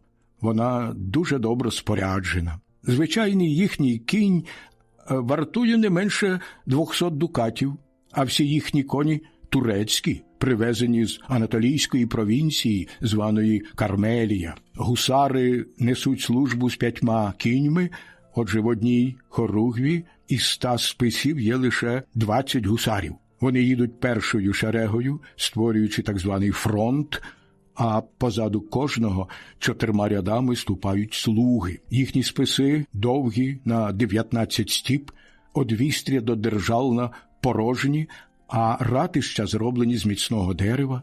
На вістрі списів почеплено прапорці, біло-червоні, зелено-сині, чорнобілі. Ті прапорці обов'язково двобарвні і мають 4-5 ліктів завдовжки. Певно, цими прапорцями лякають ворожих коней, коли хочуть розламати ряди противника. Не хиляючи списи, мчать на конях в атаку, прапорці перекручуються в повітрі і лякають коней ворога. Гусари також одягнені в панцирі, носять наручники, наколінники, шапки-сесюрки тощо. Мають ще й шаблю, палаш, прив'язаний з лівого боку до сідла, а з правого довгий меч, широкий при держалні. Він звужується і закінчується квадратовим вістрям, ним протинають живого ще ворога, скиненого з коня на землю. Задля цього меч має 5 ступнів у довжину. Надруків'я його кругле, щоб зручніше було тиснути до землі і протинати на ворогові кольчугу. Палашем рубають тіло ворога, шаблею б'ються і розсікають кольчугу. Воїни мають також бойові молоти, вагою понад 6 фунтів, що подібні на наші чотирикутні піки. Вони добре наточені і насаджені на довгі держаки, аби розбивати панцирі та шоломи противника. Якщо їхнє озброєння та спосіб ведення війни нам видається відмінним від нашого, то з подальшої розповіді побачите, що їхні бенкети і те, що на них робиться, зовсім не схоже на звичаї більшості народів світу. Гусари також одягнені в панцирі, носять наручники, наколінники, шапки-сесюрки тощо. Мають ще й шаблю, палаш, прив'язаний з лівого боку до сідла, а з правого довгий меч, широкий при держалні. Він звужується і закінчується квадратовим вістрям, ним протинають живого ще ворога, скиненого з коня на землю. Задля цього меч має 5 ступнів у довжину. Надруків'я його кругле, щоб зручніше було тиснути до землі і протинати на ворогові кольчугу. Палашем рубають тіло ворога, шаблею б'ються і розсікають кольчугу. Воїни мають також бойові молоти, вагою понад 6 фунтів, що подібні на наші чотирикутні піки. Вони добре наточені і насаджені на довгі держаки, аби розбивати панцирі та шоломи противника. Якщо їхнє озброєння та спосіб ведення війни нам видається відмінним від нашого, то з подальшої розповіді побачите, що їхні бенкети і те, що на них робиться, зовсім не схоже на звичаї більшості народів світу. Магнати, які дуже на цьому перечулені, багаті і трохи бідніші, вельми щедро один одного гостюють в залежності від своїх можливостей. З усією переконливістю можу сказати, що їхні буденні обіди набагато перевершують своїми стравами наші святкові бенкети. З цього можна зробити висновок, як вони поводяться під час справжніх оргій, що дуже урочисто серед них справляються. Правда, так чинять особливо великі магнати та інші урядники корони. У дні вільні від засідань Сенату, коли у Варшаві відбувається Сейм, влаштовують учти, вартість яких досягає 50 чи навіть 60 тисяч фунтів. Це дуже великі видатки, якщо зважити, що і як подають до столу. Тим паче, що в цьому краї не вживають ні мускусу, ні амбри чи перлин або вишуканих приправ до м'ясних страв, які в інших краях дорого коштують. Все, що подають, загалом приготовлене доволі невміло і у великих кількостях. Шкода, пов'язана з усім тим, йдеться про слуг та челядників, про що докладніше оповім нижче, збільшує їхні витрати. Отож, аби з однієї лише деталі ви склали собі враження про все це видовище, скажу вам, а говорю з усією переконливістю, що не раз тримав у руках такі списки. На такому одному лише прийомі було битого скла на 100 талерів, хоча воно й недороге, бо одна штука коштує 1 су. Отож, коли розпочинається бенкет, спочатку сидить не більше 4-5 панів-сенаторів, з часом до них приєднуються посли, які знаходяться при дворі, то була б невелика кількість гостей для такого великого видатку, про який я згадував вище. Але лічба гостей збільшується за рахунок шляхти, яка супроводжує кожного з названих панів. Звичайно, це вже є 12-15 осіб, які складають товариство на 70-80 гостей. Вони сідають за 3 зсунені столи, що творять подвійний прямий кут. У довжину ті столи мають понад 100 кроків, столи накриті 3 розкішними тонкими обрусами, а також повним позолоченим срібним сервізом. На кожній тарілці лежить хліб, вкритий маленькою серветкою, не більшою від носовичка. Біля тарілки ложка, ножі відсутні. Розміщені таким чином столи ставляться у великій просторій залі, в кінці якої під стіною знаходиться креденс із великою кількістю срібного начиння, обрамлений поруччям у вигляді невеликої галереї. Туди мають доступ лише ключник і челядники. На креденсі, звичайно, стоїть 8 чи 10 стосів срібних таць і така велика кількість тарілок, що вони здіймаються на зріст людини, яка в цьому краї доволі висока. Навпроти названого креденса над дверима міститься театр де перебувають музиканти, як ті, що грають на різних інструментах, так і ті, що співають. Їх не чути всіх одночасно, а лише починають скрипки. Далі їм гучно вторить відповідна кількість корнетів. А коли вмовкнуть, звучить людський спів, мелодійні голоси дітей, яких найняли задля такої нагоди. Усі ці різноманітні звуки повторюються безперервно, тривають, аж поки не закінчиться бенкет. Музиканти їдять і п'ють ще перед початком гостини, бо далі з обов'язку займатися тим, чим їм належиться, не мають часу сідати за наїдки та напитки. Приготувавши таким чином усе, що потрібно, стіл накривають, закладають різноманітними стравами і тоді впроваджують до зали запрошених гостей. Посеред зали стоїть 4 шляхтичів, 2 з них тримає великий позолочений мисник, що має, певно, 3 ступні в діаметрі, а також подібного виробу жбан. Шляхтичі наближаються до високошановних гостей, обмивають їм долоні і відходять.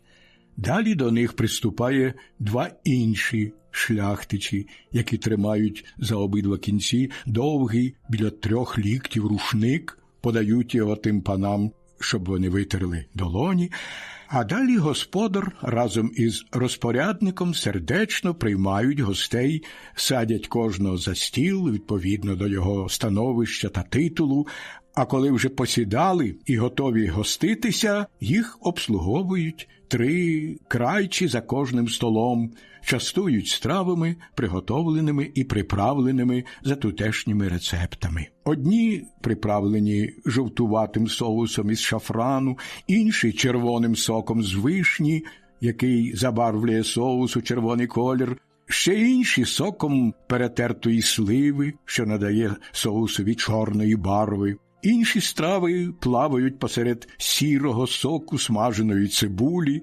перетертої через сито. Усі ті м'ясива, кожне у відповідному соусі, нарізуються великими, наче кулі, кавалками, щоб кожен міг вибрати кусень на свій смак, бо вони не люблять їсти супи, котрі зовсім не подаються на стіл. Кожне назване м'ясо подається у тацях разом зі своїм бульйоном, а поміж тими стравами ще й різні м'ясні паштети.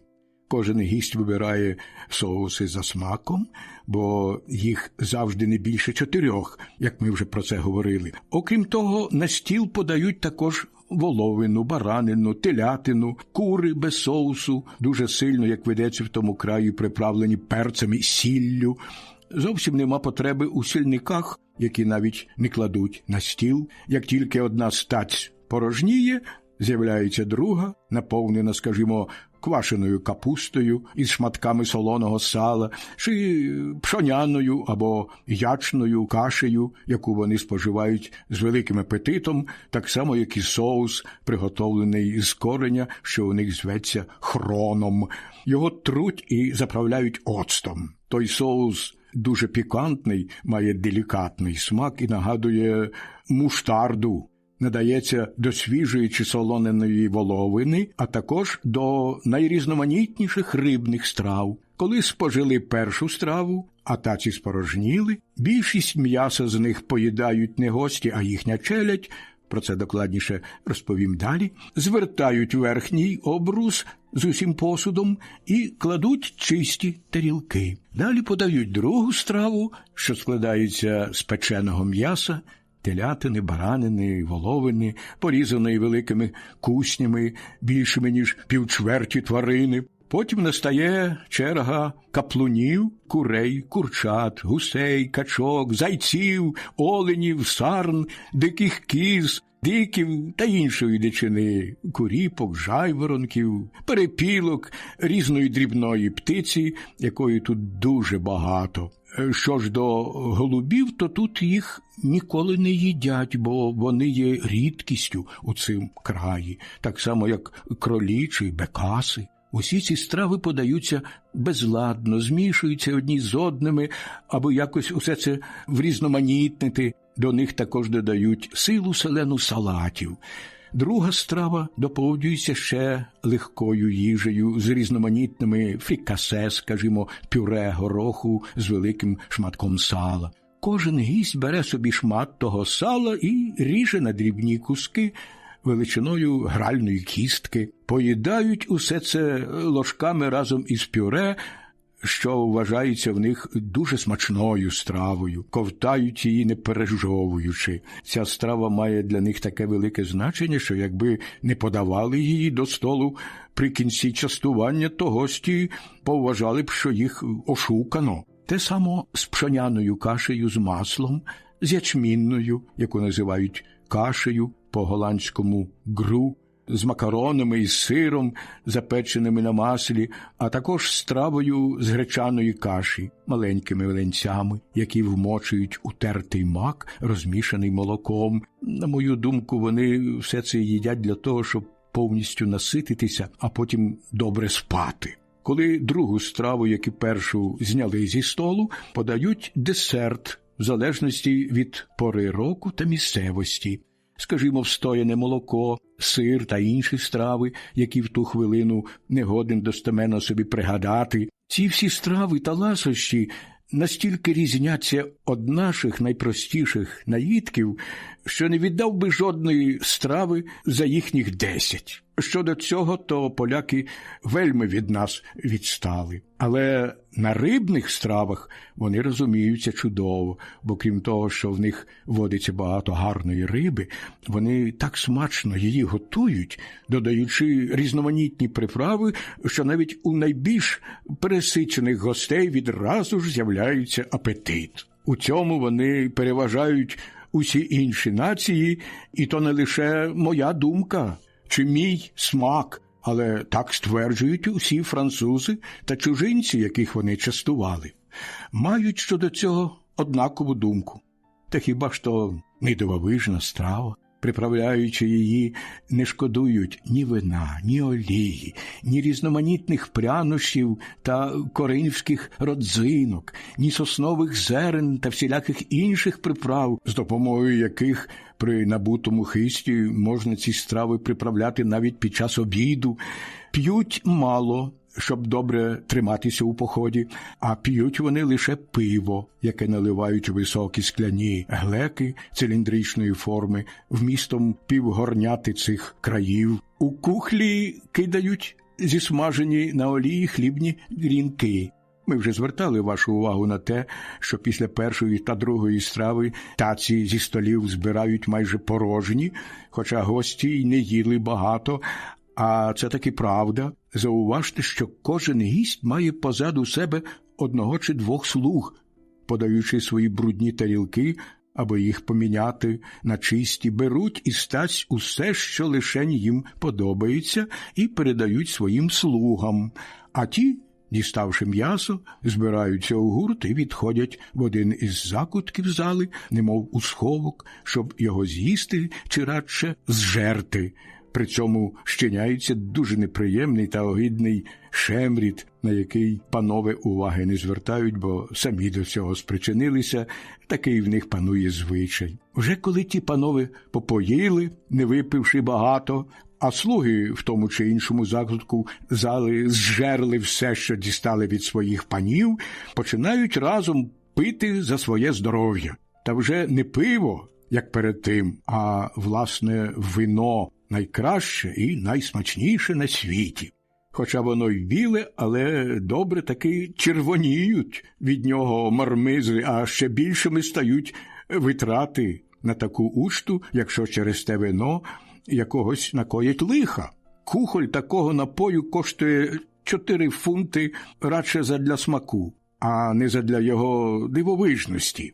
А хто випив за здоров'я свого друга, подає йому такий же келих, наповнений таким самим вином, аби той також за його здоров'я випив. Роблять це самі, не вдаючись до слуг, бо їхній стіл заставлений великими срібними карафами та скляними пугарями, які швидко наповнюють і так само швидко випорожнюють. Тому через 2-3 години, як почнеться те приємне змагання, з почуттям подиву оглядаєш неймовірну кількість келихів, що стоїть перед кожним із них, не ймеш віри, що усе це можна зараз випити. Та й пугарі ці найрізноманітніших форм і видів – квадратові, трикутні, подовгасті, округлі. Вони так швидко рухаються і переміщаються в різноманітніших напрямках, що не можу твердо сказати, що небесні світила більш хаотичні та невпорядковані в своєму русі, як те, що тут робиться через безумовні якості гарного і смачного білого вина. На 4 чи 5 годинах тієї приємної і неважкої праці найбільш втомлені гості засинають, а інші, неспроможні більше затримувати в собі стільки рідини, виходять її віддати, щоб вернутися більш готовими до нових змагань. Інші ж починають вихвалятися своїми подвигами в таких самих, як тут, баталіях, яким чином зуміли стати звитязцями над своїми товаришами. Але все, що роблять ті панове, не можна порівняти з витівками їхніх слуг, бо якщо і хаотично спожили велику кількість страв, то ще більш нестримні були щодо напоїв, випиваючи у 10 більше вина, аніж усі гості.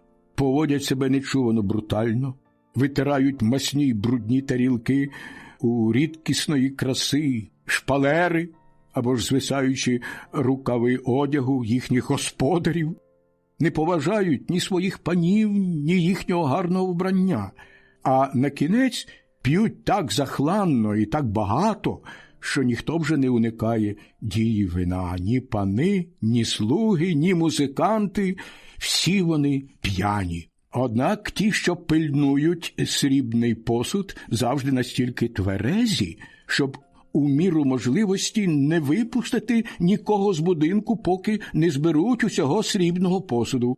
Але дворецькі, котрі не більш як інші ні на хвилину не стулили повік, часто не в змозі сповнити свій обов'язок. У більшості випадків після бенкету не вистачає декілька речей. Ось усе те, що мені підказує цю хвилину пам'ять, що я бачив і чув у тому північному краї стосовно його розташування, населення, їхньої релігії, звичаїв та способу ведення війни.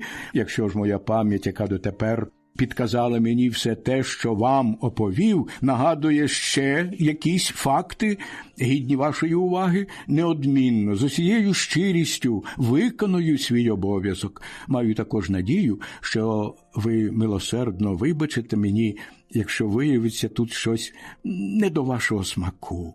Вибачите моє невміння писати краще, бо вважав це негідним шевальє, який упродовж цілого свого життя перекопував землю, відливав гармати і стріляв порохом.